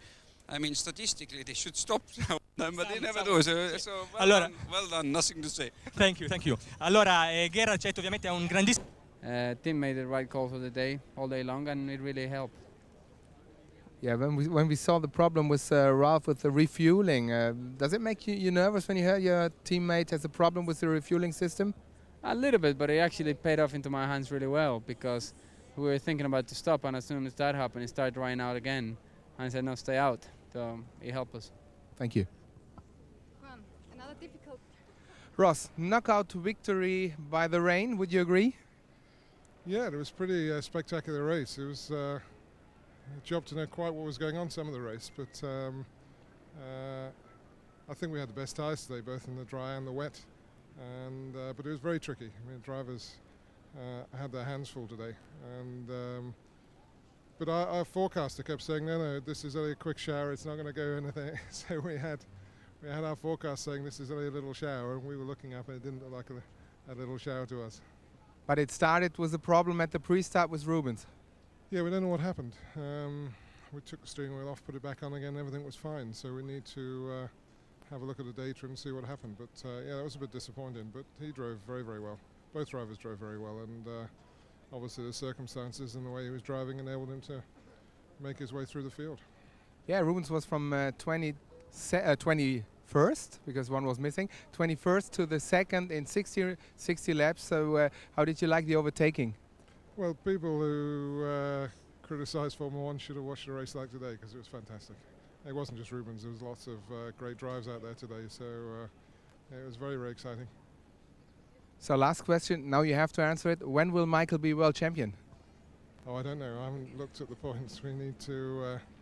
Still some way to go. It's not there yet. So. Can be in France. Oh, can it? Okay, you're telling me. I haven't looked. Okay, that would be very nice, but let's see. Thank you. The mess at the pre-start. You know already what it was? No, we don't know yet. Something that I pre-select first gear in the car, just switch it off. A different thing, because I had no control of the buttons or anything. I had to really switch it off and switch it on again for me to be able to talk to the team, actually. So we lost a lot of time, but thanks God I was able to restart and get at the end, because otherwise I wouldn't even be at the last position. On the other hand, it gave us a good show in overtaking. Yeah, good for you. I mean, I had a busy afternoon, which I enjoy very much. I mean, at the end of the day, starting 21st, to be second at and some more 6 points is quite good, and you gotta be happy. And the wet circumstances is still something you really like? Yeah, I love it, and I had a spin, and of course, when you come from the bottom, when you come really from 21st to second, you risk a lot more, and you have to put the tires under such stress. And the tires, I think, were completely gone by that time, and I just touched the white line and spun. Who did the decisions with the tires? Well, I mean, it's a conversation, and obviously we had to risk a little bit more with myself than Michael, because I was, coming from the end. But it was a good conversation with Ross. Thanks. Kimi, first of all, you dropped out just before the end of the race, but what was the reason for the dropout? The engine failure. And how was driving today? Must have been horrible. Oh, no, the start was fine. Quite easily third place when I got past Ralph. Then after when the rain started, I think everything went wrong from that point on. How is it to explain that so many tactical bad decisions were taken today in the pits? I don't know, it's too early to say. I think so we need to look what we did wrong and try to learn from those. Thank you very much. Thanks. Afterwards, yeah? No problem. David, first of all, have you ever in your racing career stopped in the pits for 4 times? No, no, that's the most pit stops we've done, and obviously yeah, we're naturally disappointed as a team. We had some communication problems because of some interference on the radio, so it meant it was quite difficult to try and be specific about what tyre we wanted and whether I was coming in or not. I had a slight problem with the brakes prior to the race, so I'd had them try and fix that on the grid, but it meant I had real difficulty when it came to rain to stop the car at club. And I think I went off 4 times at that corner. And then unfortunately I had to spin trying to be lapped by Ralph. I didn't want to hold him up at all and ran wide and hit the polystyrene bollard. At the first stop, why didn't you just wait behind Kimi to get new tires and fuel? You were doing another lap. Yeah, it was again just communication problem. You know, I was on the radio just to say, like, confirm coming in. And by the time the team were able to pick up the information and say confirm coming in, I was already past the entry to the pit lane. And then we felt the information we had was that it was going to stop raining. So it could have ended up being a very useful situation. But of course, the next lap it was raining heavier. So then we came in. It was so only bad luck, or were there tactical wrong decisions taken in the pits? You know, I think that it would be wrong to say that in this situation it was just purely tactical decisions, because we had the FOM, I think it's called, radio frequency was in our pit frequency. So there was like when one of my stops I called in and said I was coming in, the team in terms of the mechanics heard me, but the pit wall wasn't able to pick up that information because something else was being broadcast on their radio. So it would be wrong to be too critical of the team in this situation, because you can only react to scenarios if you have the info. Given that if we'd had all the information, I'm sure we would have done different things. Okay, thank you very much. Can you go back to just one thing? What exactly happened? Basically, when the red lights were on, the car started creeping forward a little bit, and then the system seemed to have a problem and the engine stopped prior to the lights going out. And we got the car restarted in the pit lane, but I wasn't able to get drive to go forward. You seem to battle manfully to get the thing going in the pit lane. Is it it's obviously terminal. Have you found out exactly what's wrong? No, not at the moment. We've had basically a look at the system, and they can see some of the areas, but they can't actually rectify it, so it's obviously over for us now. Well, I'm surprised you're even talking to us, frankly, Alan, the way you must be feeling. How do you pick things up from here? Do you just look forward to the next race, or are you thinking about maybe Silverstone next season? To be honest with you, I'm a bit grumpy at the moment to be thinking about anything. Obviously, you have to shake yourself. I'm going testing. I leave tonight to go testing to Monza. And as soon as I get back into the car, then I'll be thinking about the next race in Manucourt, but obviously looking forward to coming back to the British Grand Prix in 2003 to try and, you know, get off the line. It'll be a podium that time. Alan, thanks for joining us. For some engines, and what happens? Both cars drop out. Here he is now talking to Peter.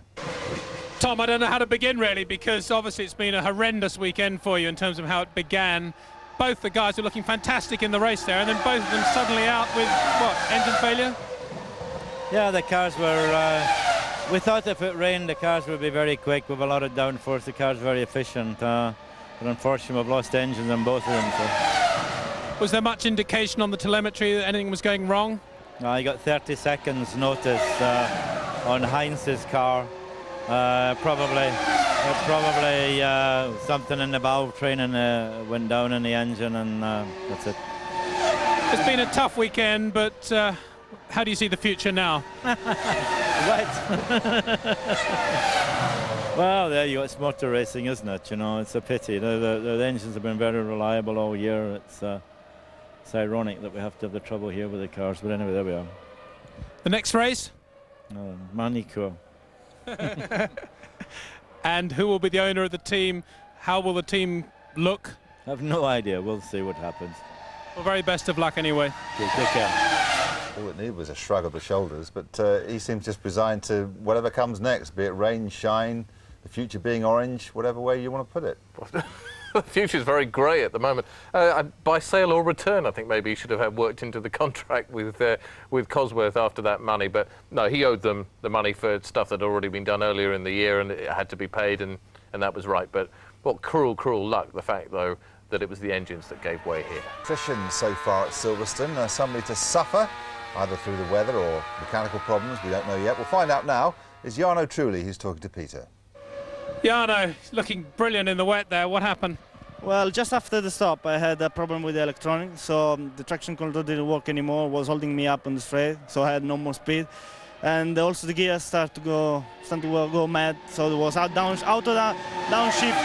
It was just impossible, so I was just waiting until something blew up. Don't know if hydraulic or electronic, but in the end it was a bad race.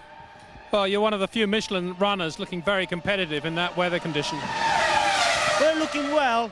Actually, our car was really good. We knew that we were going to do well today because we've been testing a lot and developing a lot the car in this condition. But unfortunately, we have had bad luck, so I hope that next time will be better. Okay, thank you very much. Plenty of shrugging of the shoulders there. Plenty more shrugging of the shoulders down at Toyota. We've spoken to Alan McNish. What a disaster for him on his first Formula One Grand Prix in front of his home crowd. And his teammates out too. Let's have a word now with Ange Pasquale. Ange Pasquale, it's a long time ago. Both your cars went down the first 15 laps. What were the problems? Well, with Alan, we had the clutch problem on the start. Unfortunately, he remained on the start, and we tried to fix the problem in the pits, but okay, it was not possible. Unfortunately, we lost the car already at the start, and with Mika is a drive shaft which broke in lap 15. So it's we have to strip the car now and to analyze what happened exactly.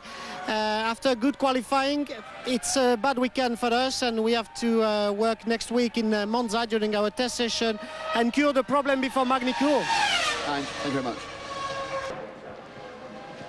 Tom Walkinshaw, just saw you with a much-deserved drink in your hand there. A weekend you'd rather forget.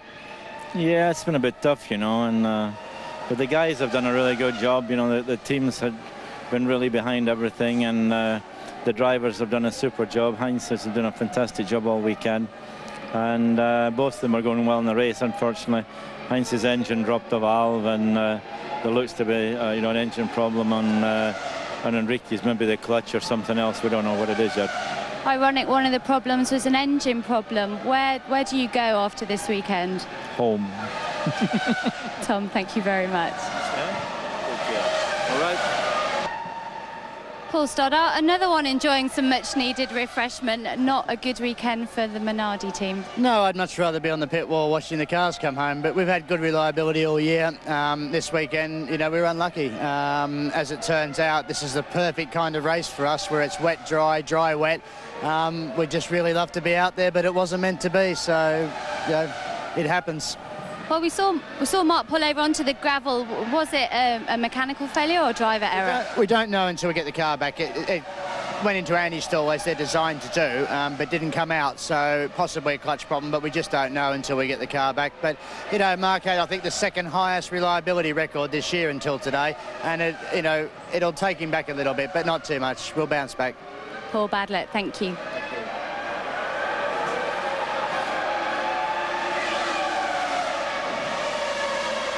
Which is good grief. We wait all year for BAR to get points. They're like buses, and then two lots come along at once. You must feel fantastic. Great job, guys. No, what a teamwork. The whole team was impeccable. You know, the drivers, technicians, everybody. Fantastic job. Now, the weather was so changeable there. We saw lots of drama going on. Did you have a particular strategy, or was it just wait and see? We had the helicopter upwind, and the helicopter pilot just telling us what was going on all the time coming in.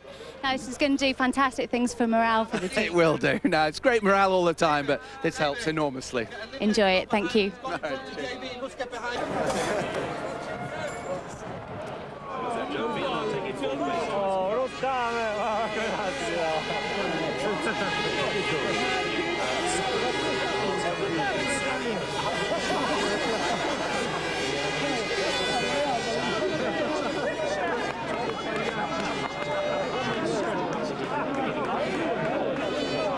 Paris, everybody wants to congratulate you. A great race. How do you feel?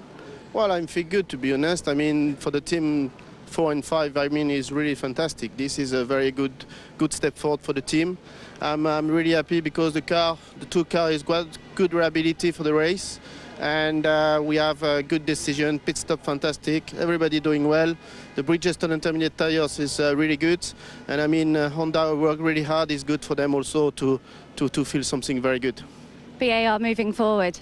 Oh yeah, definitely, but we need to continue. We don't need to stop in this way. Olivier, thank you. Another point for you there. How was your race?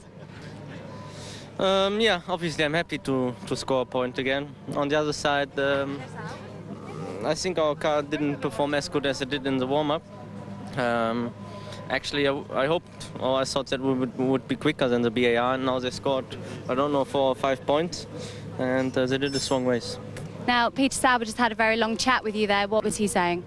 Oh, we just spoke about the race because I had quite a lot of forms in the beginning. Big understeer, quite a lot of cars overtook me, and they tried to figure out what it was, but basically it was just a setup. I think I didn't get my front tires on temperature.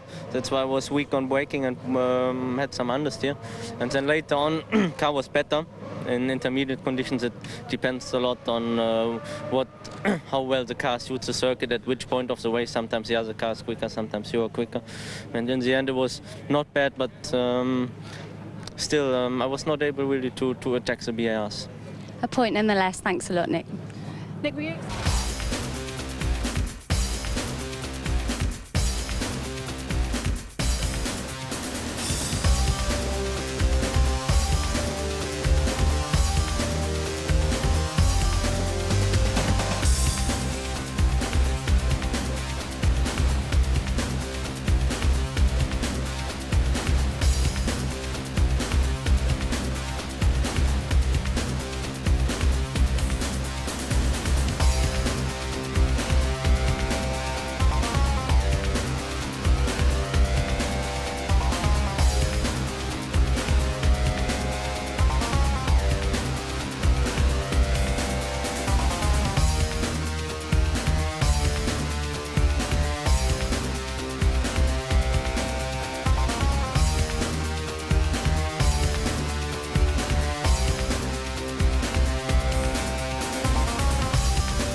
Give the compliment and credit to Ross on that today. He has done a superb job. I wasn't sure at that time whether to come in or not to come in. The tires was clear what to take, but well, yeah, the time when to come in, because it could have stopped raining and then you would have been the idiot being in and would have been a fantastic man to be out. And we have seen that a couple of times in the past. But Ross said, let's come in, don't risk it, and he was absolutely right. I enjoy very much, and at that point at the start, I just was trying to keep within myself, because you know, if you're too angry with the things, you could quite easily lose noses or wheels. So, but I kept the attitude, and everything worked out. It was very exciting. I was predicting it. I don't suppose the team wanted a wet race, but given that it was a good result. It was very good. It was very good. It was, you know, it kept the car in the track all day, and the car did, you know, the team made the right calls all the time, and really paid off. Congratulations, Zach. First. Rob, a great day. Fantastic day. I think it was one of the best in terms of organisation. We've had 60,000 people here on site paying. We got them in very quickly, and now we're getting them out as fast as we can. So yeah, very pleased. And it's been a colossal effort by Silverstone. It really was worth it. It was worth it, yeah. We struggled with the roads and we struggled with the network, and we've got it right, and very pleased. And the feedback we had from the customers, the general public, has been very good. Of Octagon Motorsports, the company which organised yesterday's race at Silverstone, resigned this afternoon following further criticism by the Formula One chief Bernie Ecclestone. Traffic flowed smoothly in and out of the circuit thanks to the new traffic management system and millions of pounds of investment in new roads and car parks. But Mr Ecclestone criticised planning inside the circuit after being delayed because of problems arriving by helicopter. Carl Heidel reports. What goes up must come down, and that includes the vegetation hired from Belgium.